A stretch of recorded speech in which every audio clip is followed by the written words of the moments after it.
Hello, कोई है?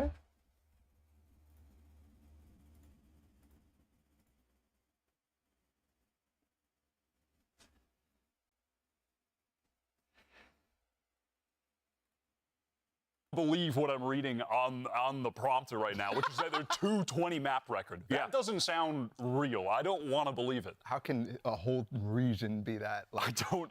That's collectively, which is just insane to me to even What's up, fathom guys? that. But you know what? There's a lot of ways this all could shake out. You know what? So let's see who's qualifying. Y'all want to play a little game? Okay. Let's play a little game here. So I I got some love stickers here. Especially Valorant. Some of our team. What? All right. And I want you all to slap these who you think is going to qualify. Okay. Who I think is going to be eliminated. All right.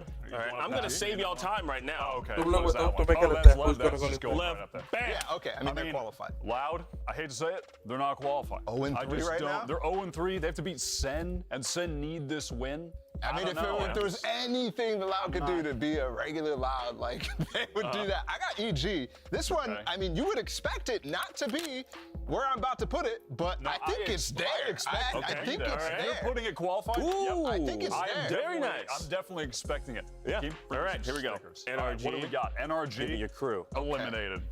NRG. Really? Just like that. Really? Out of there. I got them Really? eliminated. Even though they have 3 wins right now, I think, or 4 wins, 3 Yeah. wins, 4 wins. They have to I play can't 100 count. Thieves and EG. Right, exactly. And I just, I mean, that's doable. nope. That's doable. I'm The wiping problem for my me is the hands rest of the clean of teams. It's going to be NRG weird. For belief. Crew, I mean, they're 4-0. There's no way. They're about to go Yeah. undefeated. They're going on a run. That makes sense for sure. I think it's They easy are. clap for them. Just 1 win needed. Crew are my All right, favorite team you right got now. Cloud9. Voila. Yeah. Fury. See, C9, the Cloud9 thing that you got right there is the reason I'm okay with you putting NRG down there, because I think Cloud9 kind of have an easy schedule up ahead, right? They're easy Right. clap this week, and then next Right. week they're playing You know, Loud. Yep. So They're qualified. I yeah. think they're I've going got up C9 there. going through. Fury, I mean, Fury, I mean, that poor Panther. I mean, you hate to see it. They have a cool logo, let's though, put a everybody. I don't know It's where a I'm very putting it. cool It's logo. right over Great here. logo. I don't know what that quadrant is. Great like logo, map, great. quadrant 3.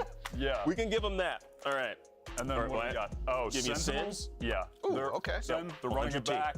They are qualified. Yeah, that's I've got Sen risky. going through. Risky. They're 2-2. It is rough for them It's right risky, now. but they're going to get 2 wins in a row. Yes, exactly. I believe in them. I think easy. And even if they lose to Loud, I think the pieces could still fall into place. It's a million situations. But for 100 Thieves, again, like the second group that we Yeah. have, I think it's just EG, 100 Thieves, Yeah. and Lev It going. just has to be. Yeah, These because the people rest have of been the showing teams in out, that right? group are- G2 G2. and These Shiv Bhai, qualified already? MIBR. MIBR. I mean, Why are you laughing?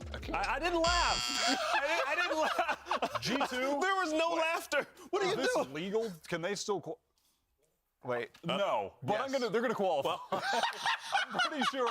1, 2, 3, 4. 1, 2, 3, 4, 5, 6. We got too That many is teams up. not- Yeah, way too many teams. Wait, then- you are. No. Wait, yeah, then G2 are out of here, I think. I Okay. can't- It's so sticky. I can't get it off the wall.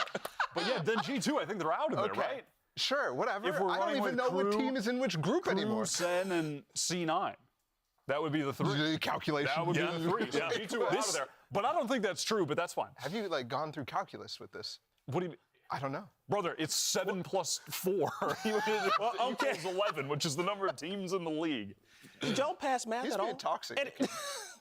Okay, well, you know what? This isn't toxic. Yeah, well, let's get into today's first match and talk about G2 Esports, who went the distance with Leviathan, but just couldn't get over the finish line. Now, they have to win today if they want to make it out of a very, very competitive alpha group. And I guess, like, the question I have for you, Bhau, do we think that they can do it today? Yeah, well, the thing that I think what watching last week proved to me is that they're peaking at the right time, right? They've gotten some, I think, more easy wins earlier on in the split, but at this point, right, going up against Leviathan, nobody really expected that to be as competitive as it was with Leviathan's form. And let me tell you, Leviathan is playing well, and in that game they played well, but G2 still made it competitive, still took a map, and still made that last map very interesting. I think they definitely have an opportunity, but it's really, I mean, it's not even about their games particularly, because I think they can win both of these games. I think it's really, this group is tough to actually calculate.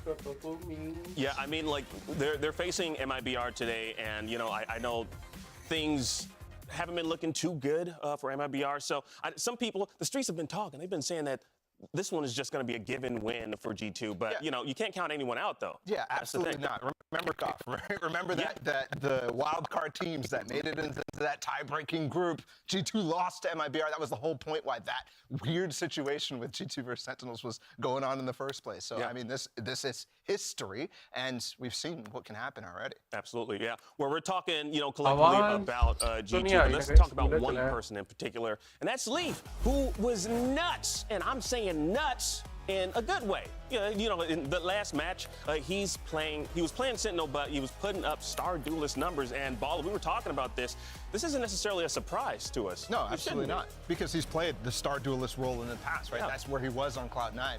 This guy was potentially one of the best players up there with Aspas last year through the regular season. So this is no surprise at all. Finally, he's coming into shape. Yeah, for sure. I really like the role swaps that they made on G2. I think it was really heads up bringing in Icy to take over the duelist role. And it's put Leaf in a position where you're watching him anchor sites really well. And being on the Sentinel, you're going to have him alive for the late rounds where he can just have huge impact. Like, was his Raze really good in kickoff? Was he consistently dropping like 20 plus on maps, putting in numbers? Yes. But also he had a ton of deaths, you know, and just having a player of his quality alive in the late round and consistent playing those situations is he's just able to impact just by being he's finding alive. So much more impact than just getting a kill and getting traded out. Yeah, it's him being alive, that long-lasting impact. So yeah, I love hey how guys, the we are live on Northern YouTube said, with the leave VCT him and alone. Talk. We're not going to leave you alone. Leave Join you up. alone. I Hi, love Bolo. puns. Puns And are my साथ में thing. game देखते हैं Anyways, क्योंकि but we पहला won't game leave him G2 alone for versus now because we're going to MIBR, move over but second game is to Sentinels. the competition, And the team now it's gonna be that they're going to be amazing. going up against. Now, after a promising kickoff, MIBR find themselves 0-3, and they really need to win out for playoffs to be on the table. And I guess the question I have, Wyatt, what is going on? Why have things gone so south for MIBR? Like, do we think it's just like their agent pool, perhaps? Could we find the answers there, you think? that is part of it. This team, they haven't changed enough since kickoff. I think compared to everyone else, some teams like G2 who on Icebox are really pushing the meta forward with their composition. MIBR have not done that, and in fact at this point they're behind the meta, which like right now we're looking at the agent pick rate for stage 1, and listen, you're seeing a lot of Sky because they're playing a lot of solo Initiator. This looks like 2021 comps. I mean, yeah, it looks ancient. And what are we missing here, everybody? Something is definitely missing. And I'm not talking about ISO, and I'm not talking about Deadlock. I'm not talking about Globe either. I'm talking about one far more important agent, Arden. Okay. And that agent is Gecko. It's the Gecko. Where is he? Well, I mean, he's right here. And it's actually ironic that we're seeing the agent pick screen because MIBR don't know what that looks like. They don't have the latest patch. And by latest patch, I mean like a year-old patch. I don't even know, like this is like 5.0. But I think right now, Gecko is just, as far as the initiators, is just leading the meta. What we've seen is that if you're just running Gecko and you don't have a lot of game plan behind it, like it's not going to be super effective. But the teams that are really using him in tandem with the other initiators have that level of team play, like Leviathan. Right at the front of the meta right now, and they haven't played him at all. And I'll tell you why I'm really surprised about that, Akeem. It's because they have a coaching staff that has pushed the meta in the past, right? They have Fraud, they have Bazooka, guys that we've hyped up so much to make this team, bring them to the next level, and they led the meta last year. Fraud in particular on Loud, that Viper Harbor was the defining factor of last year. Yet, where are they, right? Where is the meta leading that they could be kind of achieving with that coaching staff? Honestly, I'm right there with you both. Like, I don't know, maybe they're just afraid of monsters. You know, they don't want to, like, sick monsters on looses and do all the thing. I know, yeah, very adorable. But you know what? Let's hear from one of the team members, RGL Meister. We're going to send it over to Riv. RGL, let me grab you for a second. How you doing today? All right, so this is a must-win match. How has the team been prepping? Vocês têm que ganhar hoje. Como é que vocês estão se preparando? Como é que vocês se prepararam para o jogo de hoje? A gente tentou resetar ao máximo nosso mental, porque a gente sabe que só a vitória importa hoje e a gente vai para cima independente de qualquer coisa. Yeah, we tried to reset our mindset because we know today's the day and we're gonna go for it. All right, well, let's see the reset online. Good luck. Definitely hope they go for it. Now, the thing is, like in a loss to NRG, we did see Artzen step up on split and make some big plays with Jet. which, I mean, I'm assuming we're hoping to see more of this happen today. Oh, absolutely. This is the guy that I think I was most excited about coming out of the Brazilian region this year, right? Because he's a rookie to the league, and he fried in kickoff. That was the reason I was excited for MIBR. And I mean, not just Artson, but yeah, he was very, very good. However, in the series against NRG and all throughout the entire split, it's been a little rough because he hasn't been able to get as active as you saw in some of these rounds, in some of these moments, looking like Nerve out there. But there's moments where you I just had to. It was the same spotlight. It was the same spot. I know, it was in hell. Oh my, yep.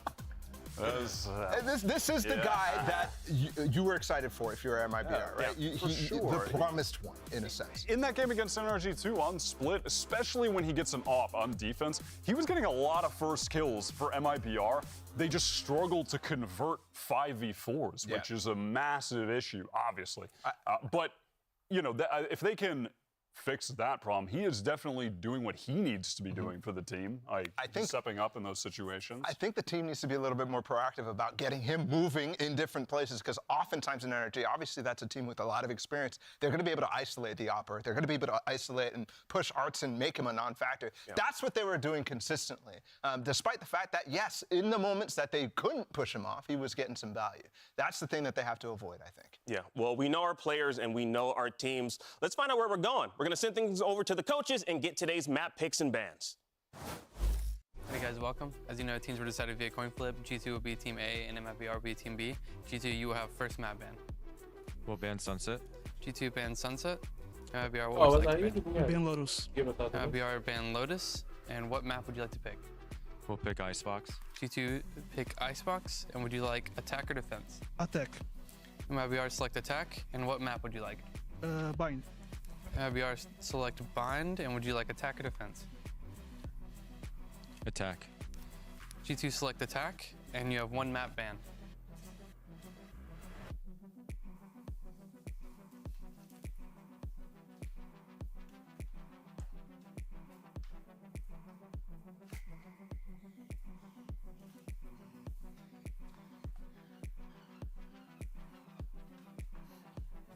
We'll ban Breeze. G2 ban Breeze. MIBR, what would you like to ban? Ascent. MIBR ban Ascent. Decider map will be split. G2, you have attack or defense? Defense. G2 select defense. All right, boys, best of luck today.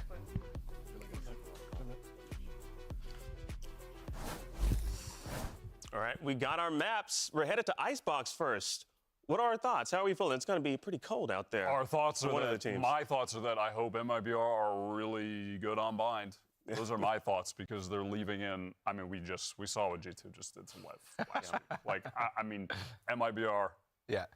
Tough to imagine they can take that one. So it's going to all be about that. I think it is kind of an interesting idea, though, because, you know, you just mentioned G2 versus Lev last week, right? A lot of times after a loss like that, teams come a little bit more strong on the ones that they lost, right? And not necessarily focused on the ones that they win. So MIBR throwing something new could be possible, especially because, in my mind, they're playing a map that they could actually implement that Gecko. I hope they're playing new stuff. I want to see them play loose and fun, even though there's a lot on the line, and with new stuff. Just send it and try to frag out, have a good time, alleviate the pressure. That's one that I think MIBR can actually find some way to pull the levers and get an advantage. On Icebox, though, I don't think that's happening. G2 is fantastic on this map, and they've always been kind of favoring it since the beginning of the split. So I'm really excited to see G2 continue to pick that map, and we'll see how it goes. Well, what are our quick predictions right now? Wyatt, who do you got in this one? I mean, G2. Yeah. G2? It's going to be the same answer. I'm sorry. I want to say G2 MIBR. too? I really want to say MIBR because I really think they impressed me. And I think in kickoff, I was like, oh, to the moon. But it's just back down to earth here. Yeah, well, I mean, I'm gonna keep some hopium alive for MIBR in this one. I mean, like, maybe we'll see something similar to what we've seen during kickoffs. But anyways, today it is do or die for every single team. G2 versus MIBR, Sentinels versus Loud. Week 4 of VCT Americas starts right now.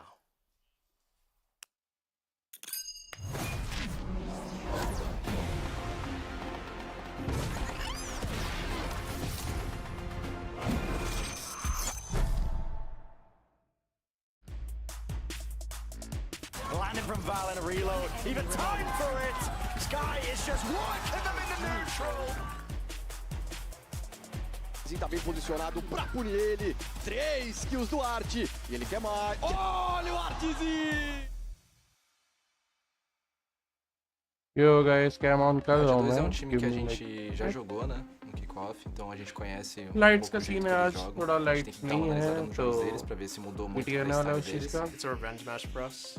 They beat us 2-1 in kickoff. Yeah. Jonah on an off angle, another kind of hero setup. Should get traded immediately, surely. Surely locking it, ADS. Bulldog. That is just biting up to pieces. Shredded in place. Não tô sentindo bem, acho que a gente tá jogando muito abaixo do que a gente costuma jogar e do que a gente pode apresentar. Every time we have a revenge match versus an opponent, we always come back way stronger and way more consistent than the last time. E nem sempre é algo que é dentro do jogo, às vezes pode ser algo psicológico, algo fora, que o que mais importante é a gente conversar e tentar arrumar formas de resolver isso. FRC though, he's got to be that difference maker, and he's found the first one, still planted for him. 1v1. Second again, now which way is he facing? Still expecting it from the spawn angle, and FRC. Easy pickings. Tava nessa posição no ano passado. Mas é um jogo que a gente tá confiante e a gente vai dar nosso máximo.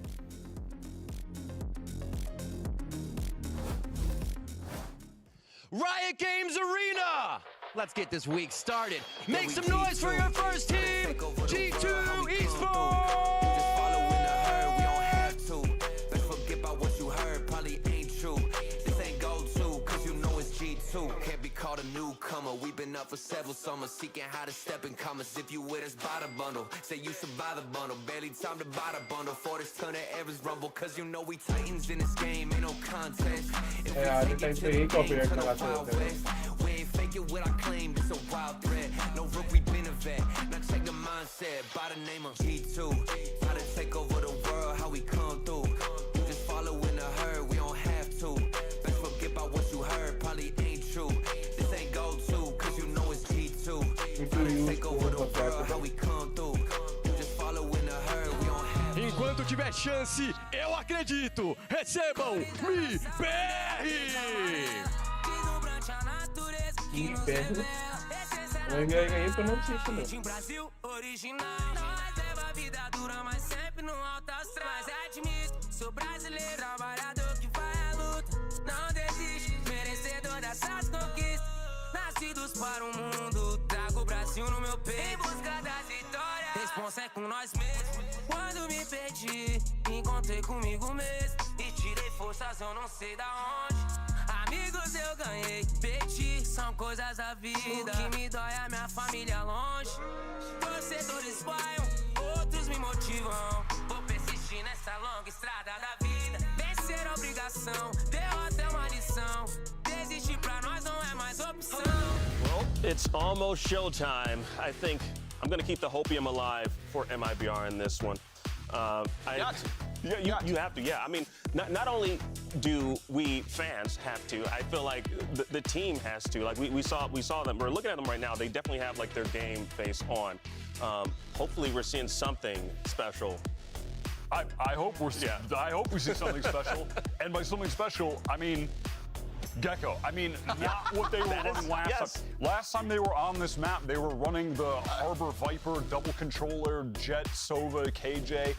I just don't like that comp in this meta. It just gets, when you're going up against double initiator, you just run through those walls. They are irrelevant when there's a Dizzy coming through with a flash, or in this case, if G2 are running the same comp, when you have to deal with a recon coming through, combo with a Dizzy, all that util, the walls are just irrelevant. I want to see them switch the comp up, take a damn risk here, and just play loose. Like, don't feel the pressure at this point. Yeah, I mean, opponent's map pick is a great place to go for a switch up like that. However, it is week 4, right? There's not much time. This is a place to take risks, but how can you do it with only 2 weeks left in the season? That is a big last week, they had a great opportunity to do a comp switch up against NRG, and they didn't take the opportunity. They just ran their same comfort comp into them and lost, and that was a risk I wanted to see them take last week. They need to take it now, or they're just going to lose this map and have to go on to bind and try to win from there. I do think that the narrative that we had last year about a lot of the Brazilian teams for MIBR, it's the same sort of thing at this point, right? They're away from the location, they're away from home, right? It's a long season most of the time. They've been here since kickoff. right? Those sorts of things do add up, but it's do or die for this split. Otherwise, you're gonna be taking a long break during Shanghai, and you're gonna think a long time about how to actually flip things around and make champs at the end of the year. Well, here we go. We got the agent select screen right now. I need to see the MIBR that didn't care and beat 100 Thieves at the end of last season. I need to see Fraud get in the server and knife someone on G2. I needed that MIBR. Oh my goodness. Well, already different. They've gone with Artsin on the Sage. So here we go.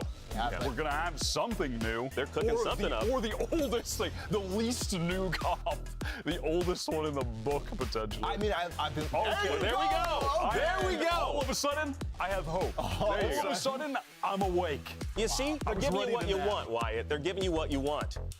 Yeah, I mean, this is great so far, but I have questions because putting Artsin, right, their star player, their star jet player that we've talked about on the Sage is something that a lot of teams have tried to do in the past, and it's fallen very flat. We'll see how Artsin can adapt. Yeah, but what's crazy is I'm curious what took them now to kind of make this shift. And in their comp. Like what I was saying, right? Take a risk. Yeah, take a risk. But also, when you're going up against G2, who you know are running the double controller with the Harbor, I want to see the multiple flashes. And they have the KO, they have the Gecko. You can combo the Dizzy coming in, and when they're shooting that, boom, you get hit with the KO pop flash, and you can just explode out of the walls. Well, you know what? Our teams are ready for the first pistol round, so let's send it over to your casters. Here's Doug and Baby Bay. Thank you so much, man. I love a good rematch. I love a good rematch when there are teams who seem to show up with a little bit extra the second time around. I'm really excited for what G2 could show here. Yeah, I mean, G2 is no slouch to playing rematches. We already saw them destroy EG in their last rematch against them, so I'm expecting something similar out of their side against this MIBR, or at least trying to replicate something similar. Yeah, for sure. And I do think starting off on Icebox certainly helps, right? It's a map they seem really comfortable on. I think these conversations around Icy and where does he fit in the grand scheme of things. He looks great on Icebox. Looks notably more comfortable on Icebox. You're right. I agree. Yeah. I think a lot of that has to do with a lot of the pressure being off of his shoulders, having to beat the entry, having to make all these plays and always be in the right spot. And the fact that G2 is so sound on a map like this, fundamentally, honestly, it feels like forever. They've always been good at Icebox. I remember playing against them when it was the Chamber Sage meta, and they were still really good at it. So, yeah, MIBR may be busting out a different comp and running a Gecko and a Sage and a KO, but I think this is nothing that G2 hasn't seen before.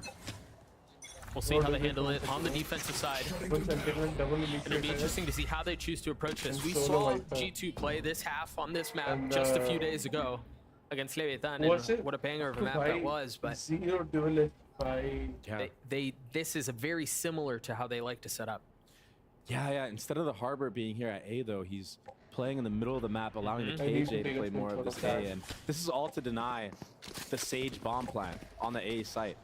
So already trying to predict that MIBR would go A on the pistol round. I got the spike. But it seems like it might be a lean B. FRZ has already taken a little bit of space, creeping forward. Imagine he will be an important variable later on as the round continues. But for now, they've been so quiet about this Dre. They haven't made a single lick of noise. They haven't used really any utility. And you see it now primed at the ready. Nice, the first to go. Dizzy shortly thereafter, and off of that, they try to take the space. They've already disrespected the Harbor wall that's up. Their own wall goes up, and they want to fight back sight. They want to fight Snowman. Aggressive on the fronts, but G2's there to greet. Leaf and Jonah P getting the first couple of kills, and you see MIBR already having to deal with the trouble before him. You've got FRZ who's going to be on a late flank, but will the timing work out? Can they buy enough time for him to have value, for him to find impact? Oh, the first kill found. How much more trouble can he cause?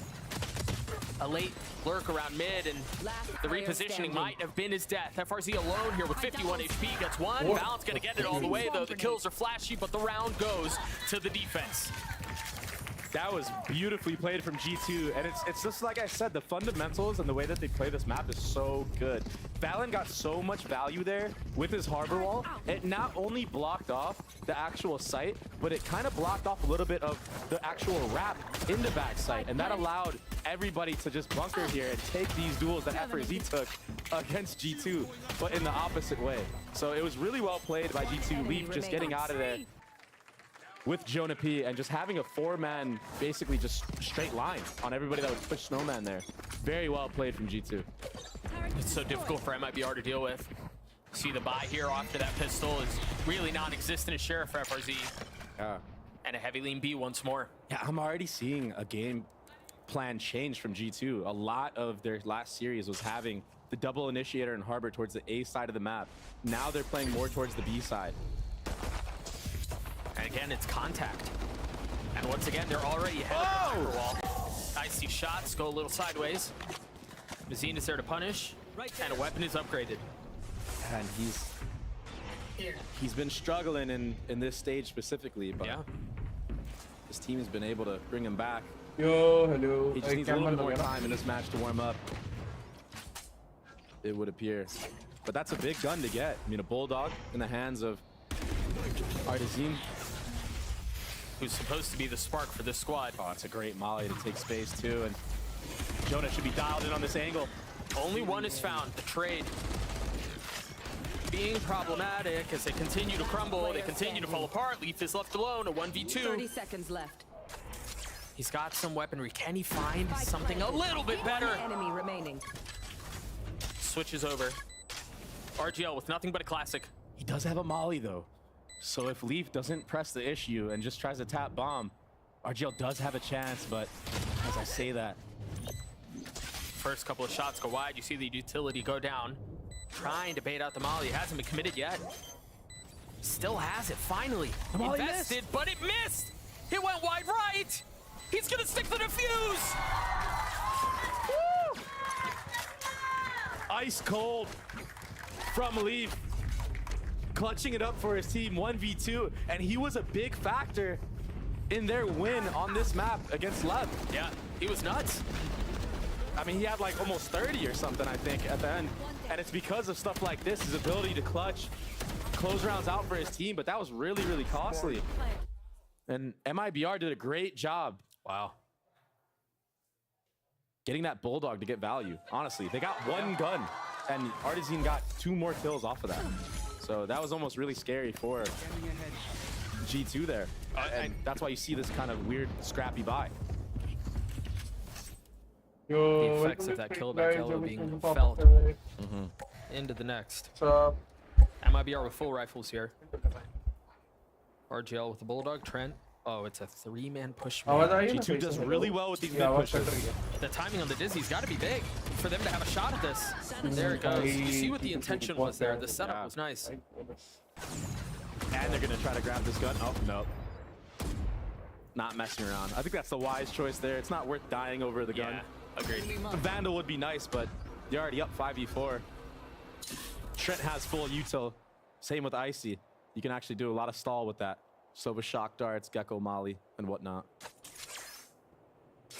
And G2 have a really good flood on this A side as well. I mean, everyone's here except for Jonah P. Yeah. I wonder if they bite on this. Oftentimes when you see the initiator utility on the other side and how kill is found, the rotations will be manipulated, but 30 seconds left. Just a brief moment of doubt for Valen as he takes a step back. They're not convinced as to what's going on. I think the KJ utility was the cue. They have to spam the bomb. They have to deny the plant, and they do that. Time is running low right now for MIBR. 17 seconds left. They're trying to stabilize on the site, but between all of the utility and the fact that they don't really have mid presence either, they've got to deal with the fights that are happening now, and they're not going their way. RGL left alone, a 1v1. He is going to have time to get the plant down. Trent will arrive at the scene of the crime with nothing but himself. Can he get the shots? No. RGL with 3 and MIBR on the board. Wow. G2 almost had that. वो I shout think से it had समझा Icy नहीं just है G2 been a वाले little bit चिल्लाया more patient, MIBR not वाले have an area, चिल्लाया maybe fall back, हाँ waited for it to audio stay a little bit. उन लोग को display It would have been perfect timing. Maybe run at the bomb as soon as you know that he doesn't have the time to plant, because it was so close. It was a matter of a second. Just had he lived for an extra second, they would have won the round guaranteed. So just already just that inexperience showing right now. But I would say nothing to be worried about for G2. You got 4 guns out there with Deagles and a Stinger starting off that round.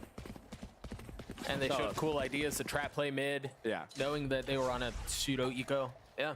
You're going to see this a lot from G2. You're going to see them have this AAA setup where sometimes they'll even feint an aggro harbor wall to make teams use their abilities early on. And then they'll just give it and do a re-clear in mid. And when they play like this, it kind of allows them to have the upper hand and the read on where teams like to go. And that's why oftentimes you'll see them have 3-4 players at a site. Trent got his ult online there. Jonah P. Nice. Still playing backside, hasn't given up any space, and he's got Valen here close by. The spike not planted yet. And the thing is, it's well out of reach here. This time they're behind the harbor wall. So and then the orb's gonna come up right after. Yeah. It's just a cycle of utility. This, unless something happens across the middle of the map, this feels out of reach. This feels difficult. And a turret is just posted from top mid on this, but the timing! He tucked into it. I see he's not ready for it! There's the middle of the map pressure that we were talking about. FRZ with 2, Arzine getting the spike down. And it seems like he's gonna try to go for more. Trent invests the ult, realizing control has been lost in kitchen. All of a sudden, things have gone so sideways. I don't know how G2 are gonna get back into this one. You imagine it would have to be off of... Oh, nice. I mean, that'll help. The util and the shocks onto this back yellow area. Oh my god, Trent. RGL and JZZ still around, still sticking with this fight. Trying to dance around back yellow as the spike ticks away. One enemy remaining. Time ever elusive, not on their side here. Leaf would have to pull off a miracle, and he's done it before. Can he do it again? The shots don't land. MIBR gets their second. So good of MIBR to just stall right there, not let anybody get picked off, just cut noise. And then, as soon as their cooldowns are back up, they have the wall ready, they're able to use the Sage Wall, and at the same time of all this chaos happening onto this default box, One down. Icy gets lurked on through that mid orb, and it just, there was no way for him to truly know someone was going to be behind them at that moment. He's trying to break the wall. He's trying to delay the bomb plant from going down. That is the win con with a comp like this. Nothing to spot that the orb went up. Nothing to spot that the timing was found. You're right. That opened up the opportunity for FRZ to get those 2 kills on the lurk. So great job from MIBR so far to set that round up. And now we already see a shift going to the A site.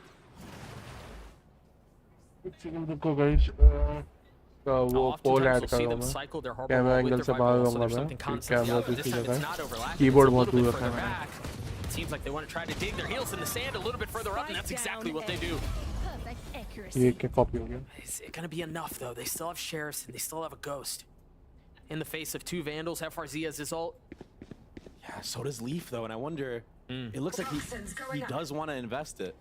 So if I'm MIBR right now, I want to get a bomb plant top site and just try to get out into that belt area. That way I can hold the bomb, but a bit early of an ult here from G2. 45 seconds left, still plenty of time to think this through. It will allow them to flood a little bit more into sight, maybe in certain weird angles, and it looks like Leaf and Icy are going to double up here. And I love what Jonah P's doing here. I love that he's filling in through mid, playing contain at this point. Understanding that there's really nowhere for them to go. They have to recommit to this. That's so smart from Jonah P. Or they stick to the flank. You're right. He orbs off the turret. He should be able to find a timing, but again, timing is everything. Can he get here in time? 10 seconds again. And it's not for him. RGL should be able to get the spike down. None the wiser. Wait, as to what's behind them. If RGL pops his head up, it didn't spot him. FRZ's still in such a good spot. The drop is gonna give his position away. He still gets killed. FRZ, how? Oh, it turns so quickly. That's an insane play from Jonah P, but also the 3 players on that A site, Leaf, Valen, and Trent early on, getting so much value being out of range of that KO flash and getting all these kills because of it. Yeah. Mazin just didn't quite hit the mark with that flash, and it ended up being a huge punish, and Jonah P just smoking off that turret there was huge. Was insane. Yeah. Dropping there, landing those shots, it's sometimes not that reliable, especially with a ghost. We've seen that weapon betray many a player. But clean from Jonah P. 6 and 3 so far, has his ult online.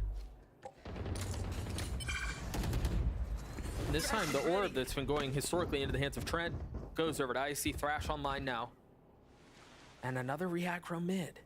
This is a good heads-up play from MIBR. They're understanding that a lot of the times on the actual gun rounds, G2 feints the early A pressure, grabs the orb, and will go back to a re-clear mid.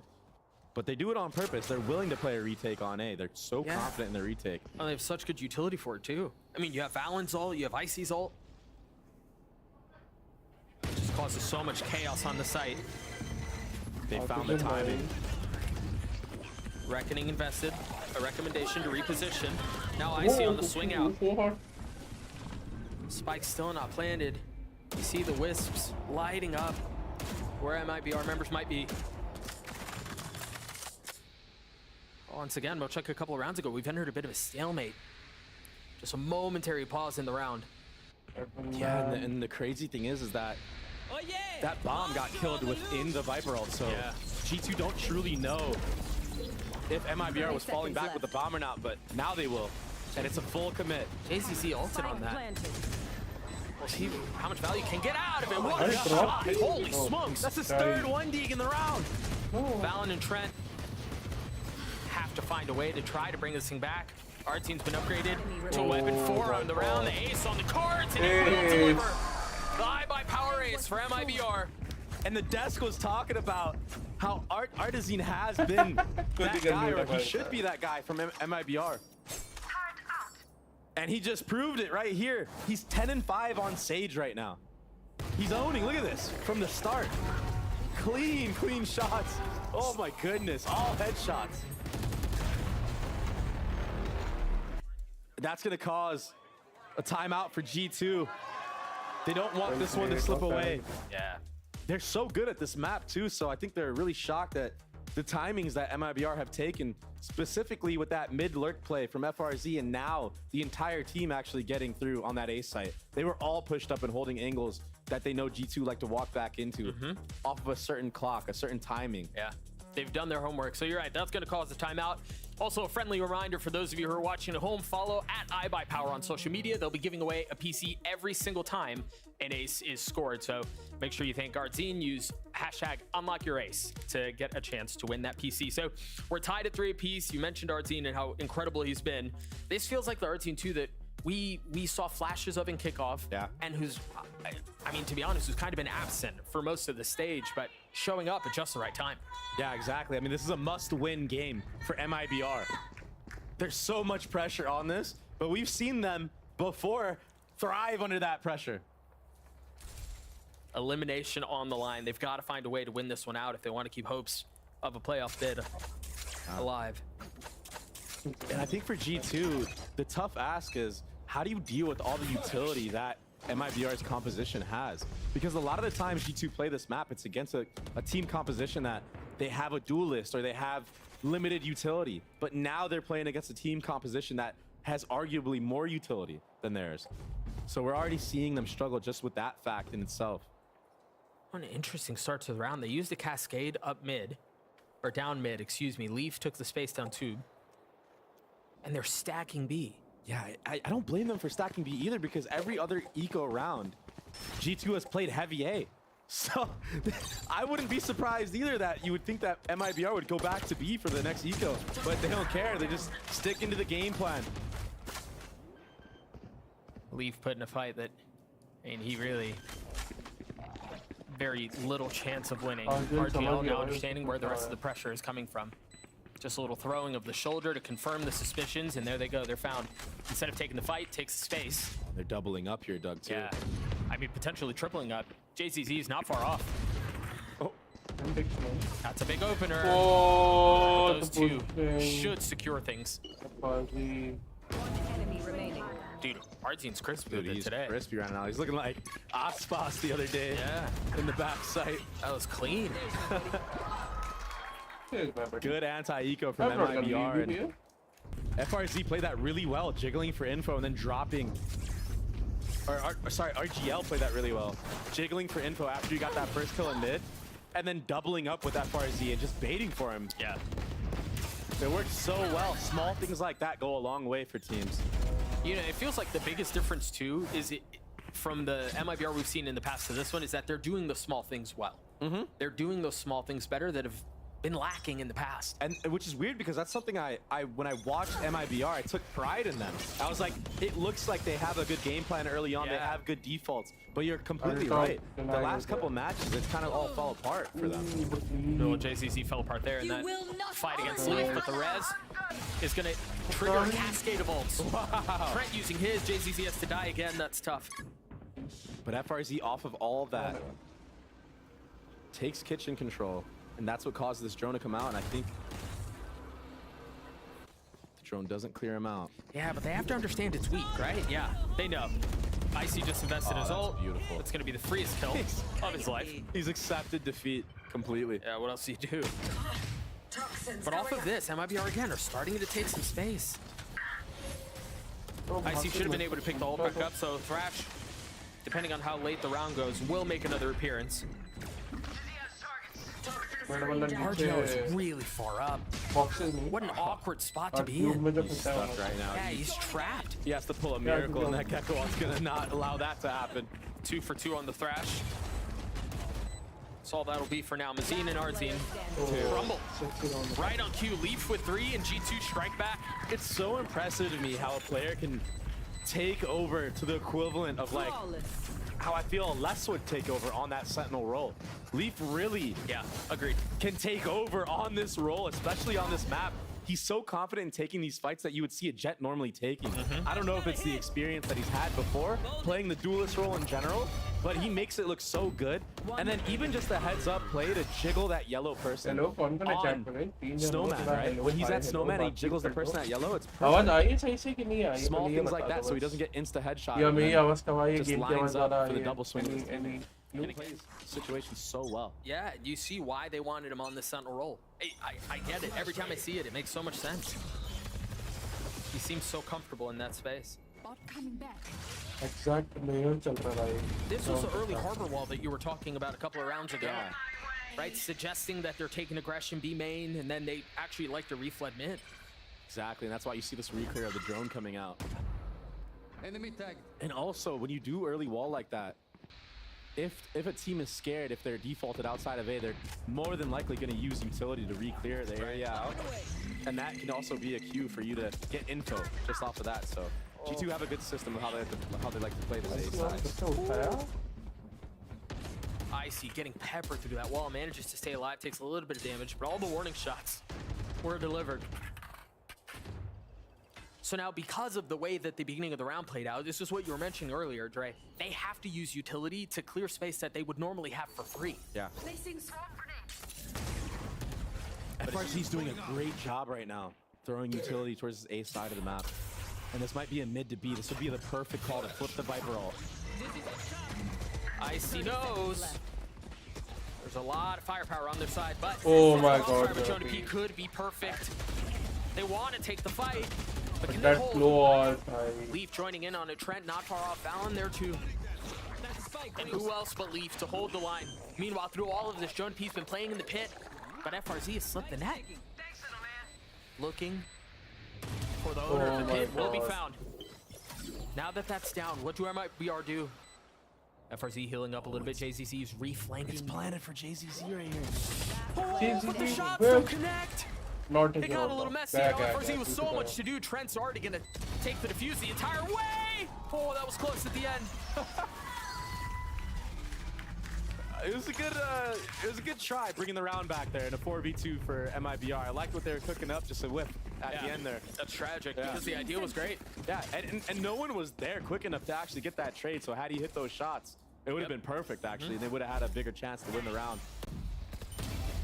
Jonah P with the heads-up awareness here, though, to pop out of that Viper ult and take that early pick in the mid and then molly them off on top of that is what allowed Leaf to get those trades off of Icy taking that fight. So it's really well set up. Like, the protocols that G2 have on this defensive side, they're so astute. Yeah. They're comfortable on the map. They're comfortable in this half. We've talked about it. The desk mentioned it too. I believe it was Ball who said it. This is a map that has been comfortable for them for a very long time. And you see it. But again, those little things that MIBR are doing well that we haven't seen them do well in recent memory is what's keeping this map so close. Yeah, and I wonder now at the timeout what he's saying. I don't think we're gonna find out. Regardless, no lip syncing here. That's crazy. Yeah, well, how's your lip reading? You any good at it? I couldn't even see him. I wonder. But yeah, I'm not really sure. I feel like for what works so far for MIBR has been a lot of the contact plays, which makes sense because it's kind of like you want to walk up in certain areas, whether it's close A or close B, and then kind of explode with the KO dagger and the Sage Wall coming up to isolate fights and maybe get the bomb down if you can. Yeah, and the Gecko utility to flood in behind it, you're right. Yeah, so I think they have to take control of some type of area of the map. Yeah. Act like they're actually full committing to a hit to bait out G2's utility and then recommit for the actual hit. This will be an early B default, but it's all fake. I mean, no one from G2 is really there to spot any of that utility, so of course they're not going to over-rotate. And the problem is MIBR don't know that. They didn't send bodies up far enough to confirm. The knife just landed back yellow and B a couple of seconds ago, and there was no movement. Yep. They're going to be pushing into this heavy stack from G2. 3 of them are here. Leaf has his ult. Valen did not get seen by the Thrash. There's going to be a ton of utility here for him. Yeah, MIBR, it feels like they're walking into a grinder right now. But Valen's the first to fall. Somehow they're getting the openers that they need. Trent backside, finds 2. Leaf is in a 1v3. Again, has the ult. A tough decision here. Maybe with one more kill, you consider investing it, but... Is he gonna be able he spotted one, the timing though? not going his way. Just so... Oh boy, that was a tough jump spot. And he does it again. Maniac with the triple swing. Hang on 1 second, Leafs had a shot at Oh it. god, the number that I guess Firepower on the inside was ultimately too much. We're tied at 5. Again, it was what it's exactly what I said. It's kind of that like slow contact play, and then they explode with the utility. Valen just getting caught out there. Nobody could shoot that Gecko flash from JZZ. You know, what's tough too there is like that if you're using all this utility to burst out onto site after you've contacted, you just get so much more value out of it. Whereas if you're having to use it for contested space early on, like if you're still fighting for A main or if you're still fighting for B main, it gets so much more difficult. Yeah. Ultimate ready. So there's contact, the slow contact approach that MIBR have brought into this, which we've seen since the pistol, by the way, is proving to cost fits for G2. And it seems like they might be able to do it again, but this time they've got Leaf's ult on the other side, Valen's ult. But this timing window that Mazine has just created with his ult could be the difference maker. Yeah, it looks like they're gonna try to fight Snowman once again. Oh, actually wrapping sight. It's a beautiful idea. Off of the wall, they flash on the other side to take the fight, but G2 gladly punch back. Whoa. Hey, this thing fell apart for MIBR so quickly. Last player standing. What can FRC do here? Yeah, in the face of 3, nothing. G2 in this round did a really good job of playing that backside area and having somebody on top of site playing anti pretty much in that little tunnel area that connects the kitchen. That's why this wrap isn't successful. Right there, Icy getting a free kill. Mazine again, just relying too heavily on these KO flashes to get maximum value. But G2 are ready for these type of pushes. They understand that when it comes to the B side of the map, MIBR's game plan is to try to disrupt their delay.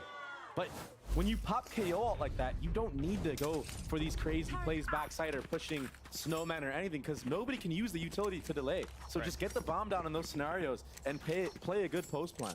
So it's crazy how much value Icy got from that kill up in kitchen. The free one that you mentioned, because that allowed Joe P to get 2. Yeah. That was a difference maker on the round. This is very similar utility we saw in the previous round or the one before that. The Chloro goes up, the knife takes a while, but finally lands back yellow. And you're seeing everyone on the minimap for G2 shift off the A right now, besides Leaf, because a deep dart was made and it didn't connect on anybody. And so they have the info. And they have the KJ utility to confirm. They can play this actually very similarly. That was the same flash we saw in the previous round. This time the pit invested. Oh, just barely getting it down. And again, the cascade of ultimates just continue to wreak havoc on the site. Ardzine the first to fall. G2 pushing forward, taking space.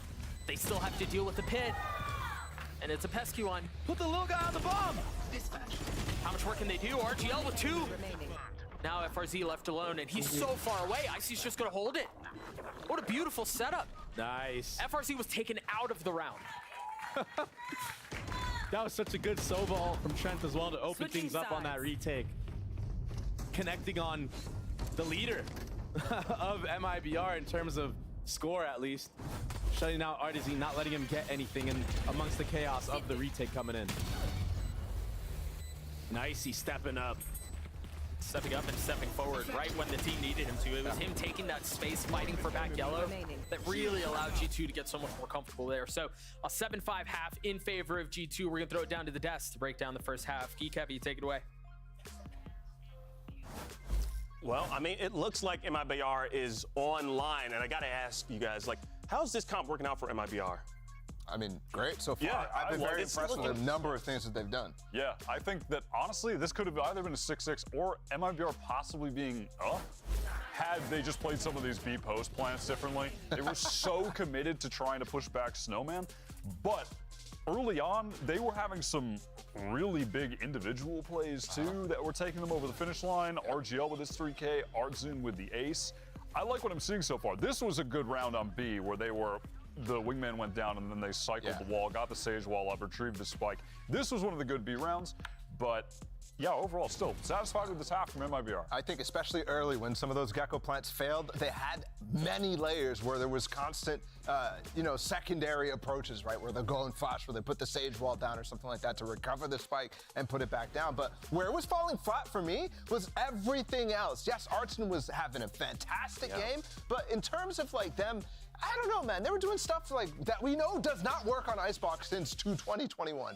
I'm obsessed with that year, but since 2021, we know that mid splits don't work. We know that pushing back into Snowman doesn't work most of the time, and yet over and over they're flashing through that Viper wall that they're throwing. They're putting the sage wall down and trying to do something deep into the site. And yes, the map is different, but those types of things have low success rate, and they have low success rate here again. Yeah, honestly, I just gotta, but it's, what's interesting is I feel like we kind of predicted this earlier that we were gonna see Gecko come online for MIBR, and I mean, Wyatt, you're the one who brought this up. More of a hope and a prayer than a prediction, but I still have a lot of hope actually in MIBR. Absolutely. This is gonna be a competitive game on the second half. Their comp is great on the retake. There's no room to overcook here. All right, well, let's get the second half underway. Back to our casters. A 7-5 half, and now MIBR will have to figure out how they want to approach the defensive side if they want to keep this thing competitive, because G2, both teams have looked really good, but G2 were able to do those last couple things well to keep this thing up, including winning 4 of the last 5 to close out the half. Yeah. Which they needed to do. Oh, there's a lot of early presence here. I think they only spotted 1. Oh, but the slow should have confirmed that there was a second. So understanding where some of the defense is, they still invest the drone, spotting Arzine, tagging out. Do they commit to this? They've drawn out the wall. They still have a lot of space too. This is just really good from G2 to bait out all this utility within, what, 30 seconds of the round? Yeah. And then they just cut noise here. This is where you'd like to see maybe MIBR on that second dagger of Mazin. Maybe throw a lineup that lands around this B area. Find out if they're still there. And the silence is introducing so much doubt. There's the second knife, confirming there's no one there. So they either went jail, they pushed up 410, or they're still B. Yeah, B. You start to see some of the panels of the wall get cleared out. They're pushing into a lot of MIBR members here. They're not that far off. Trent pushing forward, clears out the Dizzy, but gets cleared out in response. JCZ and FRZ still trying to hold the site down.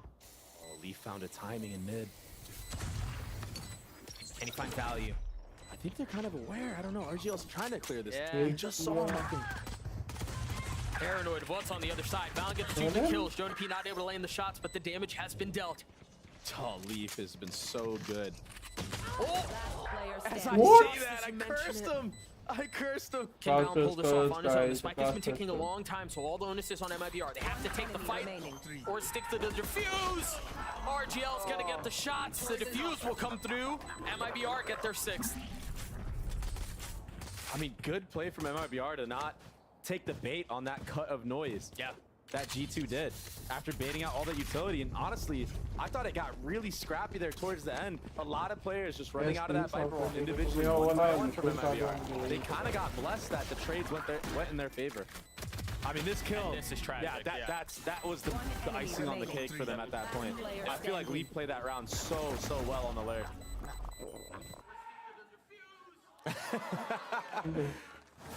A good reason to be hyped if you're the coach of MIBR and potentially the players as well. Oh, this is really risky from JZZ going on a solo mission to grab the orb with no support at all.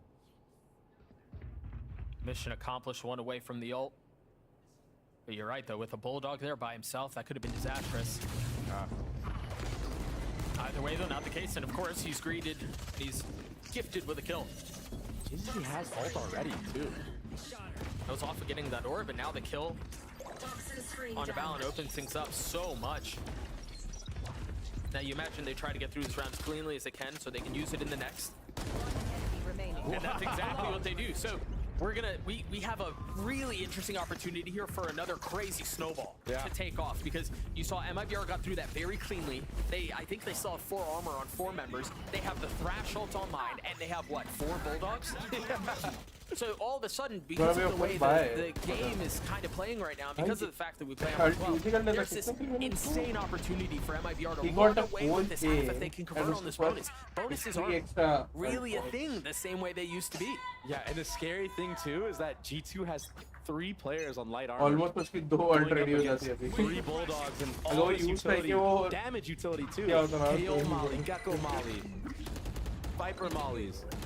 Just so much utility from the side of MIBR. And it, honestly, that last round looked like they took a page out of G2's book on how they play the A site. What do you think about the Eden? Double initiator and a controller. In this case, it's the Sage. Zero agent. I know it's early, but this round has the potential to have drastic influence on how the rest of this map plays out. The opener going their way. Oh, and FRZ sneaking into this yellow area as well. The thing is, there are only 2 members here. It's just FRZ and RGL. And RGL's kind of leaving. All he has to do is just play an off angle here. And he should be good for a couple kills. I didn't think it was going to get him. FRZ now feeling the pressure, looking left and right. He has no help at all. Expecting the swing, he still gets a kill. Remember, JZZ still has his ult. Numbers in favor of the defense. Can they upgrade any weapons? Artine is nothing but a stinger. Look at the mini-map. You see JZZ on the flank. Does he decide to try to take a timing peek, or does he just commit the ult outright? Oh, he got the timing. Trent saw him. Trent saw him for sure here. Crosshair trained on the position. They're taking their time with this one. Now they're investing it, and it feels late. Meanwhile, Icy's getting 3 on the round. Someone's there. A 2v2. You've got to take some space here. You've got to take it if you want to have a shot at this. JZZ's in a 1v2. This feels like they had a really. या तो पहले add करना था वरना नहीं करना था. Way too late. JZZ has so much to do. G2, yeah. They get their 8th. They take the lead back, and that feels like a head scratcher on how MIBR approached the latter half of that round. Yeah, and I mean, I understood what their game plan was, right? They wanted to play the numbers game, right? They had a flank in there. Hold on. 1 enemy remaining. That's the last. Nice, Jake. Come on, fellas. Let's go. Good recovery, fellas. At least they're pretty calm. But yeah, MIBR had honestly, they tried to play it too fundamentally sound. They tried to play the numbers game too well and gave too much space. And I'm happy that of all players on this G2 roster, it was Icy that stepped up and made the play. He understood that he needed to make a play and go huge for his team, and he did that, and it won them the round. That's huge for Icy. Poison's off. Oh my god. Mid pressure and finding value with it. Getting a kill, getting a dink onto the second, not connecting onto the third, but they've gotten what they wanted.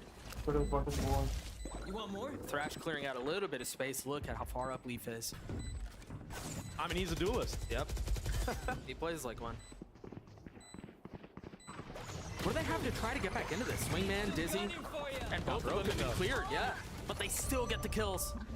But the 2 just like that, as soon as they get the kills, as Covers. soon as they get the openers, they're stunned. Oh my god. Icy with 3 and G2 with their 9th. He's awakened. Sorry, buddy. It's over. Icy, what the Icy fuck? is woken up. Alright, this round. Feeling the And confidence. वापस shot, भाई, Gecko is broken. I mean, both Geckos were sitting at like 4-3 kills in their last halves, and they're both stepping up now. This time, Jonah P going for the insta mid lurk. So a hard read into this round, or maybe just a straight up A strat that they have pulled out. 4 dogs. He needs 3. It's nice to see him have some confidence. Yeah, round smiling where on the two stage. farm with like And I feel like for his teammates as well, seeing him in that state should motivate them too. Such a drastic swing because of how the last couple of rounds have gone. MIBR's economy is kind of in the bin. Like Phoenix ult भाई, Phoenix ult करके जाओ, जितने ult बचेंगे ले वो भी count round for round. Under Finally, a little bit of separation from G2 off of that crazy clutch from a couple rounds ago. Wait, but भाई, wait, Just didn't such give a good मुझे job with the मिलते ही harbor utility, man. There was a cascade, a Viper wall up, and a harbor wall up, all at the same time to section uh the गया side, एक take it ult in and thirds, ultimate. take the fights that they want, and then go forward. And honestly, this is against, as we mentioned earlier, pistols, right? Like, this isn't into a crazy gun round. They do the fundamentals so well. And on the opposite side, MIBR just seems like they can't really delay this bomb plant on B. They don't have the Viper usually defaulted there or the KJ mollies to be doing so. MIBR with the little weaponry that they do have are going to have to try to snatch this round back. But it doesn't seem like G2 will relent. 2v2 though. Spike's been going for a little while. Well, they may have a shot at this. Gonna get it high. Pushing forward. He got. What? Oh my gosh! What? This might be one of the most insane spray transfers seen in VCT. JGG, That what was a the? double swing. And we didn't see it. And it was an up-down. I mean, we saw it happen. We didn't see it from his POV. Hopefully we get a replay on that. This was crazy.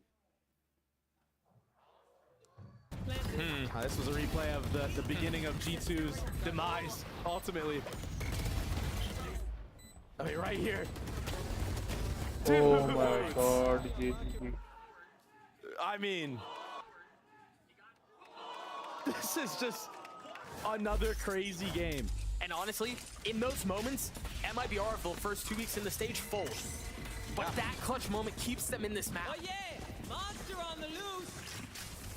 G2 wanting to go fast A. What the hell is happening? They've cleared out all of the site with the Thrash. They got rid of all the utility from the Killjoy. You know what's crazy to me? What's that? Icy had Gecko Wall 2 rounds ago. Just used it again. They do such a good job of dealing with all of that. I'm trying to find as much value as they can. JCC using his, MIBR. So far, the attempted retake has been successful. But how much more can they find? Leading from the front is Val as he gets 2 kills. JCC dropping down into the stun. Icy's been so good with his ult. Mazine has to try to protect them, buys enough time. But how much more can they do?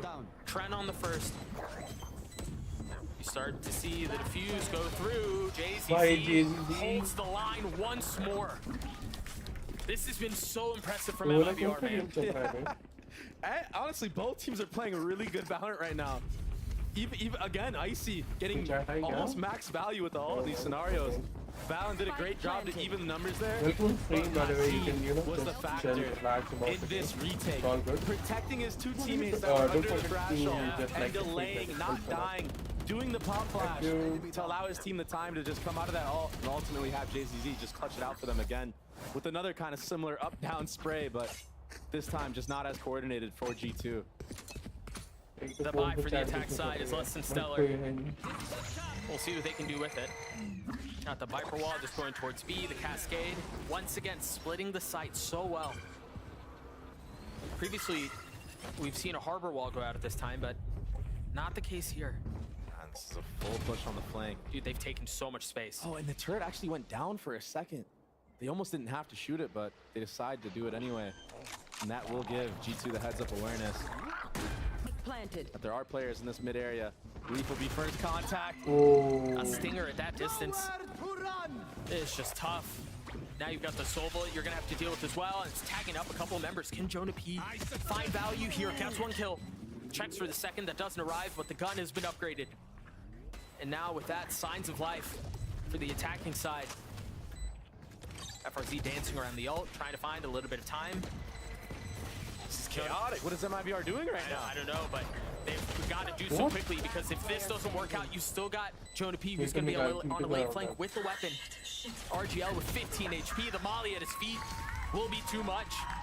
Wow. And you could tell MIBR was just lost on what they should do on that retake. They didn't know how to take back that control of, honestly, the middle of the map. Jonah P and Leaf played it really, really well. The tracking right here from Jonah was great.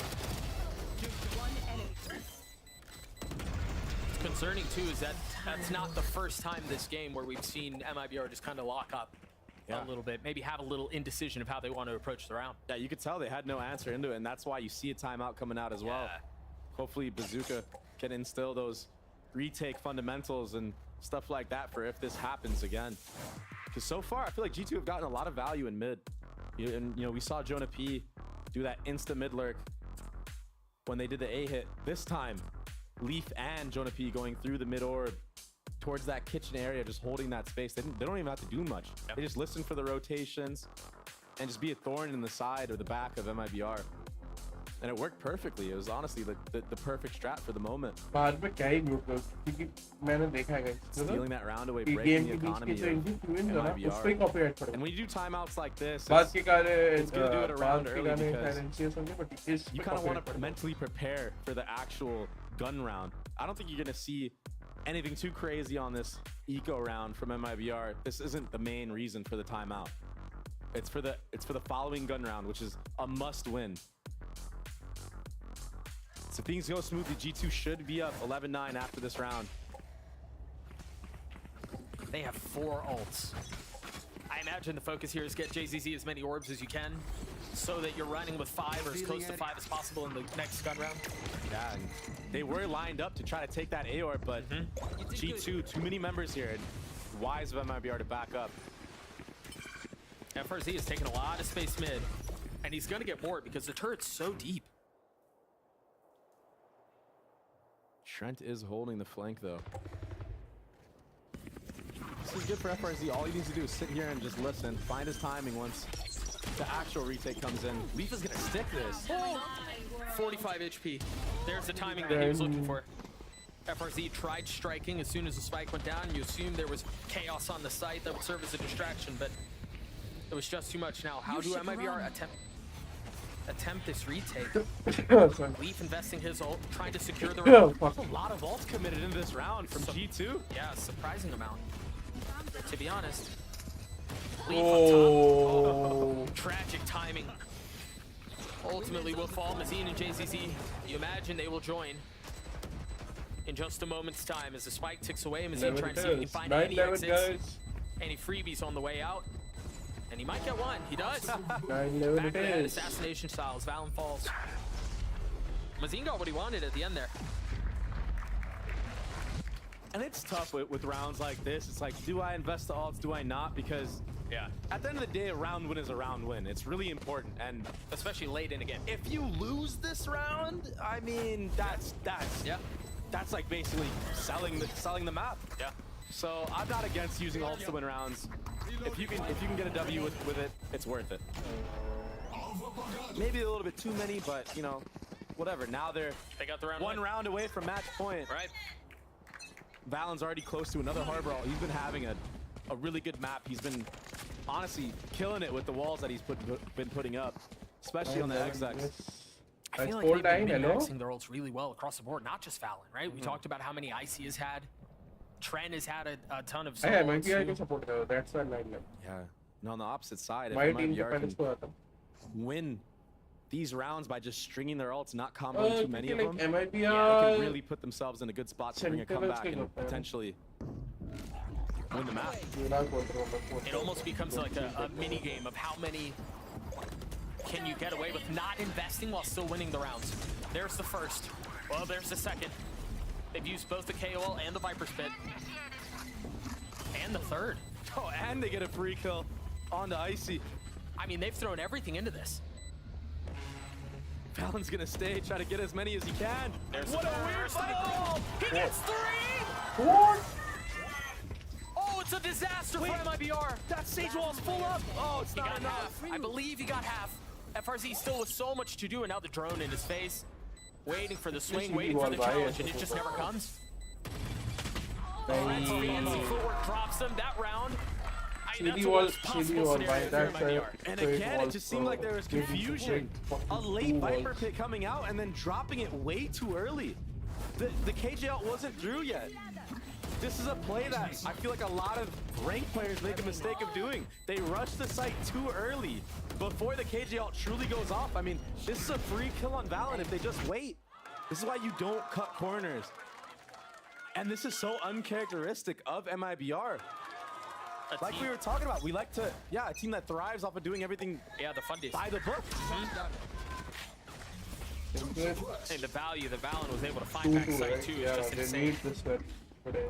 Yeah, I mean, he never gets through there if they just wait for the KJ to go through. But MIBR good on him to take wins advantage of from that and South understanding that MIBR Energy and Cloud9 was going to needs get to antsy. do. Excuse me, little tongue twister It's there. gonna be a tough playoff qualification process. They've done a decent job of keeping MIBR back in this round. They've already gotten the spike down and drawn a line in the proverbial sand.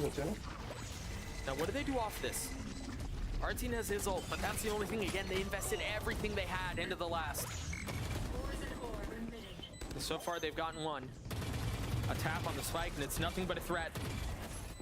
An empty one at that. Johnny P swings out. RGL falls. Oh, man. G2 continued to push the pace.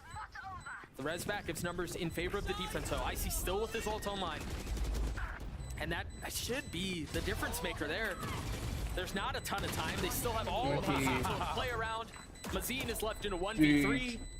And it's the spike that's going to decide how things play out here. He gets his kills, but the map in favor of G2. KD went okay, guys. KD went Post plant. Yep. Icy again getting a kill there to get his ult online. It basically just secured the round. Jonah P could push off of that and just be a menace on the site. It's a good win for G2. I mean, it was hard fought. It was. And again, an MIBR that showed a lot more than we've seen in the last couple of weeks. An MIBR that previously would have folded when things don't go their way. They showed a lot of grit and they showed a lot of resilience, but ultimately it was too much at the end of the day. And that's the thing about G2 is they do, and much like we saw on this map, they do the small things well. And when everything else is going their way, when they have the big clutch moments, when they have Trent doing what he's doing and Valen leading from the front, 23 and 18 by the way, for the IGL, everything goes in the way of G2. Yeah, and Icy, I gotta call him out. Yeah. He played a great map. Yeah, he went even, but the impact kills that he got and the scenarios in which he got the kills was a big deciding factor in this map win for them. So I'm really happy for him. He's good on Gecko. We'll see how Raze looks. His bind is the next map. We'll see you guys on the other side of this break. My brr.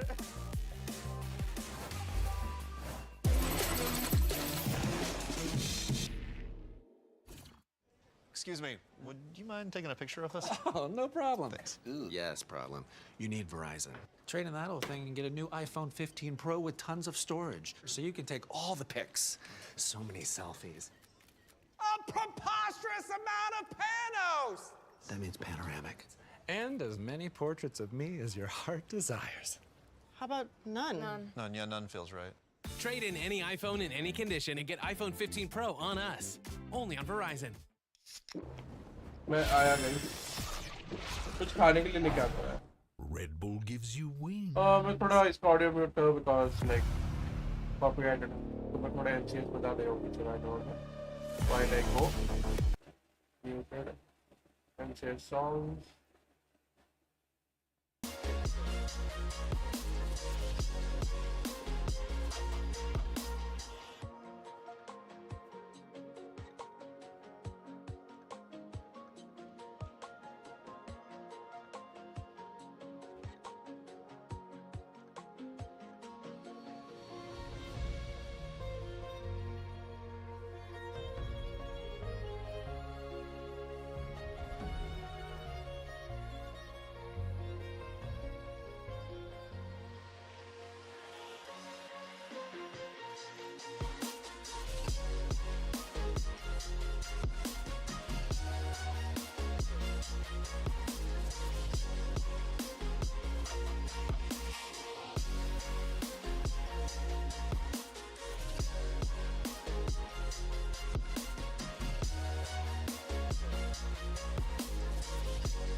gotcha.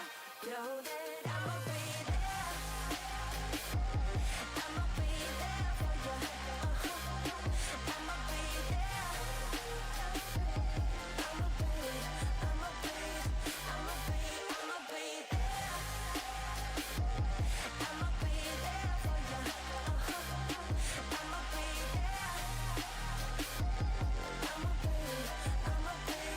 I'ma be up all night thinking the old days.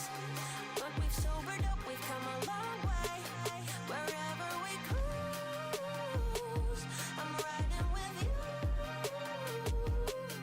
Now that I'm back in town, I know I can prove to you only if you didn't make the walls come down.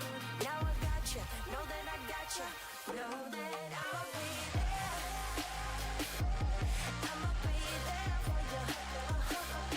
I'ma be there. I'ma be there for you. I'ma be there.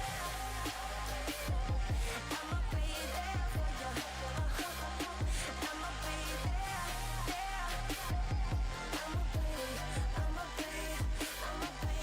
be there.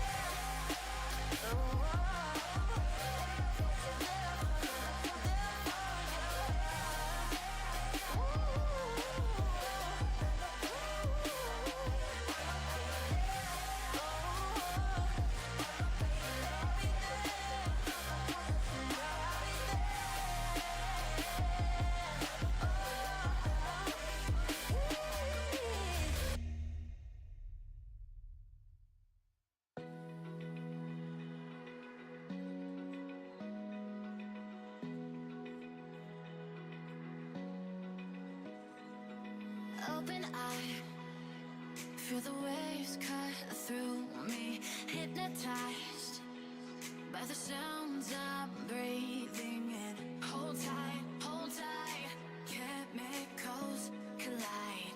Hold tight, hold tight, hold tight.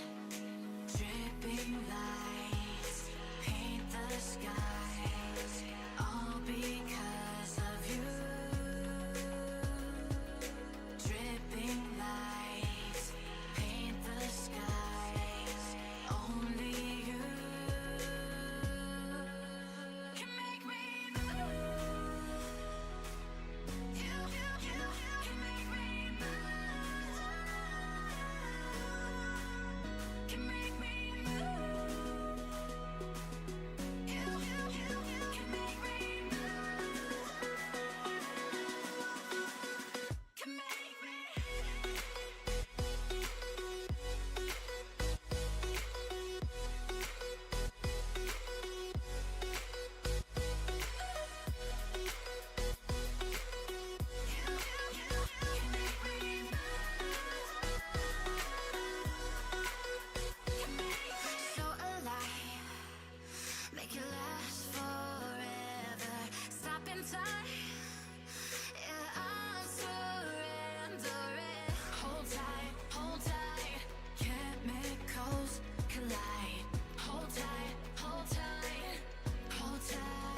Take a moment right here, feeling like it's out gear.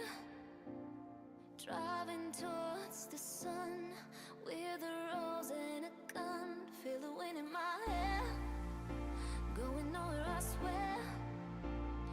Like an outlaw on the run, dangerous but it's so fun. Running, running, no. Hold on, don't let go. Running, running, no. Keep running.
Told my boss that I'm done.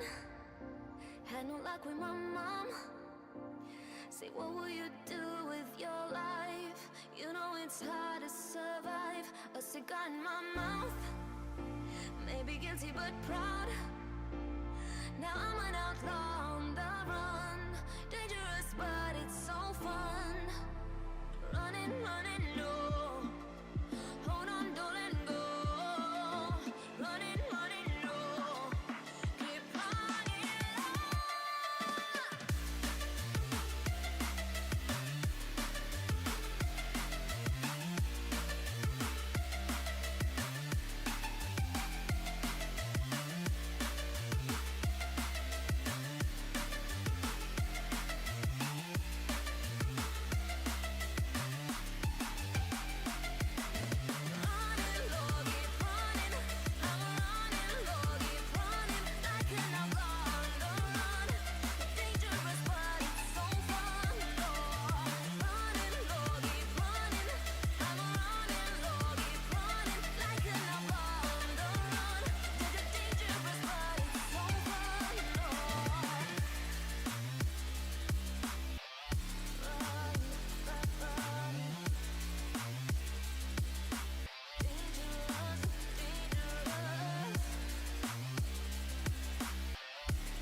Let's have a bit of fun till I downfall. My love, if you feel like I do right now, don't say you're on the run to the other side, my love.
have a bit of fun till I downfall. My love, if you feel like I do right now, don't say you're on the run to the other side. My love, you say you wanna try, but you never do. Sugar, there's a reason why we lose.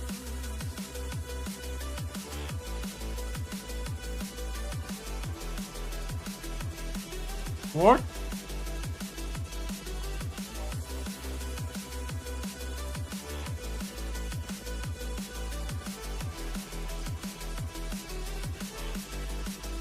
Oh my god.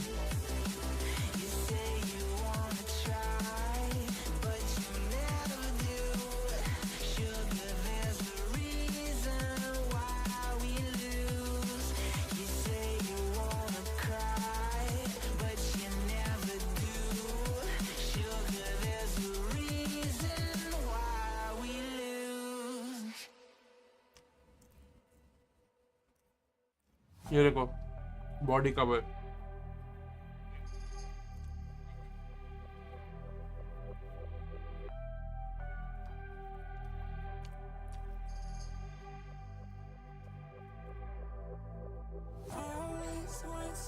Just like you know, I always want stripes like you.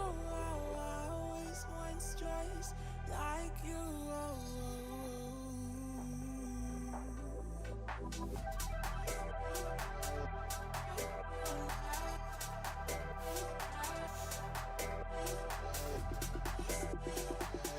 Oh my god. Let's go.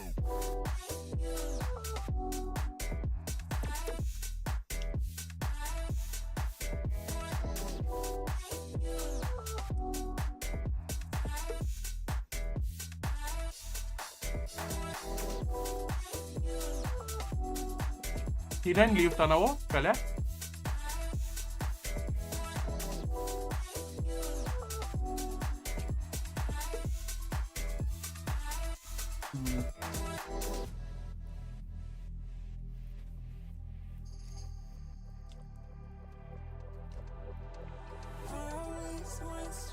Just like you know, I always want stripes like you. I always want stripes like you.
Hey, muted it.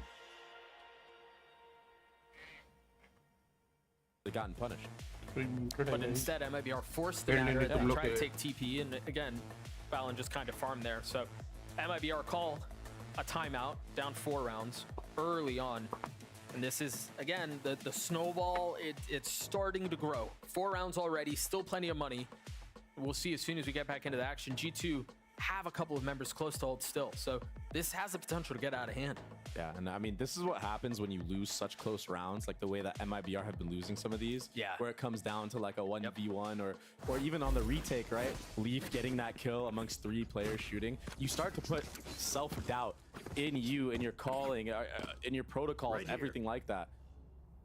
And it just ends up making the opposing team just snowball you. Yep. Contact play and hookah this time. FRZ can't get caught lacking here. Ooh. This is good from G2. They just want to push off this hookah angle. They're going to leave one, take pressure on other sides of the map. That's why you see this Sky throw a flash in the shower. All signs right now are showing to A after that hookah deny. And what that's intended to do is it's supposed to get MIBR to move, and maybe Valen gets a late one. Exactly. This is going to be a TP commit play, I believe. Yeah, I think all so G2 are doing right now is just baiting utility out, and that's the big kill. That's gets the TP to come through. That's the cue for them to go. It's a 5v1 on site. Utility flooding everywhere. They look like a puppet master out here. But it's not going to be enough. Oh! One gets caught. Oh my gosh. Fortunately for G2, the rest of them had cleared the ult already. Spike planted. Leaf now has his pit. Oh man. They have no choice but to save. What a beautiful display from G2. Yeah, and this might be one of those halves where Bazooka's gonna have to call 2 timeouts. Potentially, yeah. Because this, it's a snowball now. I mean, this thing is huge. It's rolling. I mean, I spoke about it earlier, about how it feels to play G2 on a map like this. It just feels so suffocating with the way that they play. I mean, everything that they did there was to bait out rotations, and it was perfect. And then also, I mean, that kill from Leaf down ball. Yeah. That opens up everything. That's his one job to do on that lurk. And who better of a player would you want? Yeah, exactly. He's been, do that. So we've called him a rock. We've called him so steady. We've called him like he's been in so many of these clutch, tense moments, a cornerstone for this team. Something about those duelist players that switch over to that sentinel role. They have the confidence to take a lot of 1v1s, and when it goes their way, man, it just feels like you can't do anything. Then getting the pit down 2 just opens everything up. That's tragic. Yeah. But 5 rounds in a row, plenty of money. Really nothing lost. Valen 1 away from having his ult. That might be they've got something to fight back with here. And the pace change. Yeah, at the perfect time. Again, another nod to how good Valen has been. This call is perfect. Nothing here to delay the plant either. Trent 1 away from having his ult online. Joining Valen. The thing is, they're getting crunched, so they're going to have to deal with the fight on multiple fronts. Icy with a big kill. Nice entry from Icy. Oh, nice! Gosh. That's a second. Now Trent dealing with what's coming from behind him. 47 HP, has to take a step back. Icy's been steady. And he's able to help here.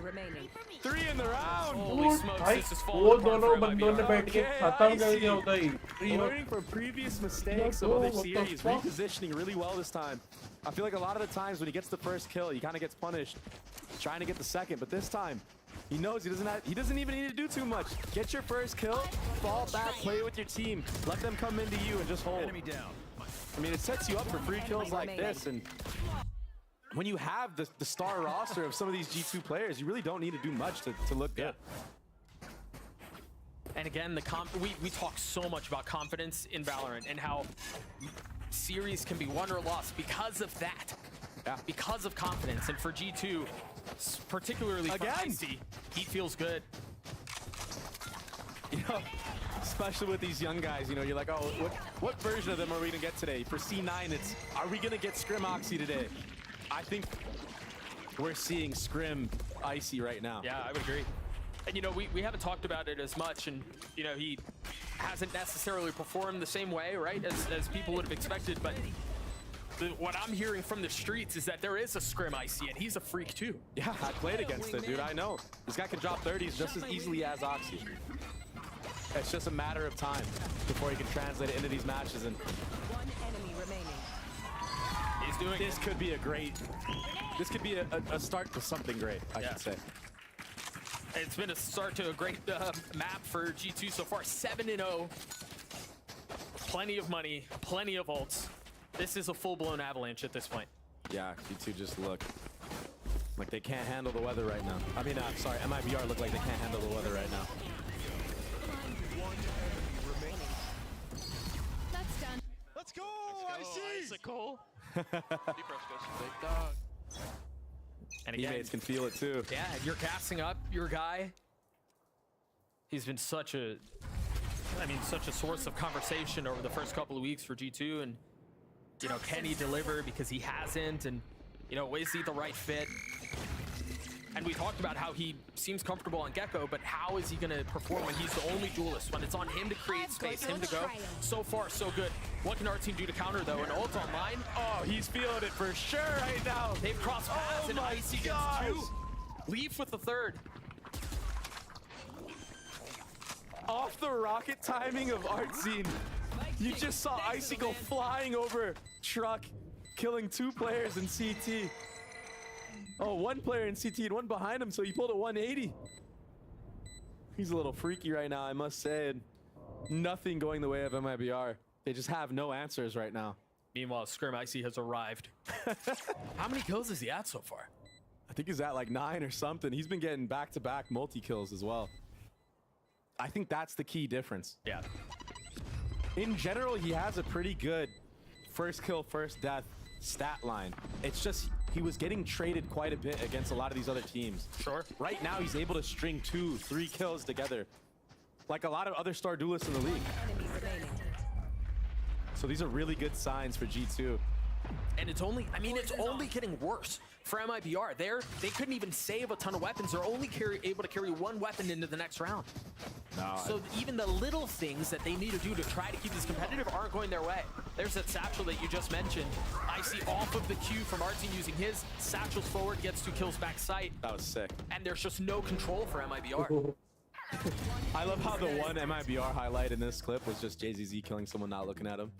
Yeah, because that's the only way they've been able to get kills this half. That's been the one silver lining. And that's the second time out, I believe, yeah? Yeah, you're right. You mentioned it. It's felt like a half where Bazooka might have to call 2 timeouts in it. It's exactly what happens. I mean, you have to. You got to tell your team right now, yo, get your head out of your, out of your behinds right now, because this is getting out of control. This is not how things should be going, especially with how competitive the last map was. But the emotions and maybe the frustrations setting in to MIBR after the set of rounds that perhaps they shouldn't have lost. So that's a relic, the guard jersey in the crowd. Yeah, that's wild. 8-0 for 8-0 for G2, man. And you're right, those little things aren't going their way. The perhaps frustration building up. Who knows? But I think you said it really well a couple of rounds ago, where you mentioned that it feels suffocating when you're playing against G2 on bind, and MIBR on their last breath here. I mean, they're getting outshot, they're getting out rotated. Come on, little homies. They can't get a retake win at this point. What can they do? We've seen variety in how G2 have wanted to approach these attack paths. We've seen contact, we've seen manipulating rotations, we've seen fast hits. It seems a little bit slower here, but that does seem like that's the intent. They hit a good 2. Start. Oh, it's huge. They hit 2, but RGL was there to keep the line back. Valen pushing forward, Jonah P close by. Confidence. They have so much space. Confidence builds up. I can't help but feel like this is going to be another G2 round win, because they play these post plants, especially in these like weird, awkward 2v2s or 3v2s so well. Oh, chill. You've jinxed a couple of times. Yeah, I'm trying to help MIBR out to at least win 1 round. Jonah P flushed out, trying to hold the line. Cannot. as the Molly causes problems. Trent in a clutch situation. Trent, who's delivered for this squad so many times in positions such as these, is gonna have to do it again. The Molly soars by his face, drops one of his own. FRZ gonna try to get to half, rise to it. I don't know that Mazine can do this. Wingman can. Oh my goodness, Trent does it again. I mean, he played it perfectly. He understands that they actually have to get half. MIBR has to get half there if they want to win the round. There's no way around it. It's too easy for him. That's what he's saying right now. What are these guys doing? He makes it look easy. And that was off of an opener, man. That was without Icy taking space. You're right. Crazy, but I don't know why MIBR is just flooding out of the CT smoke, trying to get a trade so bad. Even with RGL going down there, he got 2 before he died. You're still up 4v3. I mean, just calm the round down and go into your actual set post plant that you have. But right now, they're just so desperate to win a round. They're just trying to peek, and this feels forced. JZZ's playing in the smoke. And I mean, they're ready for it, though. Maybe not anymore because that flash. A little bit of info is all it was. I thought he was going to try to take the fight. So once again, MIBR with an opener. Can they convert it to a round win, though? Ooh, Trent got a vicious timing here. Might have to TP off of this. The dog never cleared him. Oh, no. Okay. How much damage can he do? Looks like they're going to try to pop out towards B. They have some hookah space. They have no info what's happening A.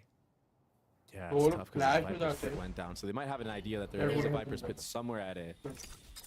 They don't know if it's short or shower. They did not commit. But this side exec is so hard to hold. If this Gecko Molly lands on default with a nade back sight, there's going to be nowhere for MIBR to play.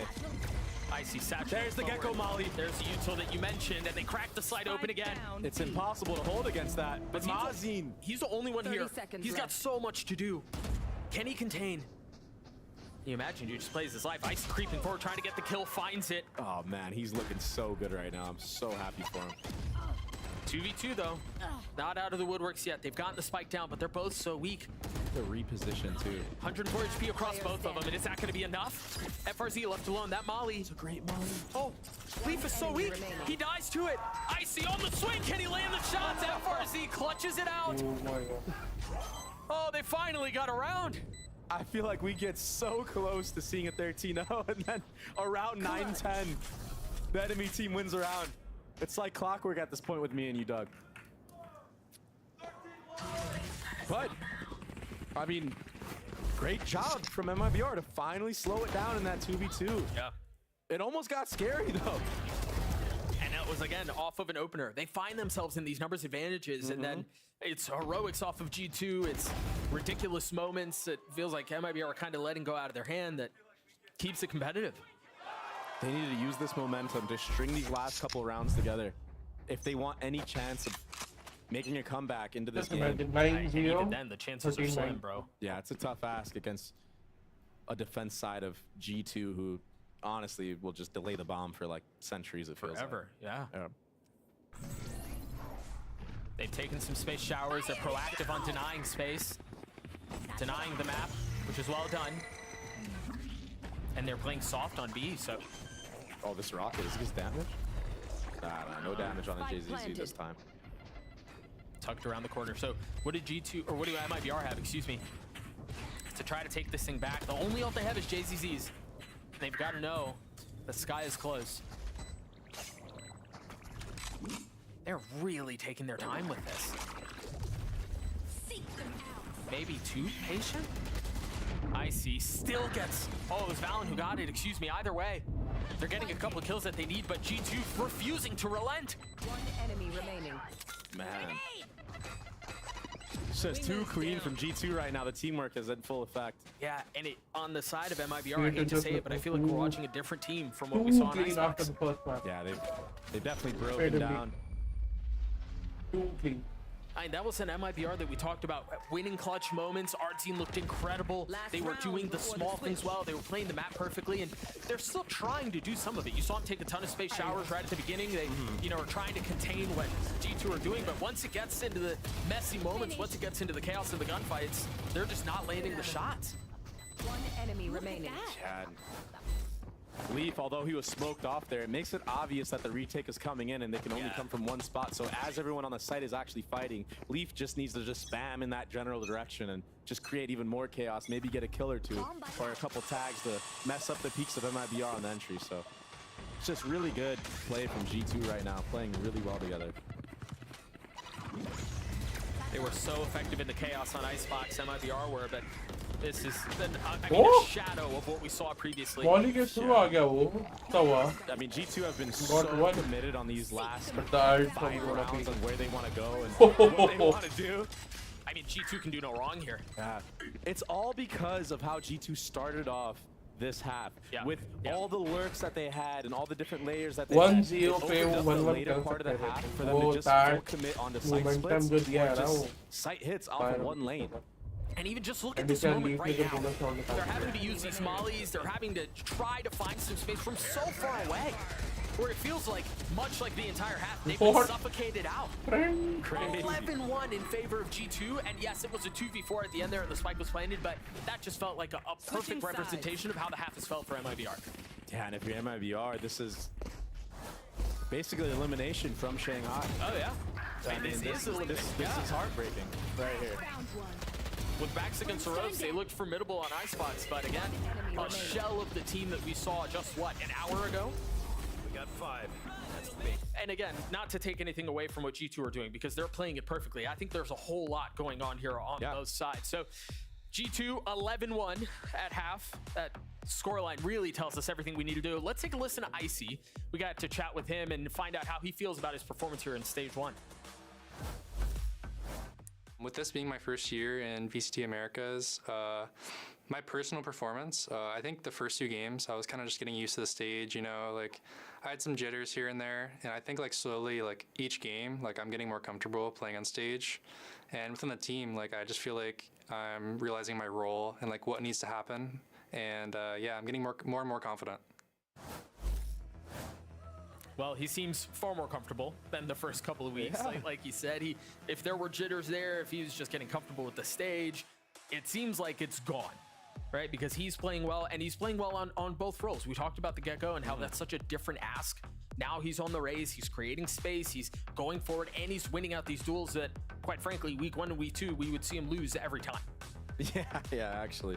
You're 100% right about that. But it is good because, like I said, I've had the experience of playing against him, especially in the off season when I was still deciding if I was going to play or not. And he was really good. Like, he was really good on raise. He looked nice.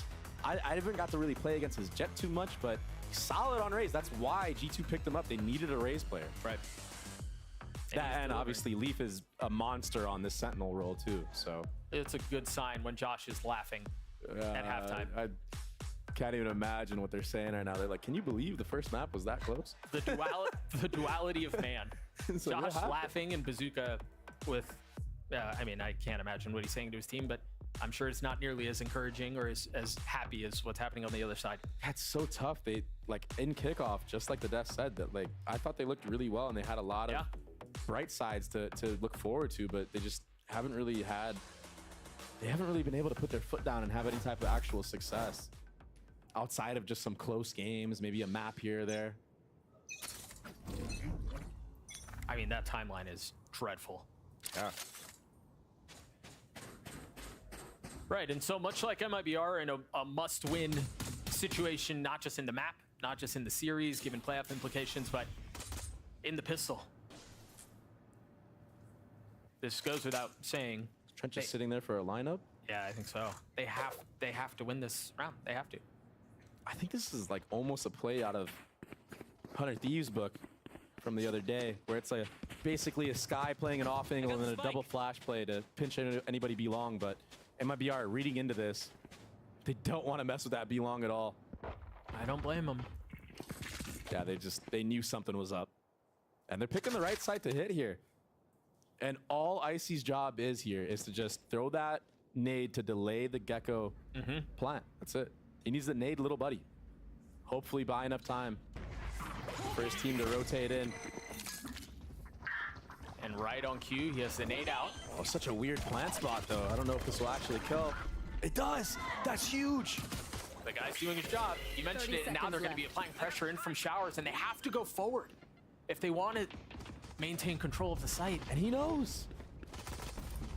I mean, they've got him corralled in. There's no way out. They have nowhere to go. They can't take Telly because they've lost short, but our team and FRZ finding the kills they need.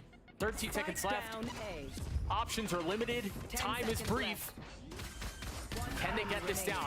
Can they get the spike down? They will. They'll get the kills, and the ever-needed pistol goes away of MIBR. It's a start. It's a start. I don't know what more I can say. I do like MIBR's reactions to having that bomb be delayed and them not overextending into CT at the wrong time. Sure. I like how they just cut noise, took control of the entire site, and then fought together. It's a good protocol to have, especially against a team that likes to play heavy delay for the rotates to come in and just likes to stall the bomb out. But how long can you keep that up? Because eventually it's just gonna all go not your way. The snowbally nature of how Valorant is playing right now just makes it to where you have no room for errors, right? If you're on the receiving end of what G2 just did in the first half, you have to play perfect Valorant the rest of the way, and that's such a difficult task. Yeah.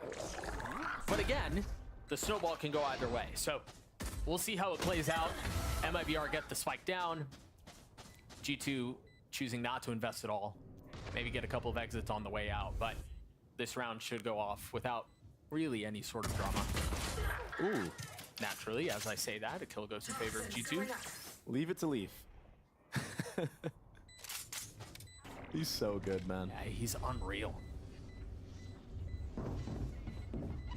And so MIBR will work their way to their third, and this is where the half is likely decided, right? Because once again, we go into this bonus situation. Can the snowball go the way of MIBR? This is such good damage. They might get a Vandal here, too. One enemy remaining. I'm really jinxing everything today. Yeah, you are. Yeah, you really are. So much. I don't think I've seen you in this form before. Man, these teams are gonna start trying to pay me off to not jinx them. So yeah, MIBR get their third. This is where the half is ultimately decided. Yo, hello Gex, what's because up? if MIBR can get the snowball going their way, there is a reasonable shot at a comeback.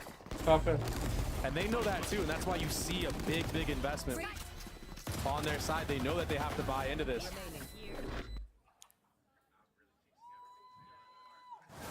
Them losing those two Bulldogs might have worked in their favor, actually. So they're forced to full commit to this buy because it really is all or nothing right now. There's my buddy. You have to be near perfect to make this comeback. Yeah, If आवाज they बढ़िया do, सही है it could be a hell of a story. एक cooler चल रहा है. There's still so much Valorant to be played between on then and now. G2 being proactive, taking a little bit of On space stream with the cooler की dog आवाज down आई below, क्या? confirming there's no one there. And you see Leaf has to give it up. Hearing the Dizzy, hearing all the util. Oh, Val's gone exploring JZZ. Game की ज़्यादा make come क्या? They're staring each other down. It's such a hard angle if you're Valen to actually peek into. But that kill might have JZZ walk for something to try to even numbers, but Valen takes his head clean off. It's that tough angle that you were mentioning. And now MIBR left in disarray. 3 left to try to win this round back.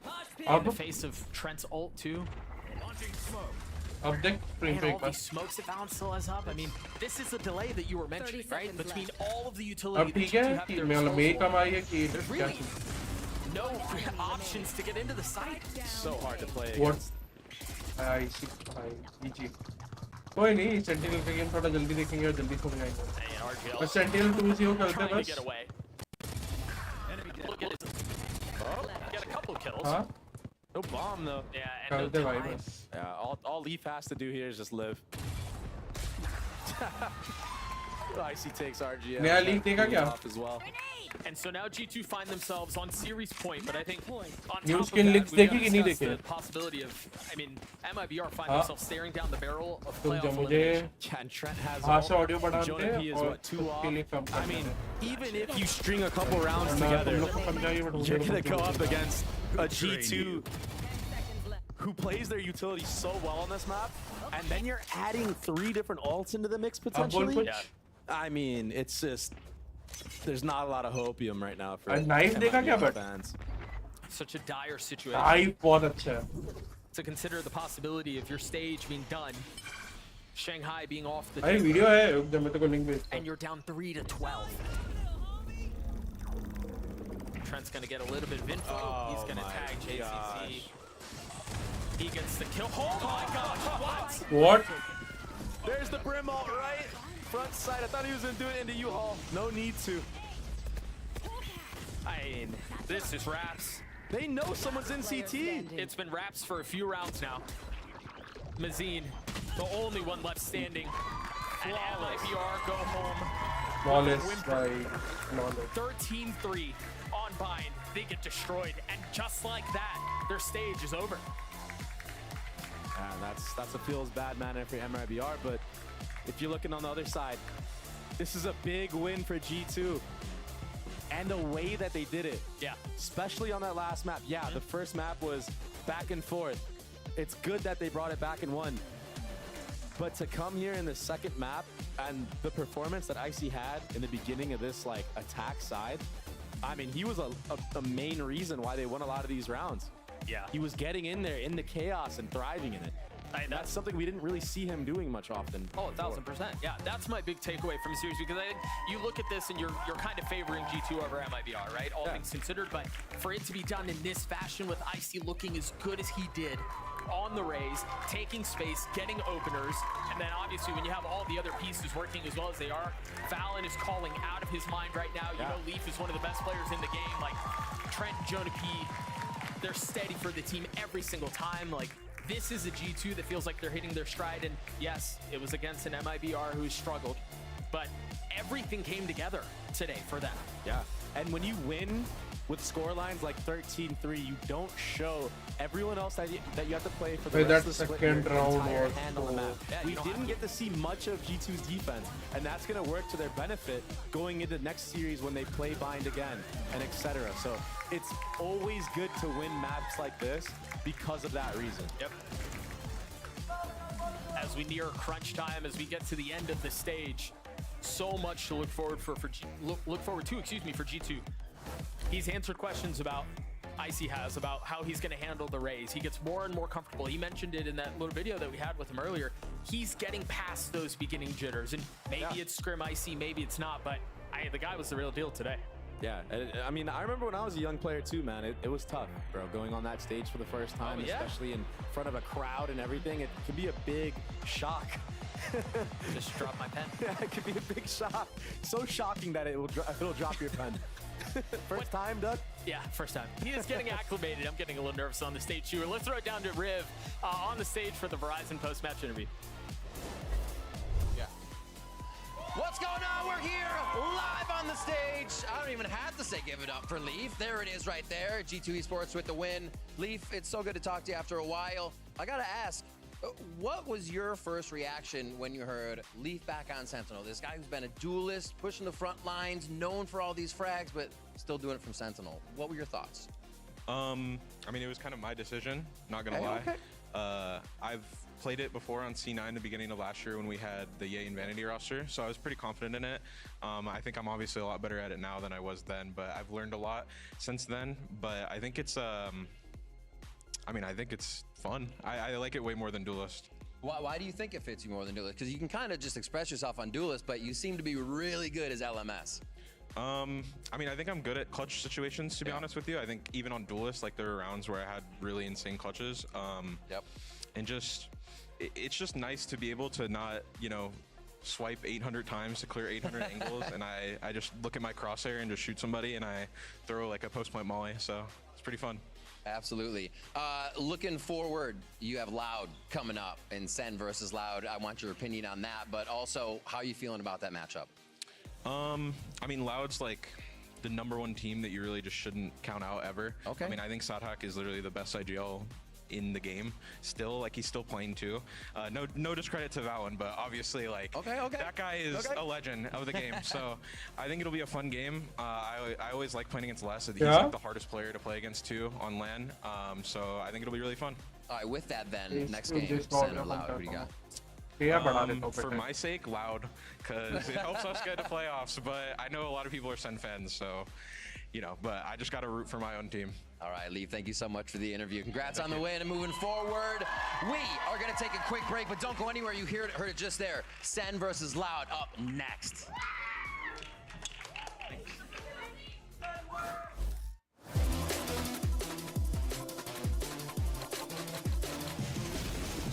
बोलो video देखा कि नहीं देखा तू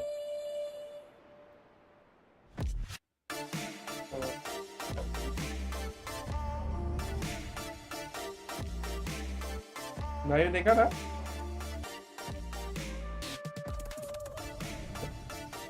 बड़ा कमाया भाई लेना पड़ेगा यहाँ पे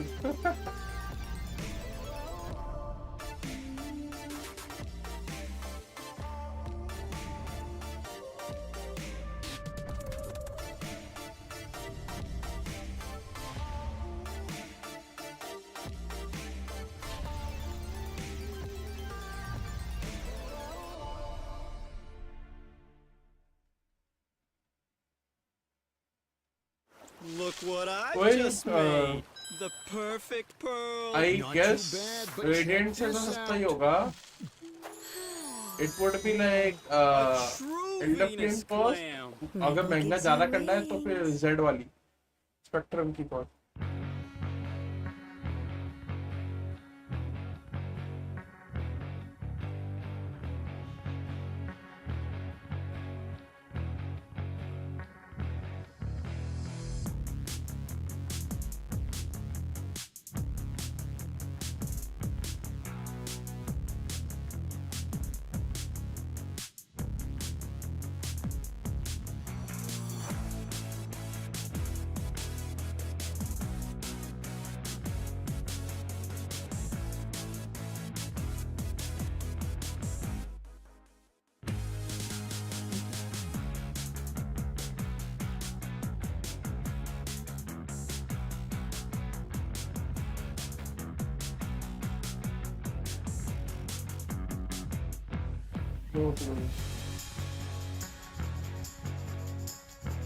अभी थोड़े देर में हो जाना चाहिए लाइक इंटरव्यू वगैरह चालू हो जाएंगे वो सब बट मैच चालू हो जाएगा लाइक 30 मिनट लग जाएगा मैच चालू होता तो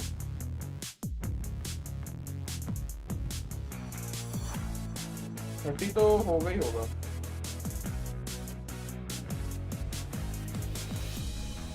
नहीं 4:30 30 minutes hello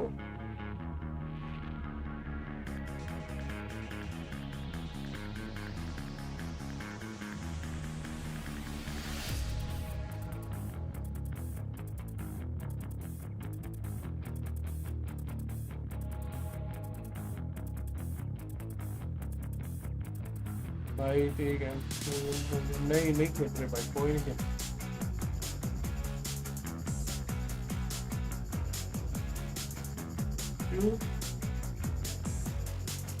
जल्दी सब छोड़ना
A última que jogamos contra Sentinels realmente foi jogão. Spraying down Batuis is disjointed on the rest of his team. Cowers in out wide. The reset.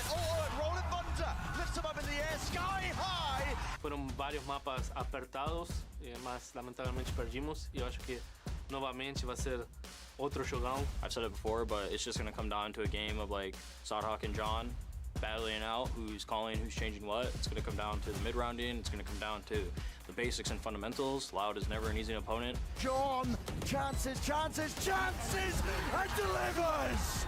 Definitely gonna be hard, so we need to come prepared because we still have a chance of not making playoffs. We still have a chance of making playoffs, whether it be first seed, last seed, whatever the case may be. We just need to get there now at this point. Eu espero que a gente realmente represente melhor, né, o Brasil, o que a gente está treinando, estamos... basicamente o que a gente está treinando, que podamos representar bem contra eles, que seja jogão, vai ser difícil, mas é possível. Welcome back to week 4 of VCT Americas and our second match of the day. Now, the arena will be full for this one because it's Sentinels versus Loud. Now, I am Geek Heavy on the desk yet again with Wyatt and Bala. How y'all doing? Good. That last game was different than you expected, but still ends up with the same thing. And it's unfortunate to see MIBR out of playoff contention, but G2 looked very good. So I'm very excited to see that carry forward into this game because the stakes are really high. Absolutely. Yeah, it was definitely made in ruins for MIBR, but definitely got to give it up to G2 for getting that win. Now, let's move on to the match that we have right now, the Soup du Jour. Now, the last time we saw these teams play, it was at Masters Madrid, but today they're near the bottom of their respective groups and fighting for a survival, which is just insane to think about that. You know, now if Loud loses today, they're officially out of playoffs.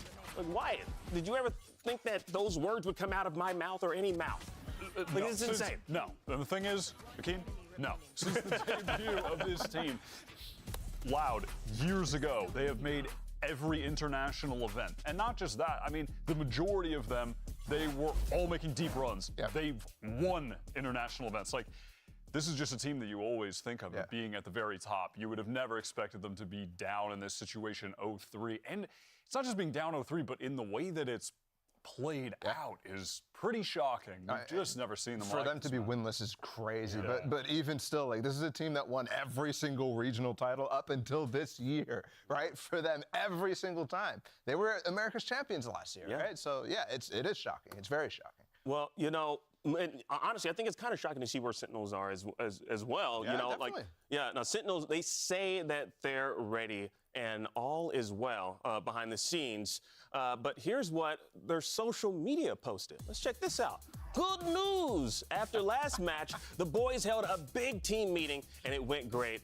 Decided to take a day off, and now we're coming back at 100%, feeling like ourselves and ready to fight. At least it's not a video of Kaplan sitting down in a chair. Yeah. Breaking the bad news. Yeah, no, listen, I like that. In fact, I love that for them. I think that's something that Loud and SEN both need. Coming off the back of Madrid, they had to go straight into Americas here. Other teams, they had that month to prep. They were watching Loud and SEN, prepared for them, and it's those guys that are coming in with some fatigue and with less time to reinvent parts of their game, you know? So I think that's necessary. Yeah, honestly, I'm hoping that the vibes are really high, because I was watching an interview with, shout out to Pedro Romero, that he did with Coach Kaplan, and to quote what Coach Kaplan said in that interview, he said, you just can't show up to matches and not be a team in the server. And essentially, that's what they were doing. That's according to Coach Kaplan. I'm not saying that. Those are not my words. Those are his. I mean, you can just see on the cams, he looks way more animated and frustrated than before. Like, he is now in the Coach Alex and MCE zone of anger. Seriously, which was never the case when you were seeing him before. Like, the expectations for the team are way higher, and I do feel like it's led to some frustration in their camp that they're not meeting them at the moment. Yeah, well, you know what? Earlier, Riv caught up with Zelsis, the vibe merchant himself, to see, let's get a little vibe check. So let's check it out. That's right, we're here in the SEN practice room. I'm joined by Bundle right now, and I got a quick question. Got to get some insight on what the meeting was like last week after the EG game, and on the off days, was it back to the grind, or was it a bit of decompressed days? It's always about the grind, getting back to work, you know, it's esports, but, you know, we've had a lot of these meetings, so we need to start winning and stop having meetings, otherwise I need to go to an AA meeting, so, yeah. All right, well, pizza parties later. An AA meeting. Wait, what does that stand for in this context? Auto aim. Auto aim meeting. Good. That was a good save. Yeah, off the top. Yeah, Ball is saving us. Yeah. Now, no one actually expected Coach Potter. She thought that EG was going to take down Sentinels 2-0, and they actually did, and putting their stage 1 in jeopardy. Like, my mind was blown. Did any of y'all think that was going to happen? Like, what we saw, it was insane. No, absolutely. But this is a pattern for EG, right? This is a pattern. They always mess teams up late in the season. They've been doing it since 2022 with that old roster back against Optic way back when. They did it last year and actually turned it into something. So very interesting to see this late in the season against Sentinels now, who are our previous international champion, right? They still hold the crown for winning Masters Madrid. And here they are once again getting knocked down and having to do up basically a run back in the lower bracket. I know we're talking about a regular season here, but yeah, they are at risk of not making playoffs because of that match. Yeah. I mean, well, it seemed like Coach Potter, like those are just like, she was hoping for the best for her team, and it actually just worked in her favor. It just honestly blew everyone's mind. But you know what? Let's hop over to their competitors, shall we? Okay. Now, Loud did not have a great Super Week either. Like, they lost their 3rd straight match after Madrid. How? How is this possible? I mean, first of all, they're going against crew who are just absolutely They've been showing up, yeah. Their players individually right now can do nothing wrong. They're hitting all of their shots. Crew played a very simple game against Loud. It was very effective, kind of reminiscent to me of like watching Gen G.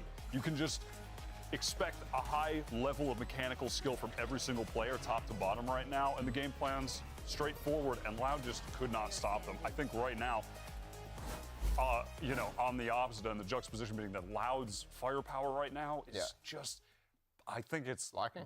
The lacking. I feel like it's the worst we've ever seen from them, and again, from a team that they get carried by firepower. I mean, that's their identity. They could in a fall lot of back cases. on it if they needed to. Yeah, like they could always fall back on that, and they just can't. Right? And honestly, that's how they made Madrid in the first place. And Madrid wasn't the best showing from them either. Obviously, they made top 4. I think a lot of people will be excited about that and be happy with that result, especially given the fact that this is a different team, right? So with context, it might make sense. But to see them 0-3 is crazy. I think it's absolutely what you're saying, Wyatt, about the firepower. It's not there right now for this team. And because of that, they're also trying to overcompensate in terms of compositions and agents that they're playing, right? Sonic on Deadlock is crazy at this point in the stage. Yeah, it's honestly, it's wild to me. But you know what? Let's actually hear from one of the players. We're going to send things over to Riv, who's standing by with Kawazine.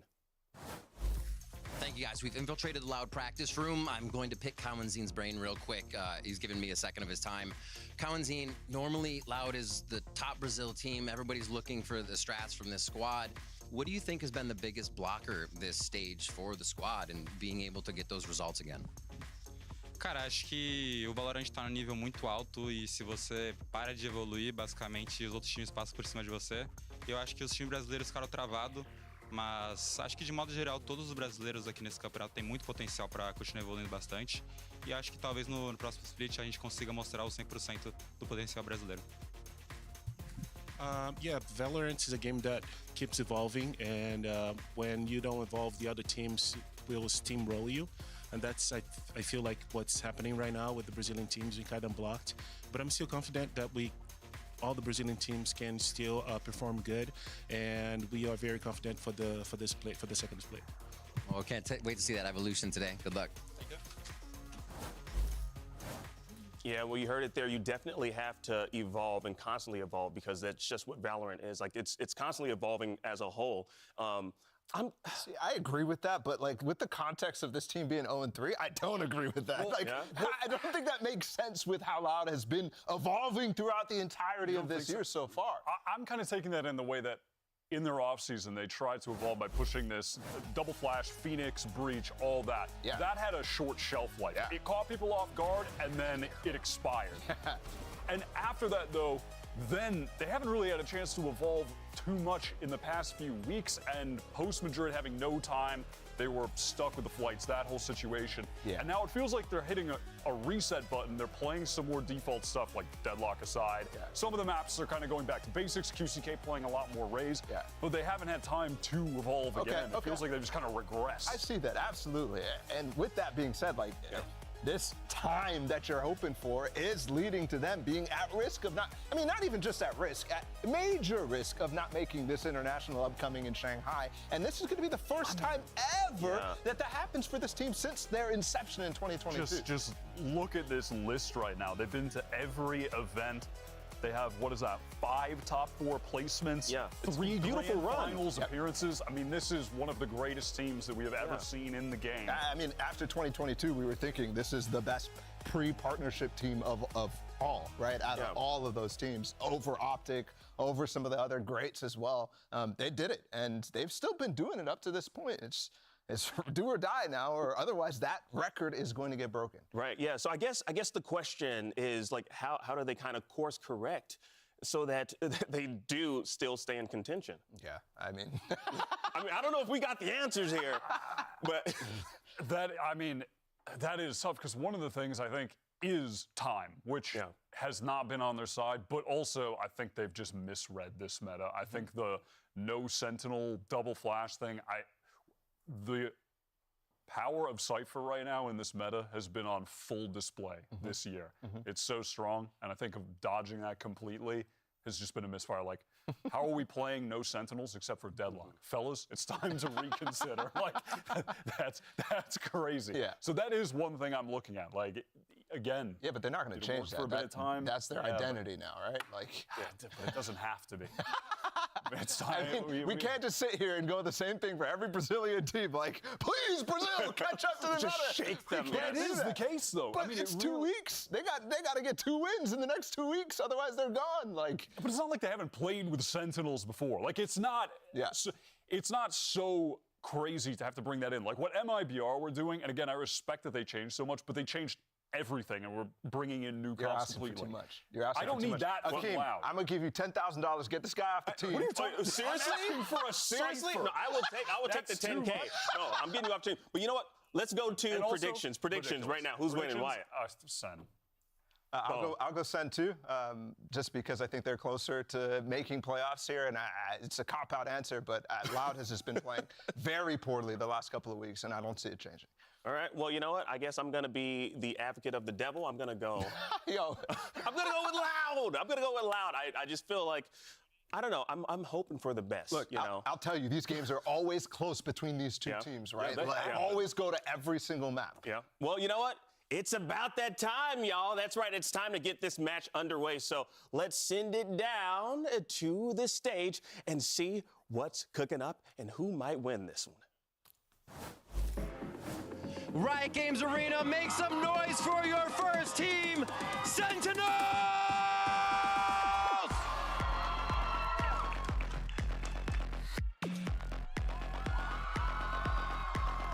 2%.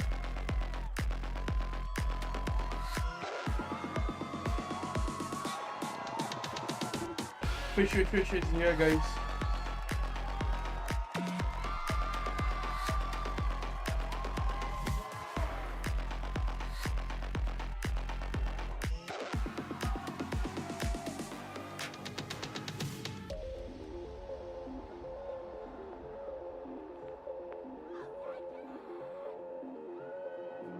Fish.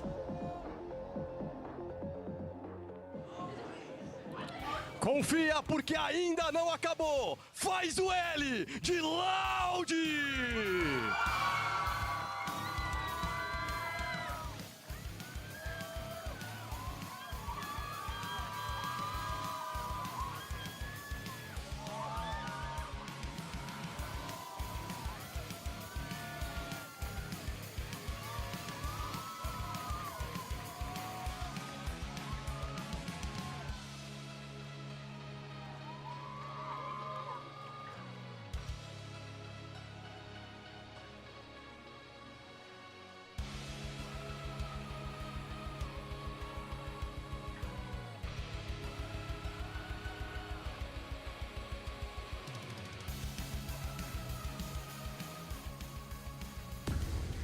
it is almost time. I cannot wait to see how things shake out for this one. I'm the only one that's on Loud side, apparently, here at the analyst desk. I mean, come on, we're on Loud side. We want to see them I am on Loud side. I'm predicting Sentinels. You need to be louder. My brain says Sentinels, but my heart is always with Loud. It always has been, and it always will be. But listen, I'm a scorned, heartbroken fan right now, team, and I have to go with Sentinels at the moment. As much as it pains me. And it does pain me. Yeah. And like you said, Arden, these teams, though, regardless of everything, the last 2 times they met up, super close games. At Madrid, it came down to a third map OT. Yep. So, you know, listen, it could come down to that. I mean, the finals of our kickoff tournament as well was 3-2, right? And it's 5 mapper. Right? True. It happens every single time. So, I mean, let's take a look at the matches. Oh, my God. Okay, here's, again. I'm panicking. We've taken it to Lotus. Both teams pretty much get rid of their permabans, which, I mean, are we going to see the deadlock? That is all eyes for me. I see it right now. I see it right now. I see it right now. I saw it on the screen. I saw it on the screen. Fearing the deadlock. Oh, my God. So tell me why that's such a scary thought for you, because he was killing his teammates with walls. No, it's a scary thought for me, man. I mean, multiple rounds. Les got trapped on a wall, died to a molly. On the last round, he threw it and trapped Cowens. Poor Cowens, he was trying to play the spike. Gets trapped by the wall. He's in the walls. And then they all have to spray it down his own. And then just can't get into post-play positions. I mean, it's a situation where it felt like they had an idea that it would just be good on the map. Yeah. But it didn't come in with some strict ideas of like, we are going to go for this set play. Most of the moments that were standing out to me, it was just utility on the fly. Like, this situation, I think a wall would be good here. I think a grav net would be good here. And like, the grav net can kind of be like a C's on this map where you throw it on like the C platform, that kind of thing. But goddamn, this needs to be way better if they're going to win. You never know. This might be pure comedy on the deadlock. John QT is pure cinema. Yes, that's right. Now it's time to get this El Clasico 2.0 started and send it over to your casters. Here's Bryn and Sideshow. Yeah, let's get started this, and I'm going to be taking some liberties here, but I believe this is a must-win for both of these teams. You got to be thinking that. You're looking at the groups. I mean, Loud currently winless, the bane of their existence. You know, the desk kind of touching on it, I think, as well through the history books of 2024 so far. The bane of their existence has been Sentinels. It was them that bested them in the grand finals at the kickoff to get those 3 championship points. It was them that knocked them into the lowers of Madrid, like Wyatt was mentioning on the desk as well. It was in a very heated fashion, only a difference of 2 rounds between them. These 2 teams have been closely contested so far for the entirety of 2024, but it's always been Sentinels taking that edge against them.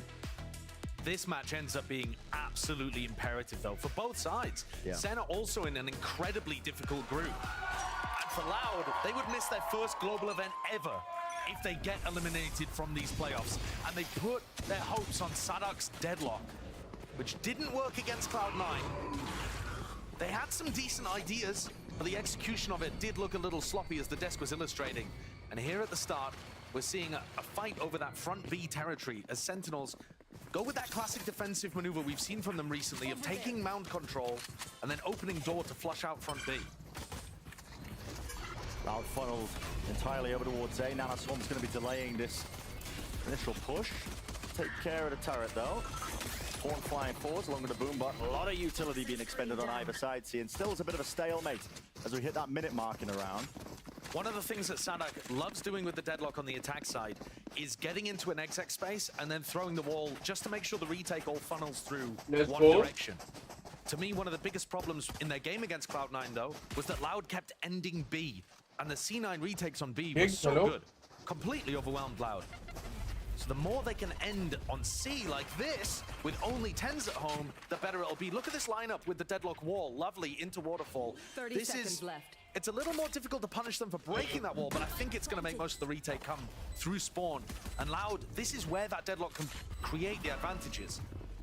So they've still got a bit of util left to play with here. As soon as this fight comes through with a nade Following through with that paranoia, big connections, Ghosto ripping them apart, and the grab net. Significant value there, 3 players just locked and rooted into place here. Sentinels finding it difficult to chew through this one. It's another smoke to try and get them into position, into the site. What the fuck? A tight control there to C-site when they get into the post plant. For all the reasons you were already describing, Josh. And SEN tried their best Kicks, to break hello? that hold. They had a Haunt and Paranoia combo that lit up multiple players on the left side, but the bodies were just too many to get past. Yeah. Look at this. They're marked. Half of them are blinded, but great grab net. And yes, I don't want to ignore the fact that Sadak did beef a bunch of his utility last time we saw them play.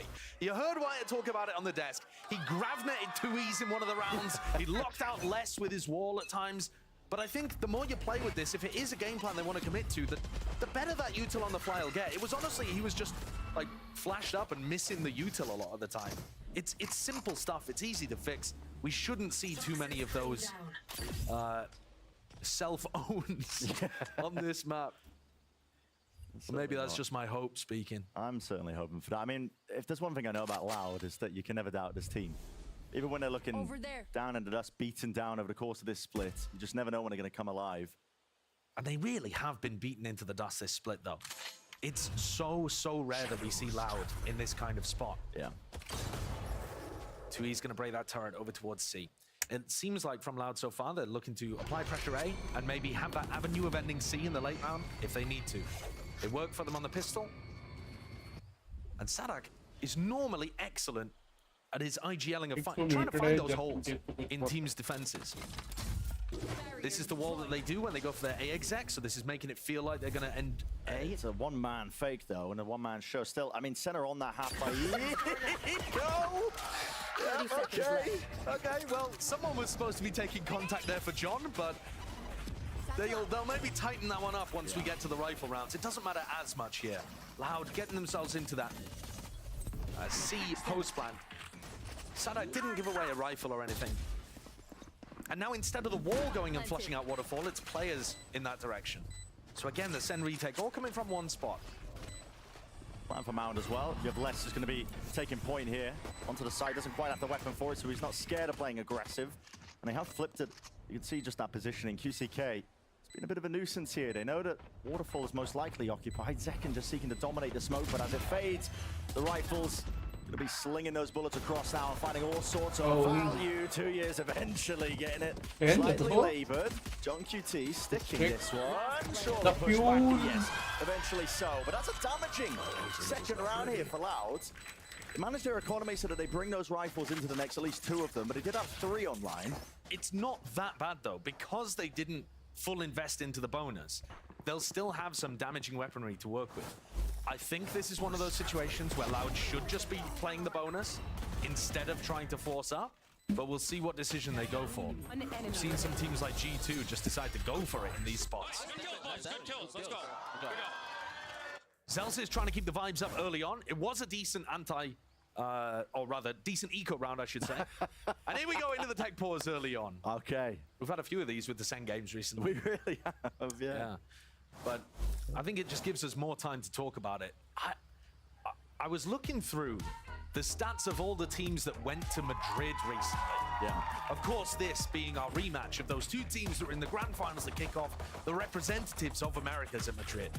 The Madrid teams across Americas, Pacific, and EMEA, since coming back, have only been at a 54% win rate. That is really low for what should have been the premier teams in those 3 regions. Yeah. I've discounted China from that a little because I feel like it's a bit more of a top-heavy region. And so those top teams have less competition, I feel.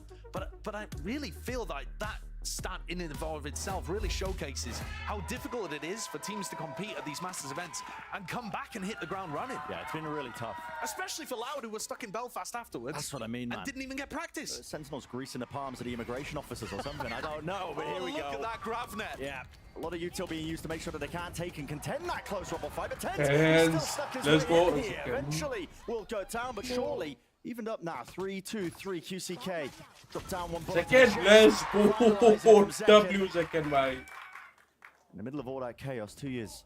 Let's Let's find that gap in through to the B side. The trouble is the spike It's dropped down into the middle of nowhere. They'll have to retrace their steps and regain that ground if they want any chance of winning this round. It is technically possible that Tui's could get up to his Omen ult in the middle of this round, but it doesn't seem likely with the state of what's happening. So Les is making his way over there. There was a coordinated play to put more pressure on Zelsis. Les got close to C, started breaking Killjoy utility, in theory to make that duel easier for Tui's, but he brute forced his way through it anyway. And the SEN players are doubling up. Yeah, doubling up, but you can see the amount of unknowns just circling around, you know, both teams' heads, I think, at this point, just making sure that everything could be cleared. Les is having to contact his way through most of these angles. He just doesn't know what space has been taken by SEN here. But Tui's fake smoke on B did start to pull people towards that site, and so it's opened up this avenue for Loud to get to. It's double re-clear SEN. They're side by side. I mean, Loud are going to have easy access to this entire site. And the Wiser. So SEN are in the opposite sides of the map as well. This plant will go down. As soon as they hear there's no sound cues and they see that plant is online, they're going to be making a run. Heavy marathon sprint now all the way over towards the A side because time is of the essence in this one. It is still winnable for SEN. But it's about how they take this fight right here with the door opening wide. Les, he's got awareness online, looking away for Buttermore. Oh, angles. 2 years dropped, but Les does not reveal his position now. Tucked as a slide off angle. A jar! And nails the first one. 1v1. Nade in his face. Satchels as well. भाई बहुत प्यारा खेला ज़कैन. We'll just win it out with a util. Amazing round from Zekken there, recovering it for his team. But in the grander scheme of things, that's still a pretty big win for Loud. They've gotten closer to their ults. They've damaged the SEN economy very heavily. Gigs भाई मुंह खोल के बैठ ले भाई. ऐसा लग रहा है अकेले ही बैठा हूँ मैं. For that grab net at the start of the round. Yeah. Because Loud didn't get to showcase their full strat book on the attack side against Cloud9, they only actually threw that grab net a couple times in the match. And SEN got caught by it there. It's a really powerful piece of utility, very big. And look at the eco damage that this has done. A Guardian for Zelsis and a Bulldog for Sassy coming into this round. And the Loud players close to two huge ultimates there in the Showstopper Nightfall. And the war chest is filling up. Double satchels from QCK. No one to deal with that horn, but again, there is no follow-up.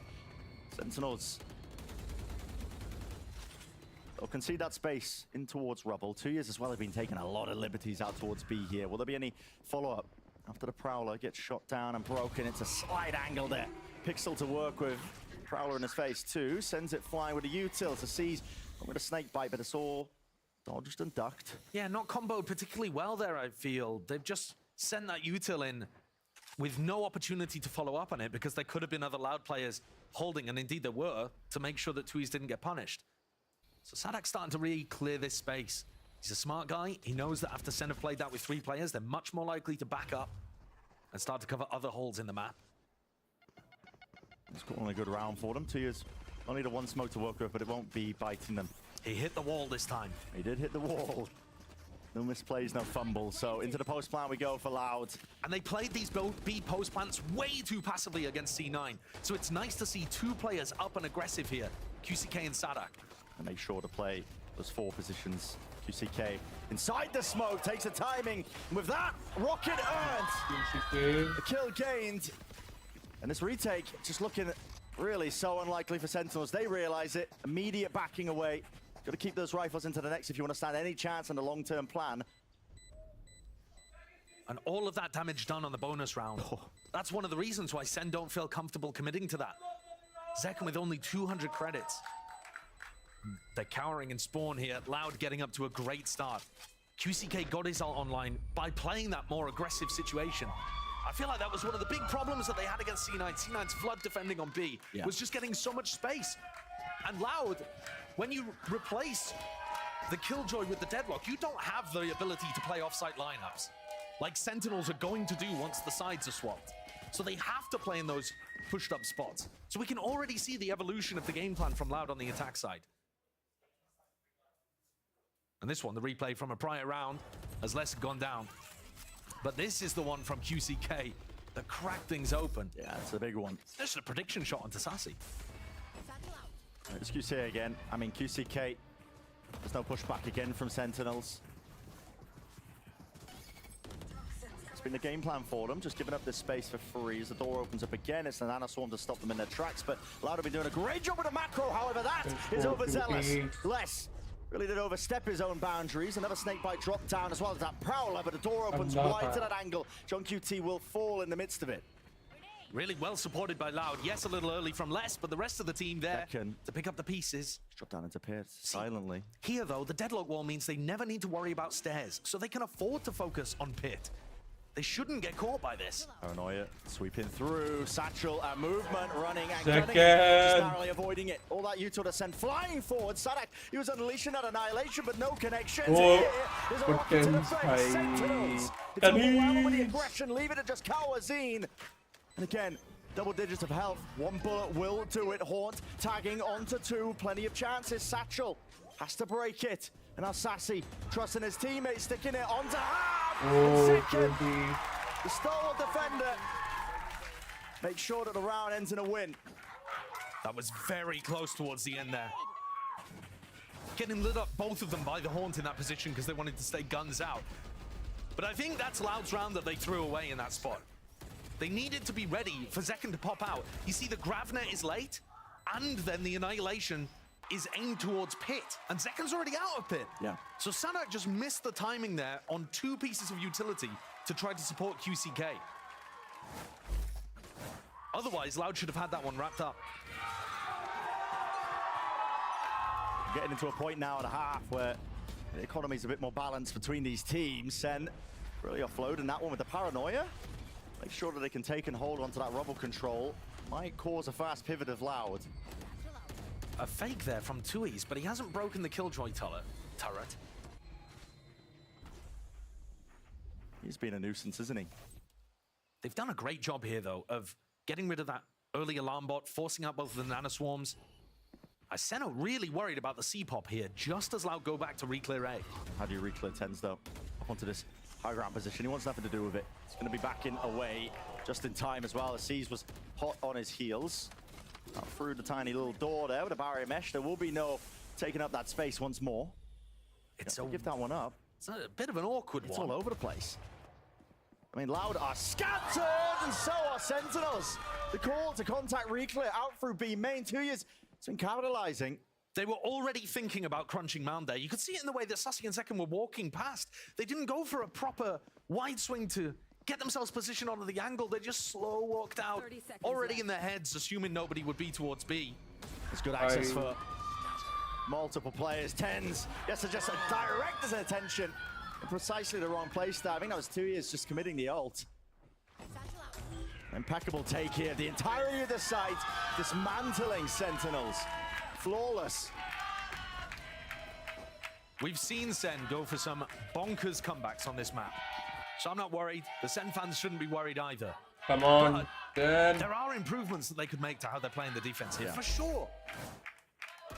And Loud, once they start getting confident, you've got more worries, actually. This is a team with really nothing to lose in stage one anymore. That makes them particularly scary, I think. Also, when we get back into the game, take a look at who the two top fraggers are. In fact, as we go into this timeout, I'll just tell you, it's QCK and Kawanzine, currently at the top of the scoreboard for Loud. Both of those players have not gone positive in a single map for Loud in stage one. The overall game plan has not been working, and they haven't been able to thrive in the midst of that as the individualism tries to carry them over the line. So to see the ideas working for Loud and that empowering QCK and Kawanzine to turn their fortunes around and start hitting shots and get into good positions, that's why it's a little concerning, I think, for Sen. Not because they can't come back, but because they're opening the door for Loud to start feeling better about themselves and get that footing underneath them. A bit of confidence back. It's 2-4, West End are taking this time out. Look for a way back in. Again, we say it all the time when we're covering Lotus as a map, but it's heavily attack-sided. And so how much damage the Loud really need to do to have that winnable chance into the second half? We can only find out when we get there. For now, though, it's another eco round half-buy for Sentinels. And Sadak's calling a great attack side. Sen are constantly misreading where the Loud players are. this push and pull as well, where he's just pressuring all the right areas, making it very difficult to feel where Loud might be ending. Making good usage of the map and the amount of time he's got in each round. And the pushes on defense have been getting owned. You know, if you're gonna try to push out B main and get something going, okay, it has to find value. This is an attempt by Sentinels as well to see if they can take a fight towards him with that util, but Loud again, one step ahead is what it felt like. The Paranoia was used from way back. It triggered out that util from Sentinels, and they had on Paranoia just ready and waiting. And Singh didn't get hit by the defense Paranoia from TenZ, and so he's able to stay. And look at that, great read again from Loud. I mean, Two is having a field day.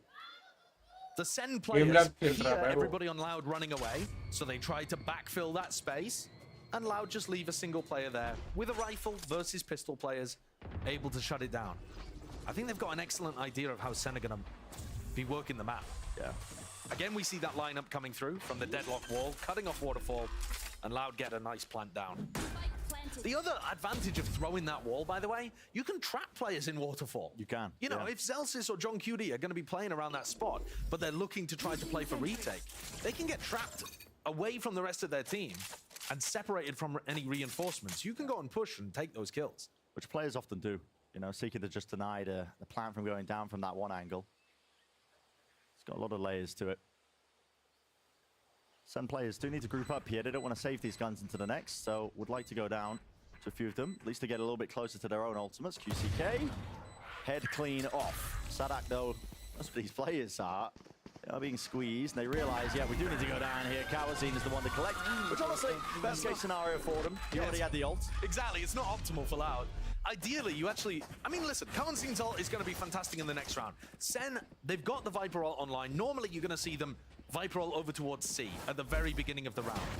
Loud can already start thinking about that. All right, what tools do we have to deal with that Viper's pit? Are we going to Nightfall early? Are we going to throw an Annihilation in there to try to catch John QD? And SEN, on the minimap, from our point of view, we can see already messing with those expectations. They're not looking to pit at the start of the round. Instead, they've got TenZ with an op towards C. So as the rest of Loud tried to take a bit of mound control, they're going to be faced with a very different opponent. Let's go, TenZ.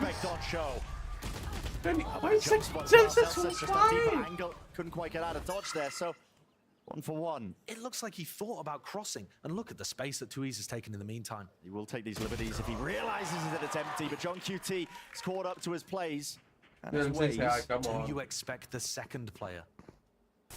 But the rest of Loud as well, going to be following up right there with him.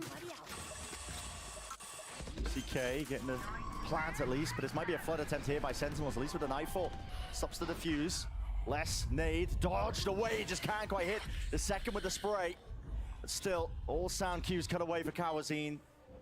They have lost all track of really what's occurring. Still, it's 2 versus 2. And the spike did go down in the middle of all of this one here. So still, the onus being on Sentinels. Kawazine is dodging, just evading that capture here. But Kawazine forced out into the open. Oh, and a QCK will use it. It's a great success. 6-2 now for Loud, making sure that there's no gaps. No easy rounds here for Sentinels to win. Surprise था यार, ये वो भाग के जाता था, उसको नहीं पाता टाइमिंग कॉगिंग नहीं देखा था, मिल जाता. I feel like he was very serviceable for Loud during kickoff. And one of the big reasons that they got to Madrid and were able to perform, he looked tight, coordinated. People were talking about how Sadak, you know, great small-time IGL, how does he keep doing it with all of these new players? And yeah, QCK has cooled down massively in stage 1, but he's back now when the game plans are working, up there, winning rounds for Loud, putting pressure on SEN. It matters most. TenZ, this is so damn bold right now. ADS in a way. And do you pit off that contact? Barely surviving. I mean, the pit's not going to be offloaded here, but mainly because John QT's not in position for it. He was, though. When TenZ first took contact, they're just not trying to invest this ult. But they're going to go fast through this one. Look at this. It's Annihilation and nade rebounds. Brought up decay damage. It all adds up. Enough for the rifles and util to really get that work done. I think SEN is stuck in a position right now where they're trying to play disruptively or unexpectedly. And instead, they're just getting trapped. It's falling apart. Another round where you have to, I mean, just bite the bullet. Very difficult decision to make, especially when you're down this many rounds if you are Sentinels. But it's, again, got to keep the guns in play. This defense side needs some heavy looking at from SEN. You know, they're getting, Tense is getting bullied back, and then the C side is just so open. Yep. Look at that. The Nightfall is in. Annihilation to pick up the kill, even if the Nightfall nade combo hadn't worked. And we saw John Cutie now 2 rounds in a row where SEN have been buying, but haven't found an opportunity or haven't wanted to invest the Viper roll. I think probably because they were worried about the combination of that, like Nightfall Annihilation. They're just like, well, we're not going to get value out of it anyway, so we might as well play a different defense setup. But these look kind of audible rather than something you would have drawn up beforehand. Finally, the ult cycle dies for Loud. So no more big ults to open their way into sites. So SEN have an opportunity now to grab as many as they can towards the end of this half and make things doable for themselves on the attack side. We've seen them come back from ridiculously far down, but you don't want to put yourself in that position every time. No, definitely don't. For Sentinels as well, it's going to be that bargain bin purchase. I mean, weaponry, it's got some power to it. Grab that combo along with a snake bite. I mean, there's just no contention from Sentinels. Can't even hope for it. Door opens wide here. Sanaki, that is pure disrespect. I mean, just complete assumptions being made. Celsius, Zell fucking says bye. Slaps down Loud for getting aggressive. Thinking that they can play them in themselves, and Paranoia will get that connection. Blind as anything here. 2v3, fake TP. 2 is. Slots that spike.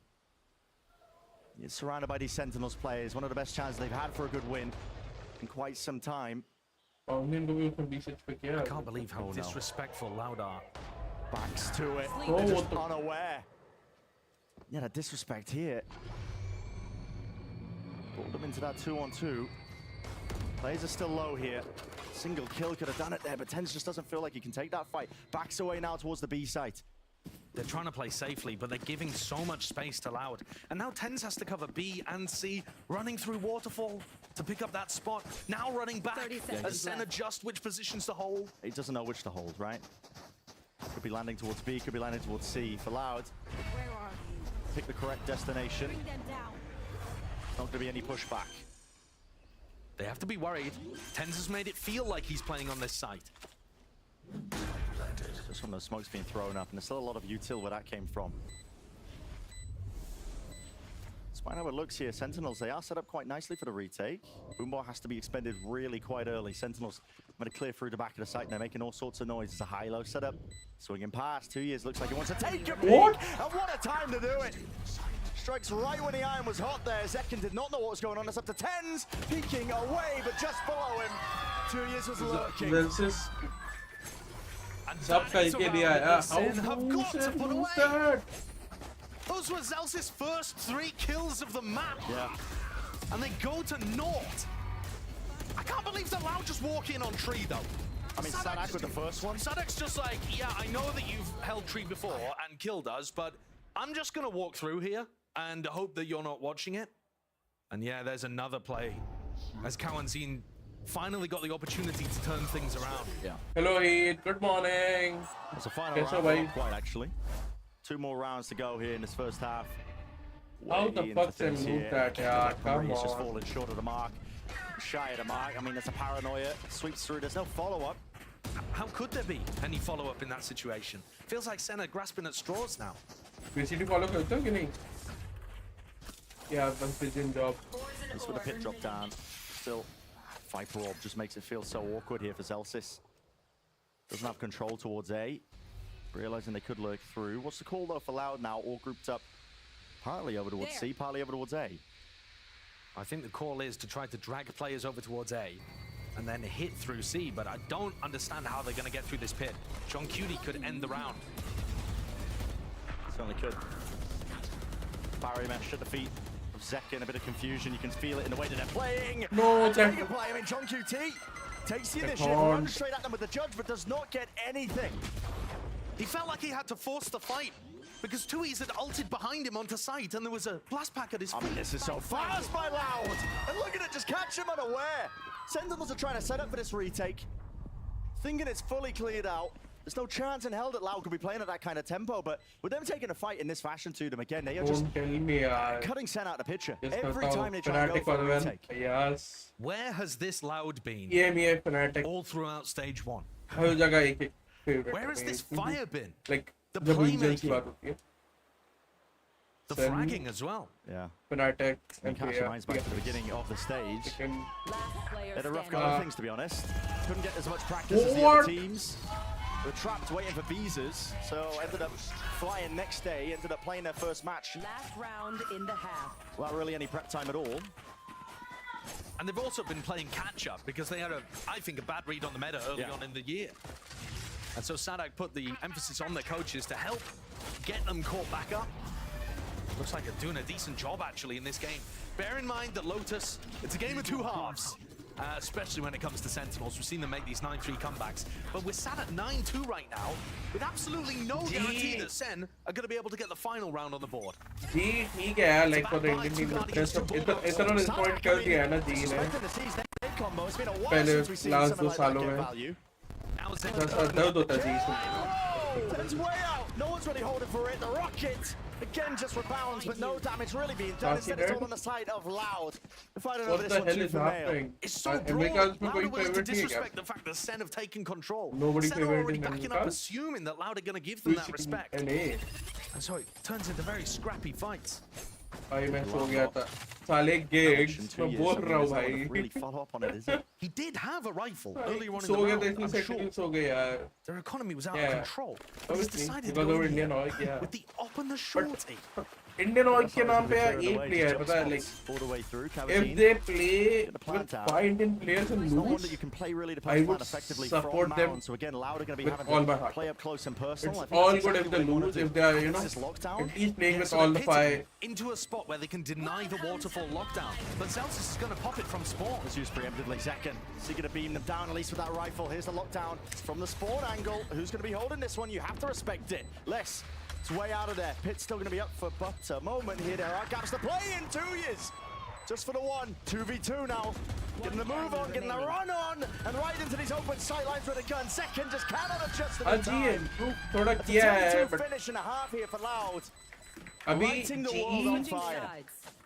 is depending upon qualify. Resurgence. Depending upon like Bleed and T1 के गंदे खेलने पे वो लोग qualify कर सकते हैं. After people are They are calling for his fine. head. They Bleed तो हांडी वाली है. That's for sure. Everything was working But they for them. need The calling from T1 to Sadak was lose as beautiful. well.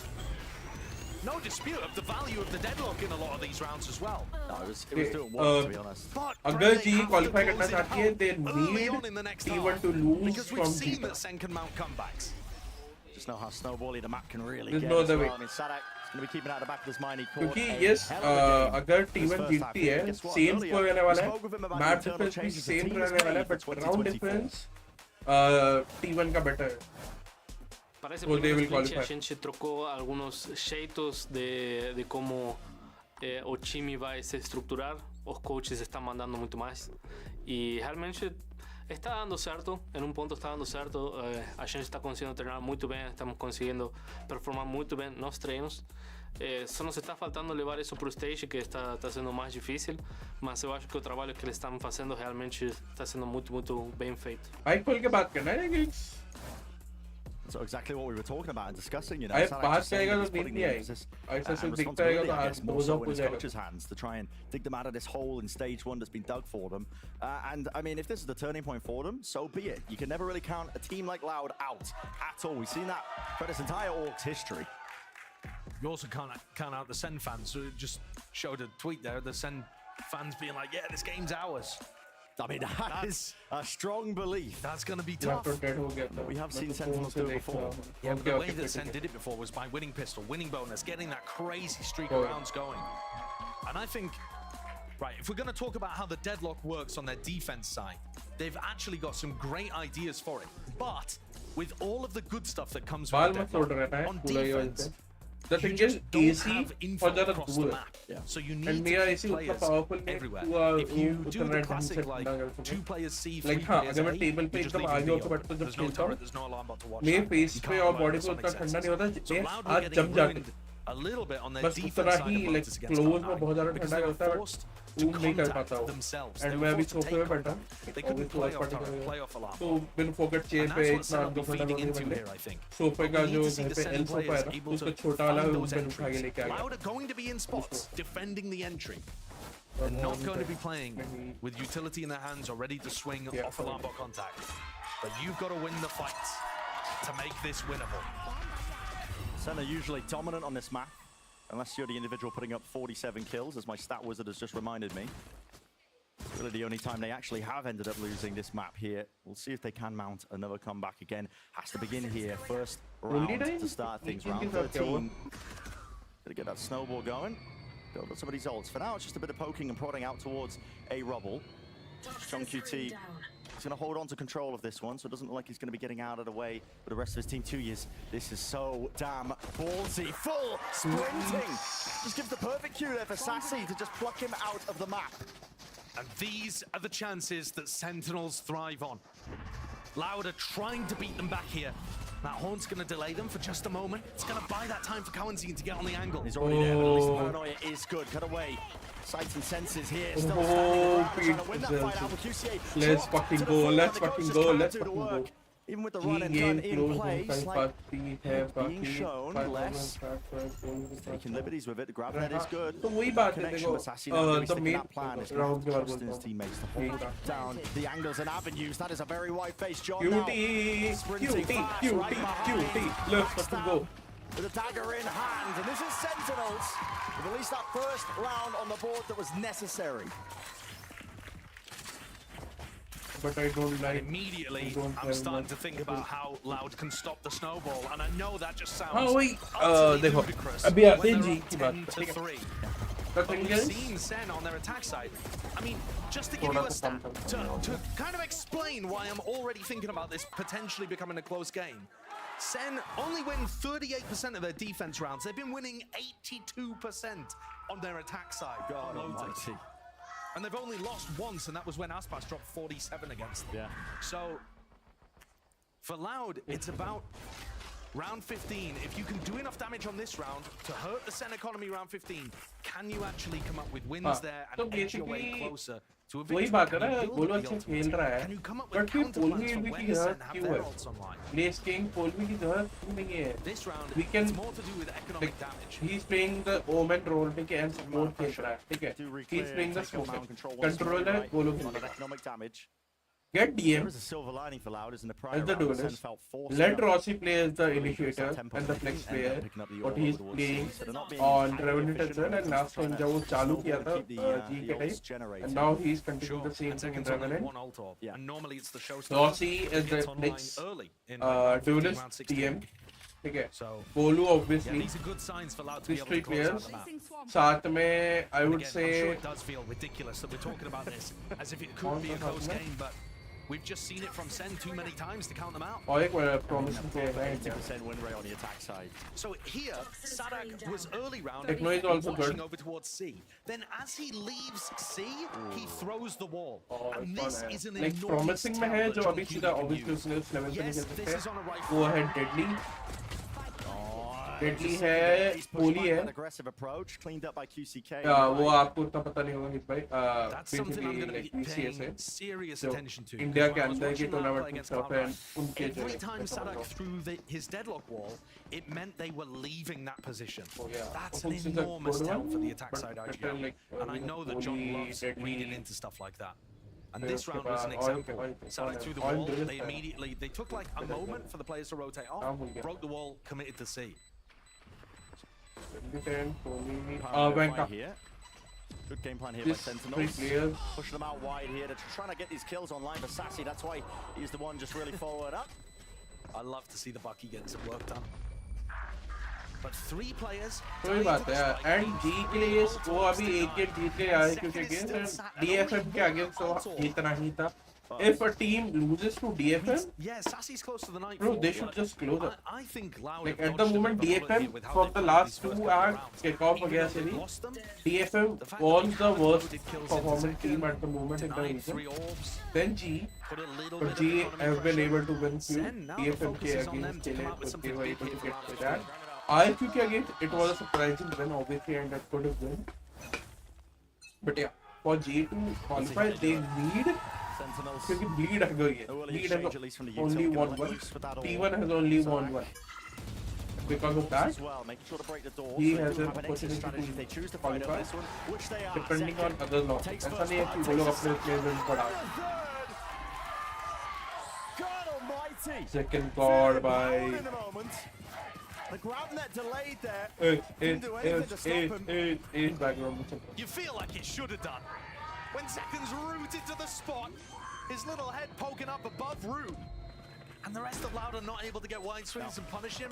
I gotta see that in a replay. That looks like crazy good spray control from the young fragger of Sentinels. And the decision's already made for Loud. So they can't play for this one. No. Investing the rifles into this one, they've got to keep their guns. So again, familiar scenes. And again, you do not want to be giving these deaths to build up towards the ult orbs for Zekan.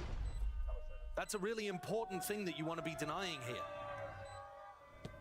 Sassy, though, didn't have to use the Nightfall, and this is such a big focus. मेरे को tweet भी किया था Thinking about how Lotus attacks the like a main snowball. law Really cautious in about Indian this stuff. gaming is Exactly. the That's the reason why the attack side is so initiator. Sentinels are already Like thinking India about has these many little defining great moments that duelists. just they're able to get Amazing these wins control. time and हाँ. time again. And I just want to quickly point out that Loud did actually run a 2-0. Vivo is also a good controller and as Sentinel. He Nobody can being play amazing 3 on 8 at the Sentinel. start of the round. That's not something they were doing very much in the game against Cloud9 because they were worried Like that someone could just luck run and fast control And yeah, agents. as expected, that was India a has bonkers that. play by Zekan. Vivo हो This kid गया. is nuts when he gets going. और एक तो है NT हो गया. He's made a lot of people feel like that over the course of this year. उतना अच्छा नहीं कर पाया जितना कैपेबिलिटी है मैं. Once Toxic again, time for we're that he getting shifted 0 to players initiator over flex. towards B to begin the Like, round. that's the thing. If Sen can start to India get a lead onto that, it's something that's very is punishable. able to come together every other oil, not just PR, thrown out. Should be a pretty big tell. Fox. All the teams in India just come together, make a god team in terms of Indian esports. And instead of Sada coming to global reinforce esports, less on the C it's side. Indian esports. Yeah, I Sada would did not use support that it wall with all my heart. when he left C. It has more potential than And like it's great 5 from the people defense that from they've got 5 Juicy different K regions today. and countries Rifle's come gonna get together, committed. No adapt, chances here for and Sentinels. play They'll together, let it slip and then away and through. build It's the rifle synergy aim, to but win Leicester the still game. towards the back of pillar. Port has to be broken. The reinforcements are here. It's They're only flooding second on into site. position. It is only second. There is no follow-up and follow-through. Indeed, sees a connection. Decayed down to the one with the barrier mesh in their face. They can't take the fight equally in time and in tandem. It's Loud that are dropping them. Realization by Kawazine. Knowing that they're now into the 1v2, they can give up that space and just play side by side. QCK though does have double satchels to work with along with the judge. Many ways to play this if you are Zelsis. He doesn't know exactly where QCK is. He's seen Kawanzine earlier on. His time has just ticked. Yeah, so 14 low. seconds. And as the satchel plays with the charge, shot, nails it, straight mid-air, disrespect with the horns, at least gets off of it, but now time, he has to stick it. Kawazine, a moment's notice is all it takes. Fucking perfect fucking timely That's a clap on phenomenal him, round by that Loud. wall, by Weak that weaponry. deadlock wall. And the value from Sadak's deadlock wall was amazing. He has the grab net and the wall to separate those two players, the duelists, essentially. Zekan and Tens from the rest of Sen. And look, as the blast packs in here, Zekan, Tens is with him, but everyone else is walled out. Look at the wall! And how perfect that timing is. Zekan got isolated. They got hit with the C's, picked off one by one, and the rest of Sen could only throw in utility. That's the spider heroics. I mean, Zelsis makes a good go of things. Plant के sound आए ही पे. Monumentous. Bye, drop it there. Bye bye, he's bye. Thank you so much for dropping by. Bye bye. Have a nice day. It drags them closer to that 13 that they're going to need. Have a say. A momentum breaker, perhaps? But the economy is still decent for Sentinels. Zekan is still one away from showstopper for Sentinels. They have chances to begin the snowball again. This may just be a blip in the road if Sen can use this tactical timeout to come up with another good way of getting in. But the problem for them is, Brent, that if they rely on Zekan taking that ult orb and getting into a site, what's to say that the same doesn't just happen? Oh yeah, he just gets split up by the barrier mesh. Barrier mesh or the grav net, or in theory something like the C's as well, right? All of these tools can separate Zekken or Zekken and Tens from the rest of the squad. And Loud's comp is just so happy to play that kind of style instead of playing offside retakes.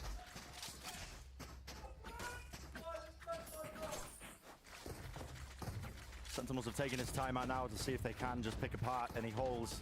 This defensive game plan, which we can see it straight down the gut of the B site.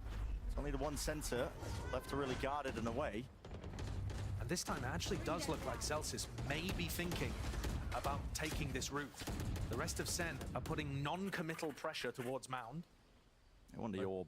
But Celsius hasn't really taken space there. I don't think John's got this read. The problem is that it's really difficult to tell exactly who's going to be around B at the start of the round.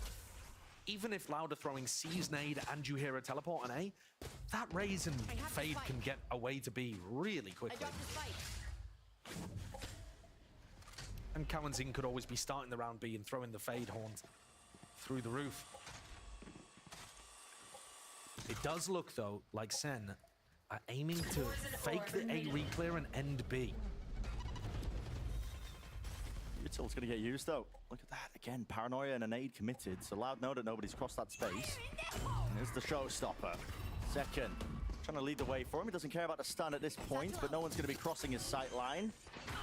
So a lot of space taken here. Do they hold on to it? Nightfall, it's fast now. A rapid approach onto this one with the door opening wide. Grabnet connects. Cutie! Fucking cinema, bro. Loud realize that auto Freaking cinema. trapped and tucked away here. Nanoswarms have to be offloaded here by Celsius just to seek the delay. And the post-bar positioning, it's not quite ideal. Sees though, a great connection with another nade as well. High ground by Les. Let's fucking go. Following through.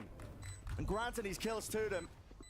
Two left to stand here for Loud, and they have to, again, give up the hopes and dreams, I think, of any chance into this round. The way that SEN plays these B post plants is lovely.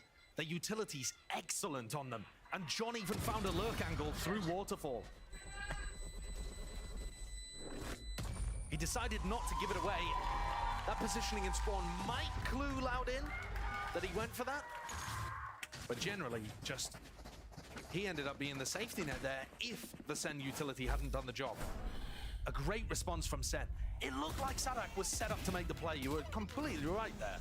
But he couldn't find the fight he needed. Only 2 rounds required for Loud to get this over the line. But I'm always afraid of rounds like this, where Loud are kind of half buying. They're making sure they have enough economy for next. But if they feel incentivized to use the Annihilation and then they don't have that for another big rifle Well, they're fighting this, man. I mean, that is a double player group up here with a nade and a paranoia. Sentinels, they hear all of it.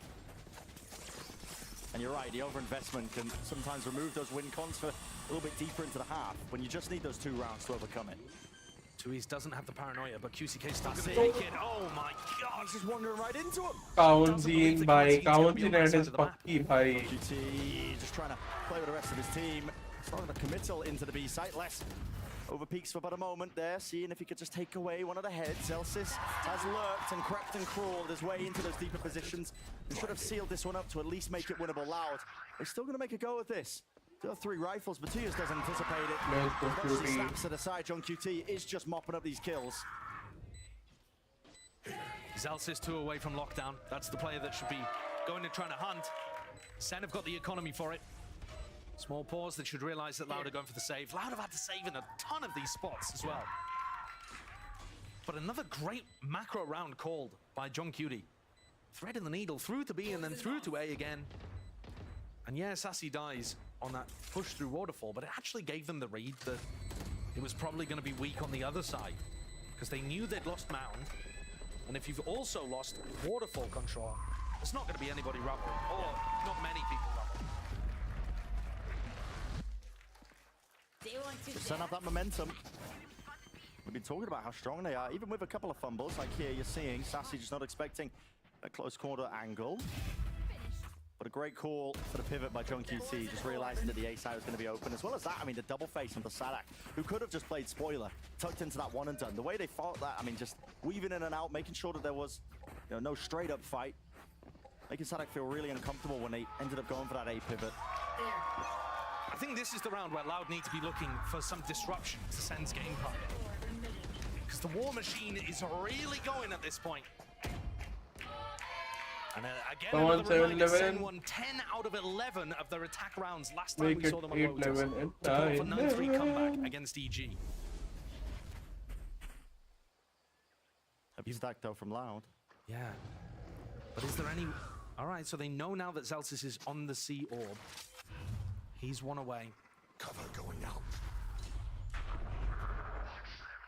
All TP for information. That's 2 years, committing it, realizing that John is still there into the lobby angle. I think that's good info, because it means that you don't have to start reinforcing the C site, thinking it's an exec. Sen feeling a bit stunted. Need to find a way to push back 2 years. Paranoia. That's because the wall went going up. The smoke as well. How do you play it? Disrespecting it. It's a horn that was broken along with a snake by 2 years. Shoulder peeking wide. Doesn't go down though. 2 straight bullets. Chipping him down, weakening him. QCK feeling a bit uncertain as his own position. He just offloads that nade. But what's the call now again for Sen here? About 30 seconds into it. Zekken, Satchel is forward now, cutting up the angle. But it's a one and done by QCK. And eventually traded out, but still Hey, what the hell? Sounding, yaar. Sen losing control and grip of really the positions that they could be playing in for Zelsis. Sitting duck. More hours to play for, not even a winnable round, so Loud. There's a hell of a climb to do so, but they will find themselves up to that 12th round. Excellent timing for Loud to pull together all of their threads and put another one on the board. They don't need to take risks. They just need to stack up advantages and convert. And in this situation, they forced John to overwork the attack side. John's been finding the gaps fairly heavily. This time, though, Kawanzin had already taken mount control, and he was in a spot to open the door and set up crossfires on B, and Sen eventually ended there. Yeah. I think Sadak also just throwing his wall over towards C gave them so much peace of mind. Is this going to be another defining moment? This is an onslaught. It's just racing towards John QT. Have to show some respect at least to the Snakebinder positioning. I mean, he doesn't open himself up.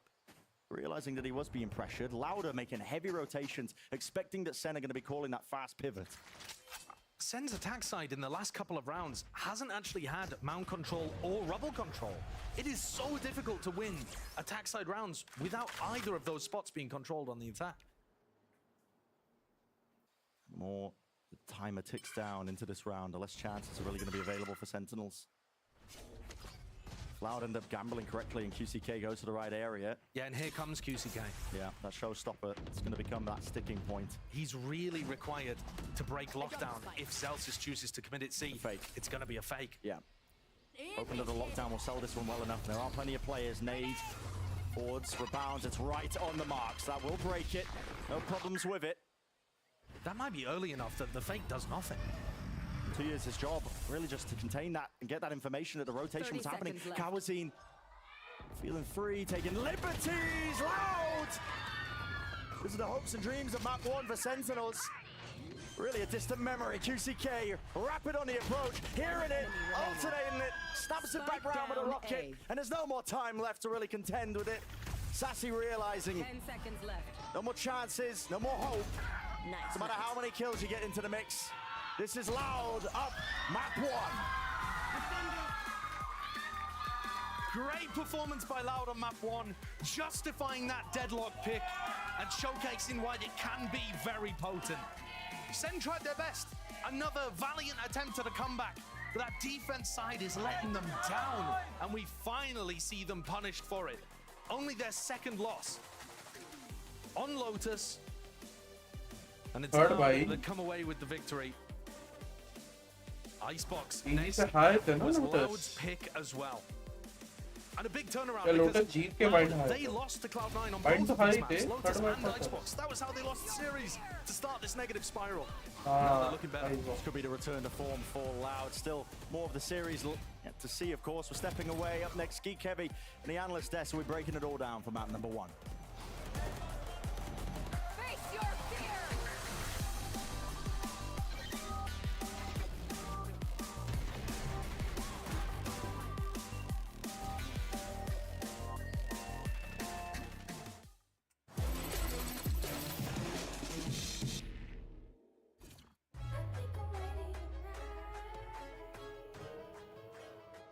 Hey guys, it's Jimmy Lin. In this series, I'm going to walk you through attack on Pearl. Watch out for the stairs, clear this angle. You're going to be able to fight this.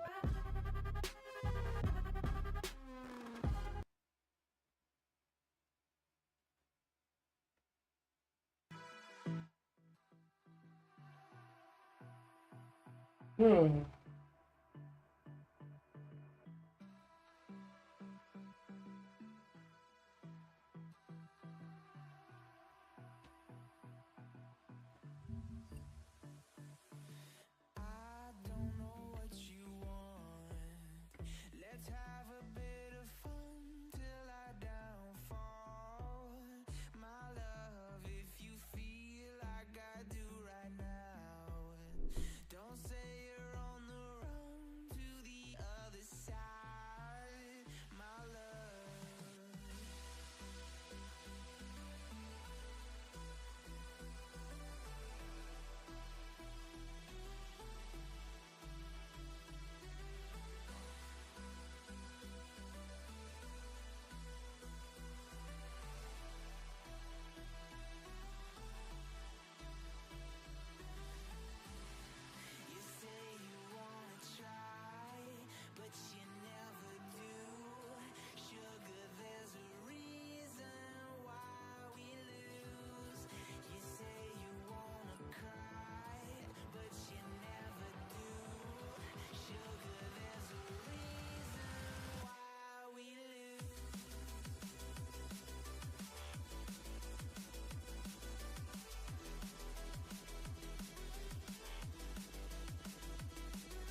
cleaning up in certain things, and we feel like that's a sign that we can turn this around in the next 2 maps. All right, Kaplan, thank you so much for the insight. Best of luck in the series. Yeah, I mean, honestly, that's what I want to hear. I want that hopium to just keep going, you know. No more meetings for Zellsis. We don't want any more meetings. So hopefully, you know, we'll see how they fare on Icebox. Yeah, this is going to be Loud's pick now. Last time they picked Icebox, it was against C9, I believe, and they got smoked. That was in that series. It was a 3-mapper, and that was the one they actually did the worst on. They lost 13-4 to C9 and just looked fundamentally so off. Players just did not know which angles they needed to be picking up, where to be positioned to help each other. It was extremely sloppy in that regard. So, again, though, we haven't seen it for a bit. Similar to Lowe's, so they want to step that up here too. Absolutely. Still running the same comp, I think, on both sides here, so no big surprises. And one thing I have to also point out, we talked a lot about how if Loud lose this series, then they're eliminated from playoff contention. But it also means more than that, Akeem. This means everything for the next split too. They carry these records forward, so any loss going forward is massive for both sides. And obviously, we saw the comps here. I think something I was interested. I talked to the assistant coach Drew Spark from Sentinels beforehand, and he said that they were very comfortable with how the map select went. And I think it's because you can expect the same sort of stuff out of Loud almost every single time. For them to go to Icebox, as Wyatt said, I think is definitely a sign that Sentinels is going to be ready for this. Yeah, well, you know what? The stakes couldn't be higher for both these teams. So let's get into map 2 and send it back to Bryn and Sideshow for the call.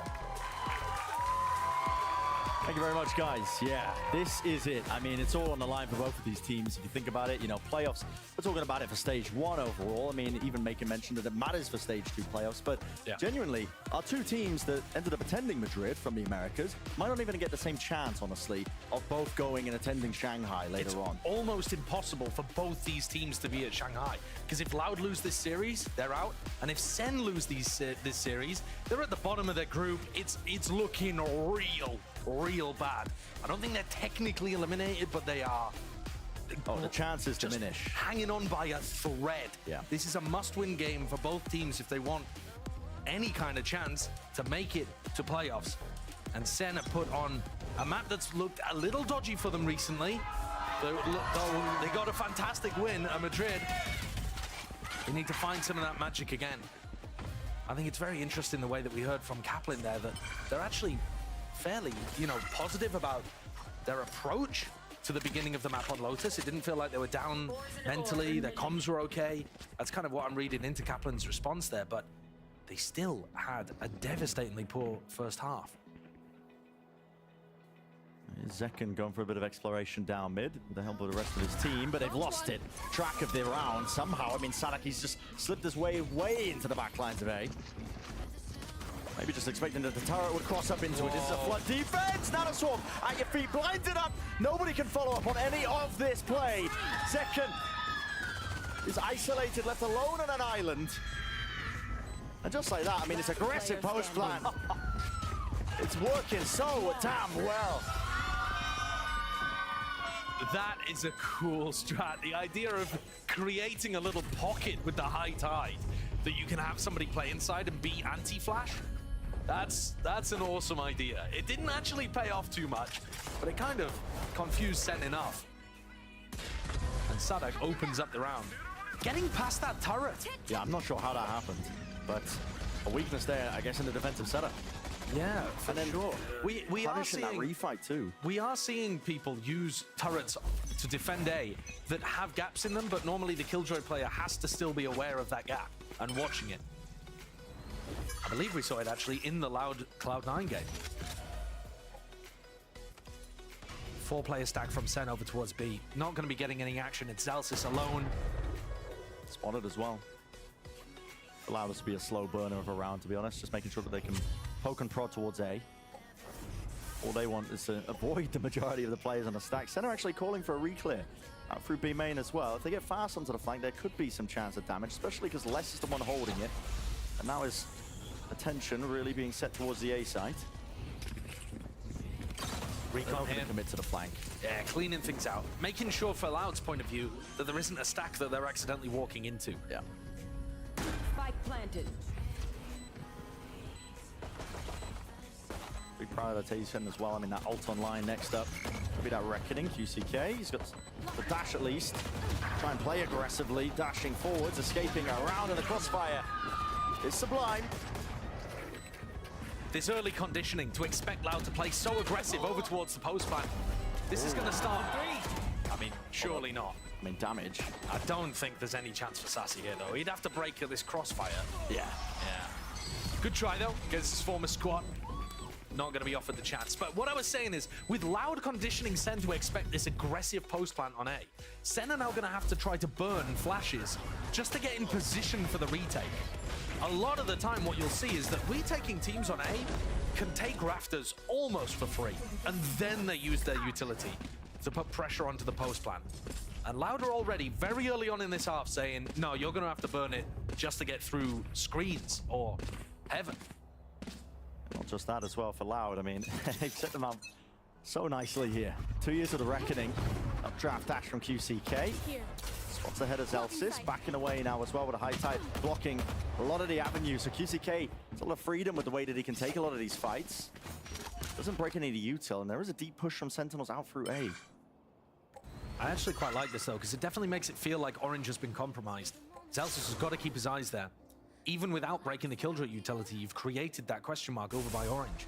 And now Loud a full 5 coming B, so it's going to, in theory, make be easier, but John gets the opener. A bit instinctual there, I think, as well, with the wall going up. Knowing that he could spam it, QCK crept his way into the close corner. Pure silence now, making sure that they offload that ult, using it to really gain some space. And now they know it's a site cleared out. QCK adjusted in time. Wasn't initially there with a crosshair play. Somebody's found one kill. Might be going hunting for even a second one. Dash disengaged was re-earned, and it's just enough of a distraction. Ten's just taken one to the side of the temple. QCK benefited massively from a better game plan, I think, on Lotus. This is him getting shut down towards the end of the round, but having that impact on his own, basically. Brian, man. He just walked forward with the Harbor ult, found a timing, and was able to win 2, I would say, unfavored fights there against the Sen players. It looked like Sassy and Zelsis should have both had the jump on him. And instead, the Jet player for Loud flexes the muscles and carries on that excellent streak of fragging that he had from map 1. This is a horrendous start for Sen again. Yeah. They had to come out the gates hidden here, and they just haven't. That was a round where Sadak went down super early to John Cutie. That means no alarm bot, no turret on the flank. Sassy and Zekken were both together, and neither of them decided to try to abuse that fact. They might be overthinking things here. They might be thinking to themselves, well, they'll expect us to go for the flank, so instead we should walk mid. And, you know, instead maybe just keeping it simple would be more effective. Sometimes the simplest game plans are just the best ones to do. Don't overcomplicate it too much. Second, sort of slide off angle here on top of the box. A lot of util that could clear him away, but he's just disrespecting it, and a shoulder. It's all that'll be seen. No kill onto 2 years.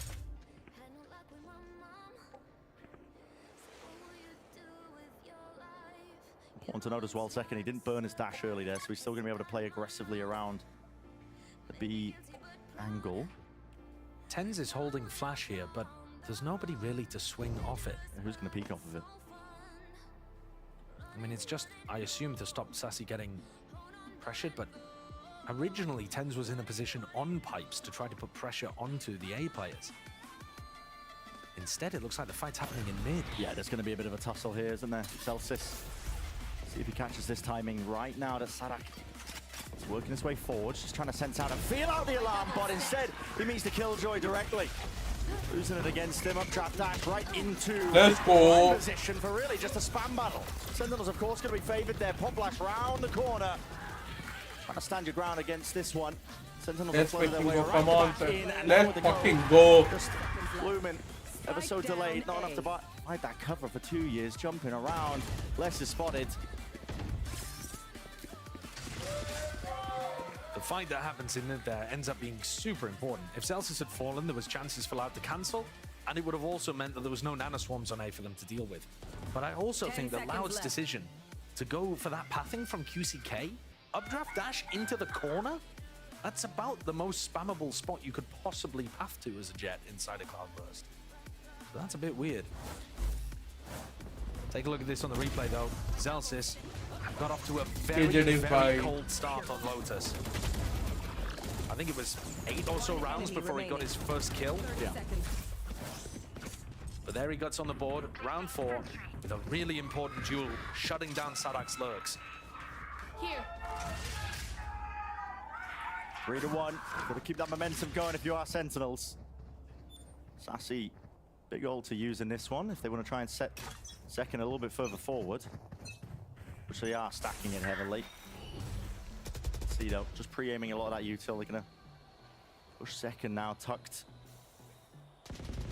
This is, well, at least it should be a bit of a one and done angle. Taking contact. Lots of players waiting. Where the protocol's here. Just can't tip tap, not with a movement. Covering with the angle. Sassy, he's got his back. Nice abuse on the fact that Loud have not been using drone there. Really smart read. Sen stacking 3 players, making B the strong side, and second continues to deliver. Sadak is just making friends with little alarm bot over there, getting up closer to his ultimate, which could be a defining characteristic for them in the next round to come. They still have money to buy. He's realizing as well that the round is lost here, setting up for the peak. So Let's nice and go clean for the again. Sentinels. Most important, come on, Cinema. Show us a show. Yeah, I think that's a great punish for Sen. And it's also going to force Loud to use that drone earlier on. You see here the way that QCK and Kawanzine are peeking. They're expecting there to be no one there. The second doesn't even pop dash after the first one. He waits until he's killed 2 before he even goes for it. Yeah. Not feeling pressured. No. So now we start the round, and I would assume that Kawanzine is going to drone this just off rip. We're going to be making the same mistakes again.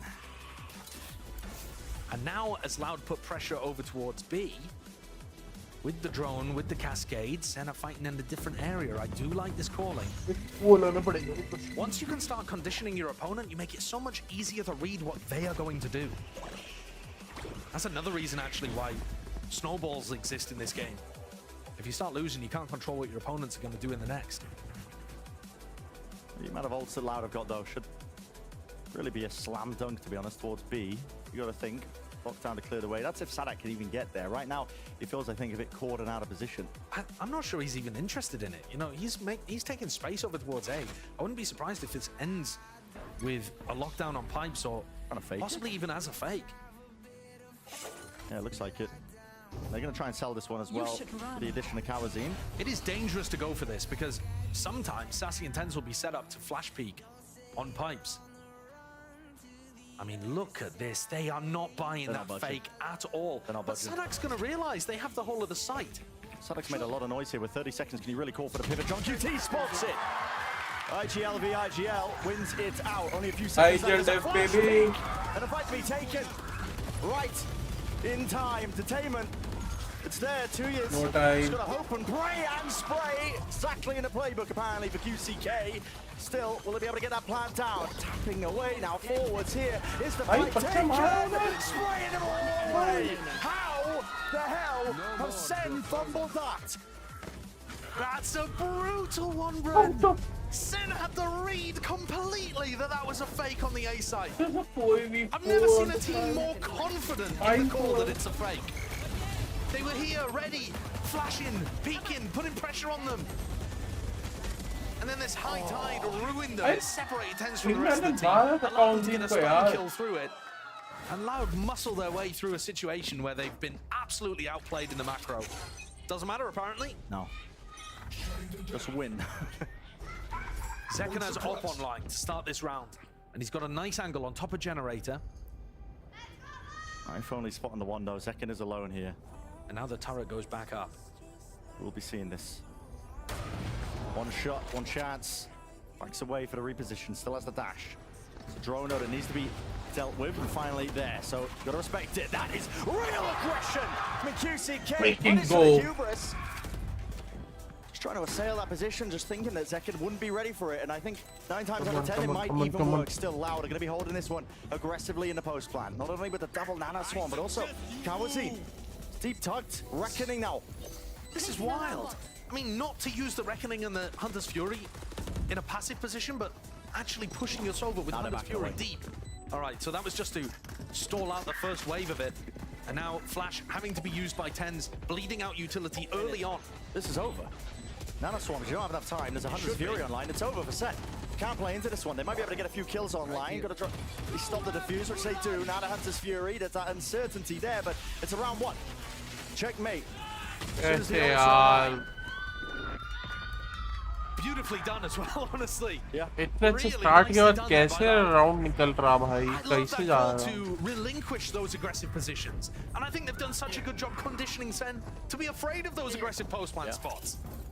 Even with QCK dead, even with the jet down, and in a 4v5, SEN was still worried that these players would be so deep. And you have to respect, I mean, when they use the Reckoning like that, you have to expect that they're going to be holding aggressive post plants. But like you said, Loud just used that timing to back away, play the passive positions, use the ults to just really seal out the round and win it out for them. 5-2. They forced out this time out of Sentinels. Again, things starting to go wrong. It was only that round in 4 and 5 that they managed to overcome ever since 6, where it just came down to that really labored fight into the 1v1. Even though SEN were doing everything perfectly in terms of the macro. Yeah, and I think in theory, what we saw from the teams at Madrid is that this double Flash composition should have more ways of working the map and Flash re-clearing areas and winning the macro game compared to this Harbor Viper comp. And yet SEN are not finding those opportunities to do so. We've actually seen them have good macro ideas and still lose rounds, find those timings to push down mid, and it not really benefit them. Yes, Loud got out to a great start winning the first 3, but it's still been Loud, I feel, in control. Zekken's operator's going to start moving around the map. He was posted up on Generator in the prior round. Now he's going to take it over towards B. He's played there before. And they've conditioned Loud to open B with that Cascade drone. Yeah. So hopefully the drone won't be available to clear Zekken fully. We'll have to see. The angles available for Zekken, few and far between when you're upping from this position. You've got a lot to watch for, and you can hear that drone coming towards him. Still has the dash. Are they ready for the repeat once the drone expires? The question is high tide. I mean, it's brutal. They're hearing it. Rumbling of the footsteps, at least onto the snow. Sadak, he's not shied away from the fight. Not when he's got less at his back. This guy on fire with it. What a great 1-2. Yeah. Baiting out the wider face for less to just clean it up. But they're not playing their Flash agents proactively here, SEN. They've lost a player. You know, Zekken doesn't have Tens to flash him back onto an aggressive line, so he's just losing space on B. And they haven't actually retaken any space on A either. Tens still has full utility, and the other Flash agent's gone. SEN are just slowly ceding space and losing information when their comp should be able to gain it. Just losing it. War of attrition. Another fake being called. Another fake, yeah. It's pulled Zekken away. Oh, but they're full running over towards B. I mean, hookline sinker. Full running away. Zelsis, he's the one to do something about this, to put a stop to it again. Doesn't feel like any player is really favored into it. Not expecting that there could be that angle. Zekken responds in through the back. Skip in, hop in, all around. And he has made short work of the adversary.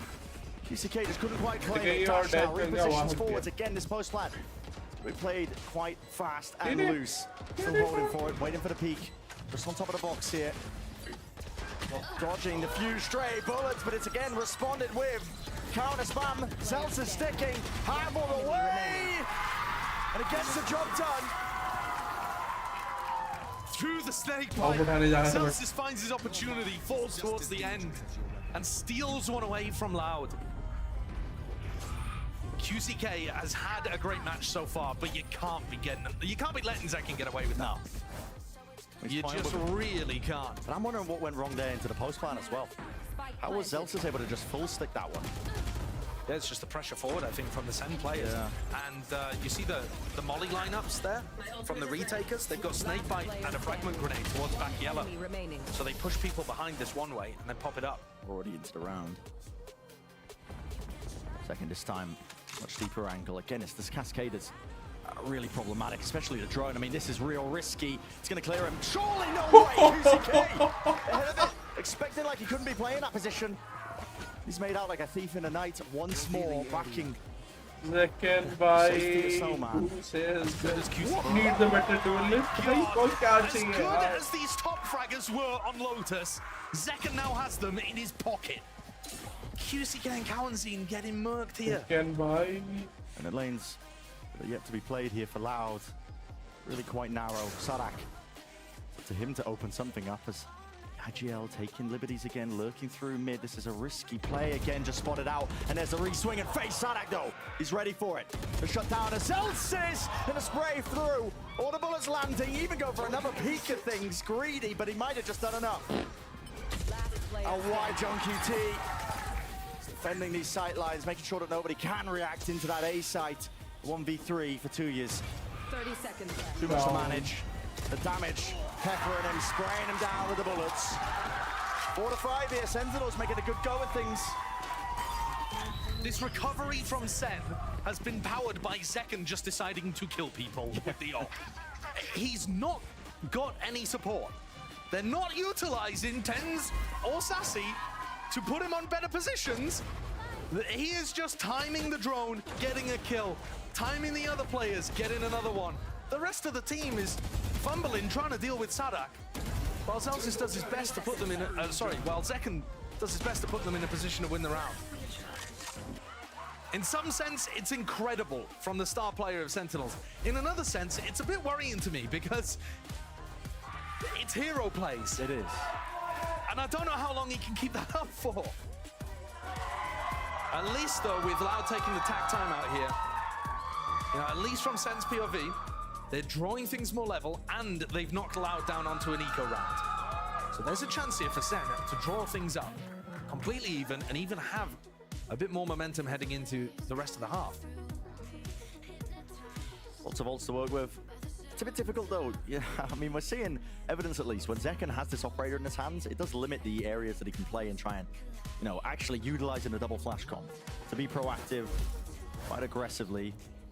But you can't fault the hero plays working anyway, even if he is the lone man just trying to hold down that B site. Exactly. He's got an idea of what Loud are doing with their utility, and the more predictable Loud are, the more that Zekken's finding, you know, using that intelligence and anticipation to outplay them. Taking a gander though, look at this. This might be aggressive. He has the Blade Storm to still work with as well. If he is really pressured up draft, not quite even being utilized here. And just ahead, spun out. Responded with the damage. It's all combined and collected. And the rifle singing away. Stinger up close, Kawazine. Pretty impossible for him to win the round though. 1v3, Celsius at his back. Celsius is hearing all of these footsteps. He can just give perfect information to the other players. Yeah. What an aggressive way of playing the anti-eco there for Sen. Just putting a bit of fear into Loud. And another point. And they literally said the 0 point, the knife that tends to Zekken तब से अकेला खेल रहा है. Loud are They trying to might dodge it at the start. And that's what Loud gives might them read timing it. to go for a play like They that. just, you know, Because Loud are not trying to sprint onto lines. अब उन दोनों के साथ खेला वो.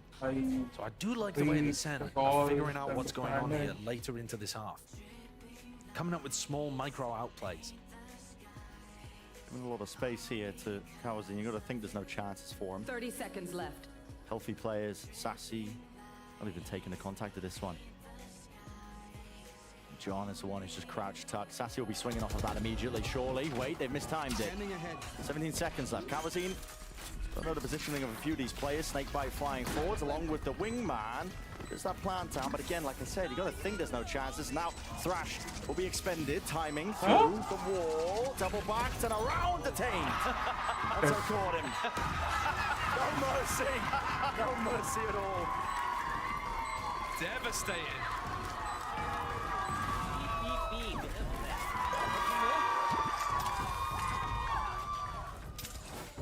Sassy giving it to his former, or rather replacement, I guess. That's very close. It's a nice setup though from Sen. And I think what's happening here is that they're getting the read on exactly how Loud are approaching the start of these rounds. And then abusing that. Look at Kawazine. He knows. The players are out there having fun. 5 to 5 though. It's heating up. This time, Zekken is not in a spot to try to outplay this B take. Still the same Cascade drone being used.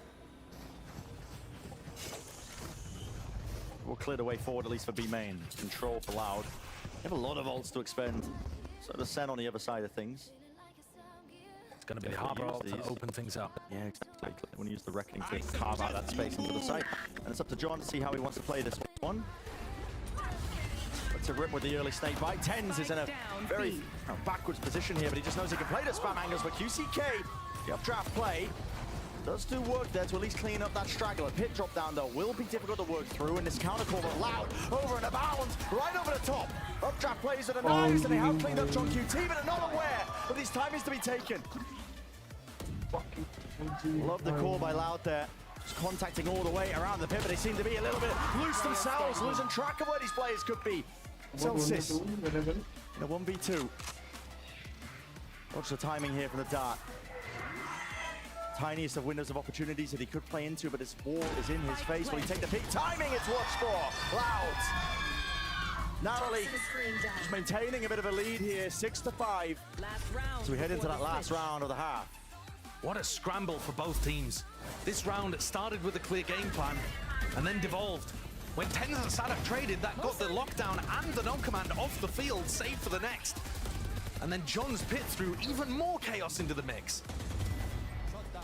Good ideas from both teams, though. The way that Loud were taking pauses over there after the snowman play.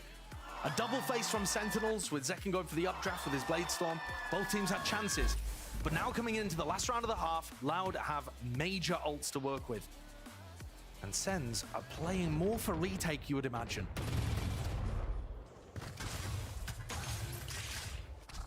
It's really tough, though, from Sen's POV to kind of win this ult battle when Kawanzine has the counter for Zelsis's lockdown.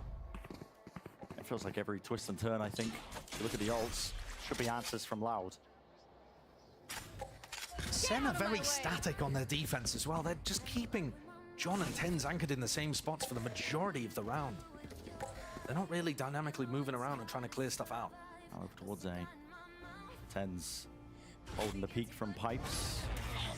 Nice timing. He hit the actual jump up there in the spot while Tens has gone down and a one and done. John QT to no avail. There was no bailout funds from the rest of his team here, but this is a rapid approach. Hunter's Fury dealing with the first wave of things here with a lockdown. It doesn't get the value that they were looking for, but at least it was forced out early from Loud, but they have got into position with the pit. I think Zekken's got to be the playmaker here. Sada going down means no turret to watch the flank. Kawanzine, though, is that human turret. Can Zekken overpower him and put pressure on?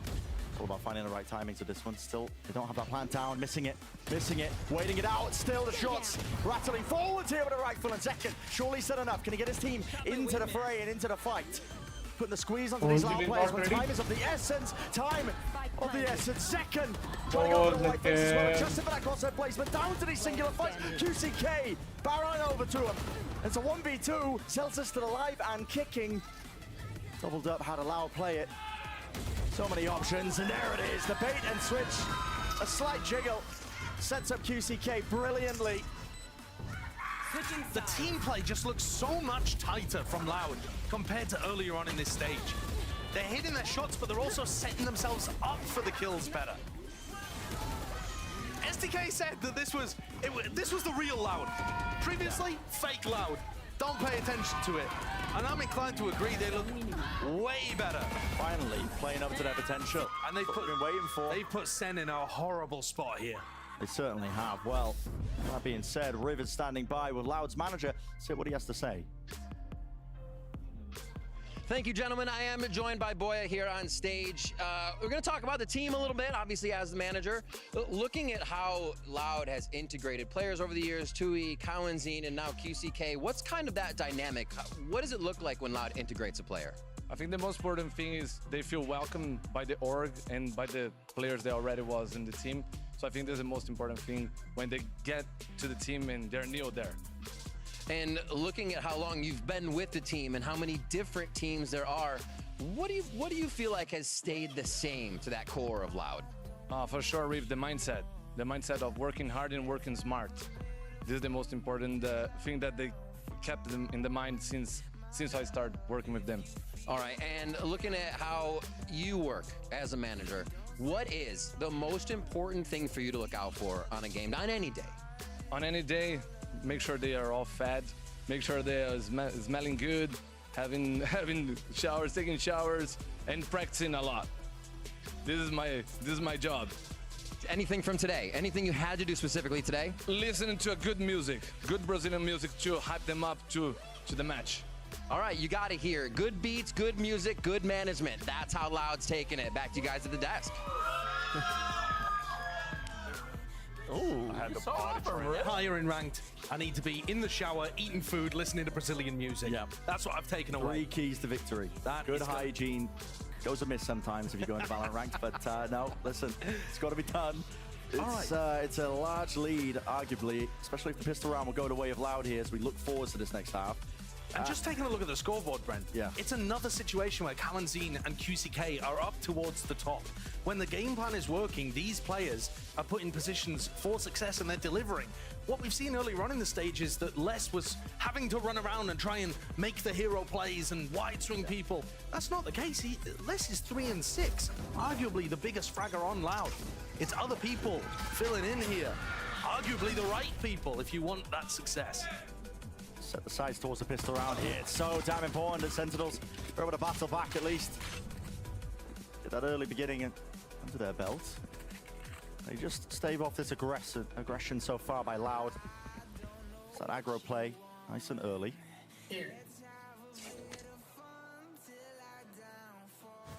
After that initial skirmish towards A, they were expecting a pivot in another direction. Tuiz hasn't heard anything, only now he's gonna call that Dizzy was used. How fluid the Loud players are as well onto the minimap. I mean, they're full rotating tons of players away. Yeah, but as soon as Tuiz realizes there's no follow-up, they go back to A, and there's still 3 players here. A heavy defense, and that's exactly where John's called them towards. That wasn't enough pressure on Tuiz. He didn't believe it. Let's see the cross here, that's my question. He's playing on top rafters into that corner. There is possibilities. Now they've definitely seen it. Acknowledgement. At least with the bodies being shown, and what a shot. Right onto Zekken. Moving the spearhead really for Sentinels. Initiating factor going to be going down there, so a couple of players might have to step up and take matters into their own hands. John QT winning this fight is one of them. If he wins the 1v1, he can call for the pivot over towards B, but right now Tuiz is making it so damn difficult for them, and Les as well, plucking them apart. Pieces falling here, away at the wayside. Sentinels finding it so damn rough to even get a foothold. Spike needs to be planted. It's a deeper position. Will there be any punishment? John defending the approach. That's a massive turnaround. John there with Sassy have just flipped things so that Sen might be able to win this. It's about how he holds his ground here. It's going to be rooted to the spot as well, but there are blind spots to play around. Tens running forwards, full sprinting with the flash. That's just to set up John, but he can't claim the second one and leaves it to Sassy. A 1v3 scenario. Plan out open, pre-fire into the corner. Sassy, someone's getting his head taken clean off. Util flying dart, banished 1v1. Yes. Sassy! Go! First mistake was assuming that couldn't. Sassy the goat, Sassy. Delivers it against his former team. A Red Bull clutch. And an incredible turnaround. This round should have been Loud's. All of the opening picks were going in their direction. Tens with his dying breath through the flash for John, and that failed. Left hand Sassy, the 1v3 wins that he has had this year while playing Gecko. They couldn't be coming at better times. This one looks poised to set Sen up for a drawn game at 7-7. That's a cheeky approach there. Better did you, bro. See if you can get a misstep from Sentinels. They open themselves up wide for the share of show, but it's diligent. Another Dizzy. Another part to Sassy getting that 1v3 win is that his thrash is so close. Taking his early peaks. They are dealing with the threats early here. Trying to plan here. Live. Spike retrieved. In with this high tide that is quite pesky to deal through, but going to be stopping the bullets. Not anytime soon here. Ten's even thinking of making a go of things with the pop flash play. Well, good connection against the Bucky. It's a brave fight. It's followed up though. Loud's defense of B was one of the things that they were getting punished for in the game against Cloud9. A reminder again, that's the last time we saw Loud playing these two maps, Lotus, Icebox. They lost to C9. And Oxy was just able to go in on B, find entries, and then the attacking team was waiting to cycle these Viper walls. And Loud just found it so difficult to defend against that. Yeah. Such an important pistol and follow-up here for Sentinels. I mean, you think about it, turns the other way, you're looking at a 9-5 half on a map that Sentinels need to win. It's another reminder for you as well. There's no guarantees of the playoffs for any of our, you know, America's attendees of Madrid. No, not at all. In fact, they're some of the teams least likely to make it. That Thrash, massive component in the bank of SEN here. But the winner can... Or push back that winner aggression will of still TCK, need nobody can to play win up top that towards Pipes, and so Sassy's given that freedom. Sends it forwards now with a Thrash, moving a little bit off there. I think he wanted to send it over the top towards 410, but he has got his team into the site nevertheless. Now it's a double face, that is nice.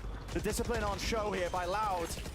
Showcasing as well some of the strengths of them, but they've layered down that post-plant util now with the plant in position. And Nana Swarms potentially broken into the mix. It's actually hard to tell here, maybe even slightly off, but they're going to be spraying it down anyway. With the Phantoms in play, Tens pressing forwards. The underhanded flash, not really finding too much value. QCK, what a time to come alive. High Tide as well, the counter spam from all the rifles. Cove now has to be bursted down, and Celtics just not enough bullets to do the job. So Sen's bonus is not going to find any value there. Not even really that much damage to what Loud were going for. And I think Sen are going to have to readjust the way that they play the post-plants if they want success. They can't just be playing off like that as much as they would like to. There needs to be some level of aggression. Because otherwise you saw how quick Loud were. They ran in, they dominated Rafters immediately. With the Cascade and then the High Tide. You've got to be able to force that out a little earlier, I think. But we'll see whether they change that approach once the rifles are fully out. On a nice edge of the series.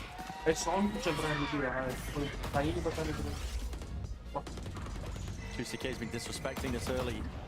Good morning, good morning. Just tags him. He's willing to hold his ground for but a moment, make sure that nobody can overstep it. It's hard to clear him from that top Pipes position, even if you do get tagged. That is a risky pickup of the orb there. Less holding, but there were opportunities for Sen to spam that. You know, they'll hear Tui's running away, so the idea is that it plays them into less. Soundbait, smoked up, covers across less, choosing to respect it. A re-clear from Loud as well, with the drone going to be used to try and set QCK forwards. It's a good tag.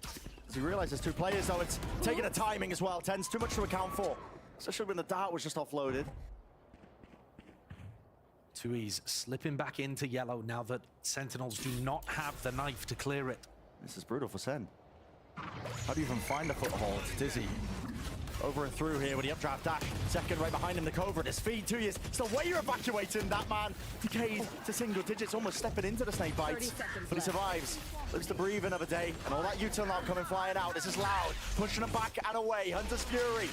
Any sort of connections would be lovely for them, but no kills. At least a one. John QT. With him dropped now, it's falling apart. Sentinels just relying and hoping that they can at least send in little bro there to get the plant down, but no. Spam down. Denied by Sadak, who's able with the High Tide to take some heavy high nest position. Loud looking great in this round. What an aggressive timing on that play towards A. Off the back of the drone tag, just walking all the way up. So unexpected. And then once you get into this position in the round, Loud just already have all the information. They know that it's coming in their direction. They have the Silver ult to play off, and they have bodies in the right spots. The way that Loud are taking these fights, being proactive with this particular composition, I've seen a lot of teams fumble it, to be honest. Trying to take those aggressive fights, but it's tough. Yeah, when they have that Hunter's Fury as well, it makes it so much more easier for them. Again, we'll see if QCK gets pushed back and away. Dart timinged, dropping down though. QCK's gonna hear this. Activating the dash. Will there be chance? Any opportunities? Yes. His return with a fire. Sassy. A little bit too greedy there.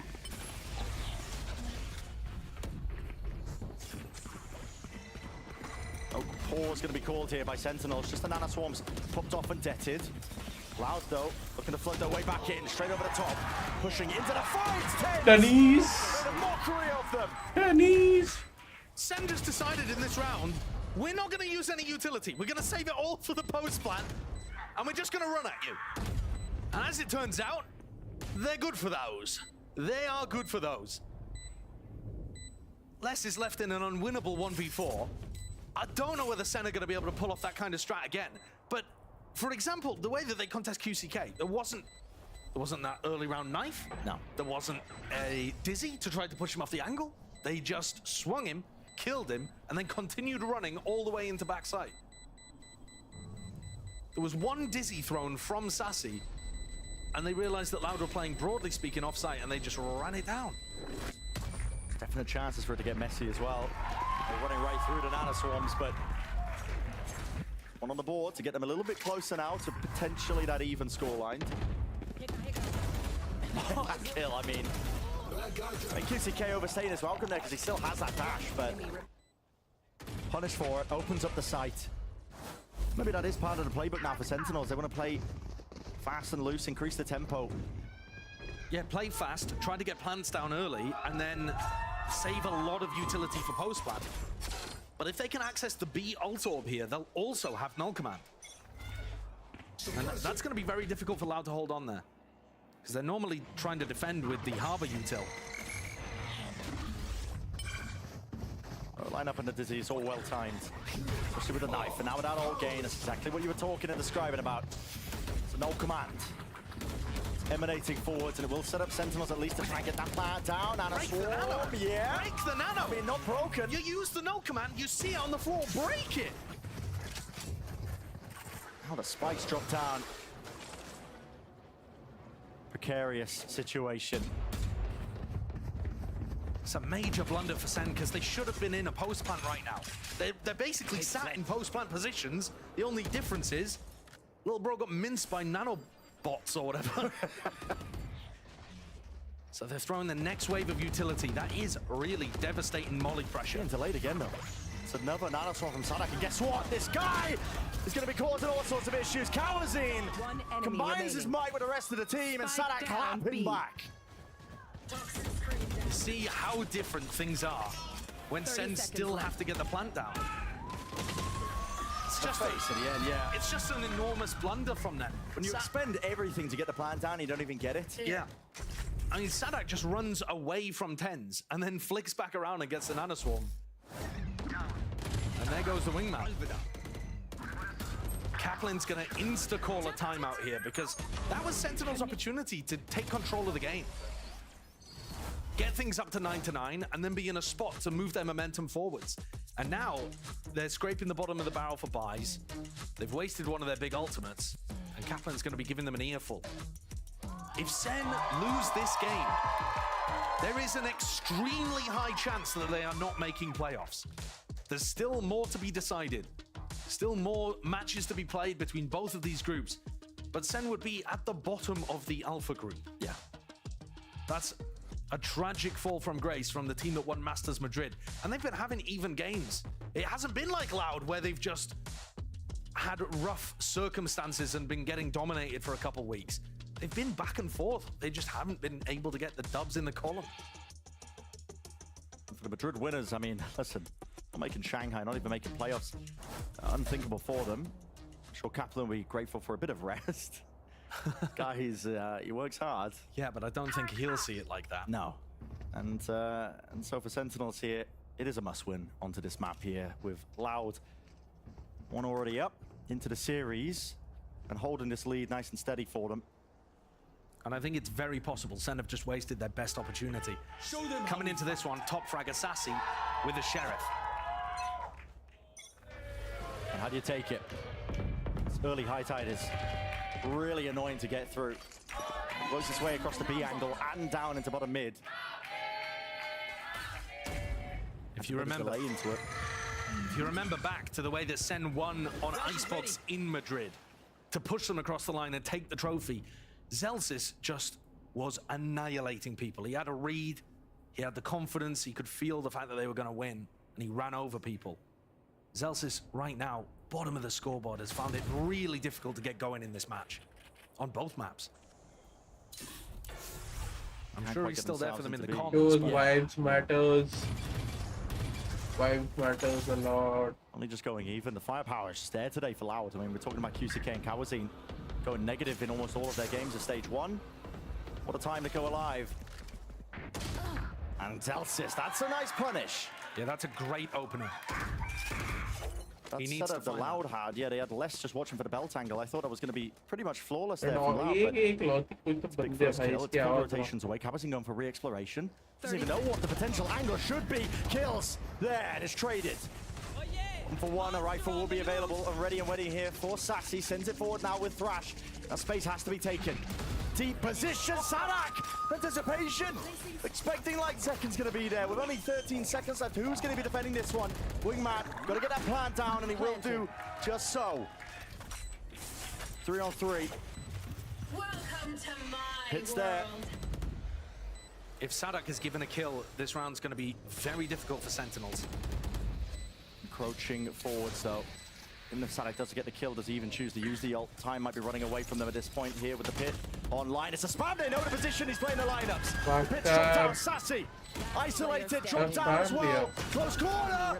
Close corner action! How the hell allow navigating situations like that? What a find onto John Cutie! What an identification of where he's going to be playing inside the pit. That's just so heads up, knowing that he's going to be playing the lineups from that spot. But also a little bit of luck involved as well, you've got to yeah. say. Because if they don't instantly kill John there, it's over for them. Yep. There isn't enough time, the pit stays up, and Sen have won the round. Player standing. But what a difference that one pick makes. And Sen continue scraping the bottom of the barrel. And Kaplan is so frustrated about that one. It's desperate times here for Sentinels. Get out of my way. Money all over the place. Second will have the Blade Storm. What's the call to be made? They're pushing. They want to go aggressive. Going to be meeting their match. Pound for pound. Blade Storm snapping with a rifle. Tasty prize. All the distraction that Loud needed to just cut away two of these Sentinels players. Great work playing off each other. The swings from QCK and Kawazine using less as that piece of bait. But Sen trying to utilize their attack side ultimates to make this one winnable still. Loud won't disrespect it. The problem is, how do you stop Sadak from just using his own ult? You have to play aggressive in the post plan. Back in position. And how do you even do that? Play aggressive over towards screens? That's so tough. Yeah, how do you do it? You have to give up the space. Trust, I suppose, that you've got the utility to at least try and delay this one. The mosh pit, you have to, yeah, I mean, the snake bites, there's a chance for it. There is, but it's tough. It's going to be really tough, especially because the positioning, look at this, it's so damn expected. QCK holding for the bell swing. Snake bites over and above. The first tap, and yeah, punishing it for the swing and phase out. And all the util in the world can't save you from this spot. John QT, it has to pull off a miracle, and it's not ready for them. Up to 12 again for Loud. Then maxing here with the ults as well, even in the final few moments. Getting the Hunter's Fury for Kawazine. And this is excellent from Loud. Yeah. This is them back to what you're expecting to see. Not just going for the individual plays, but having that setup. Where Les takes one angle, QCK covers the swing to punish. They back up, play the ults effectively, are ready for the kind of stuff that Sen are going to throw at them. It's beautiful to watch. Yeah, Loud to come alive. I mean, the one consistency with Loud, you can never count them out. This team has gone through these slumps. You just cannot count them out. What's mad about this as well, though, Brent, is that Loud winning this game might mean that neither of these teams go to Shanghai. It's so bonkers what we've got here in Americas. Reality we could be facing. Because remember, it is still tough for Loud. They were 0-3 coming into this match, looking just for their first win. So they've still got a big uphill battle. But this looked like one of the most difficult on their schedule. QCK is going to attempt to do what Zekken was able to on the defense earlier. A lot of angles to watch for here. Both flashes committed! That is disgusting work. So fast. Senna trying to get into spots to punish that. And QCK is quicker than Zekken to get onto a good angle. Dash to disengage and away. They have lost control of mid. They're aware of that fact. But the dart going out over towards A allows Loud to start stacking the B site. It's so tough. SEN have very rarely got into good positions. And when they did get into good spots, they made the mistakes to throw the round away. Could Zelsis maybe be a difference maker for them in his deep lurk position on Tube? Or is this just where Loud close it out? Look at that timing. Just about missing each other. But the shots are fired and that gives Les the go-ahead. Drops down this pit. There's 23 seconds left. This is for the series. This is for the map. One found in mid. Thrash forwards. Trying to clear the way here for Sassy to get that plant online, and it's all about the game of those timings. Fights to be taken all over the place. Les, he drops 10s. Kawazine, he finds his own. GG. It's 2 left to stand against it. Good night, guys. But this Loud team, you can never count them out. John makes a good go of it. Cove out wide. Can't defend it. Got to spray it down all the way, but 2 hits. He's just sticking it. And Loud. With that being said, it's 2 maps in their favor. A series 1. And who knows how that's going to work for the player contention. Chaos has been strewn into the mix. And SEN City left silent, broadly speaking, here, as the Loud fans in the back cheering it on. It was a difficult first win in stage 1 for Loud. Yeah. And to take it against the team that's been their biggest rival this year. Massive success. This was the real Loud. Just as their coach was saying during that interview. For SEN, they have a better record than Loud, but they are in as difficult a spot, basically. This loss for Sentinels makes it almost impossible that they're going to make playoffs. Yeah, certainly out of their own hands. There is a chance. There's a chance, but I mean, out of all the universes, exactly, it's looking unlikely. But this time, today, it's Loud who are going to win the day, and they're going to take a bow. They played so damn well, I have to say. The discipline was there. And from what the coach was saying, you know, he's saying what we saw prior was the fake Loud. This is the real Loud that we're seeing here and now. They had game plans. What the fuck is happening, guys? Like, sharpened up both of the Sentinel and Loud might be out of the mastering guide. G might qualify for it. Bleed won a game.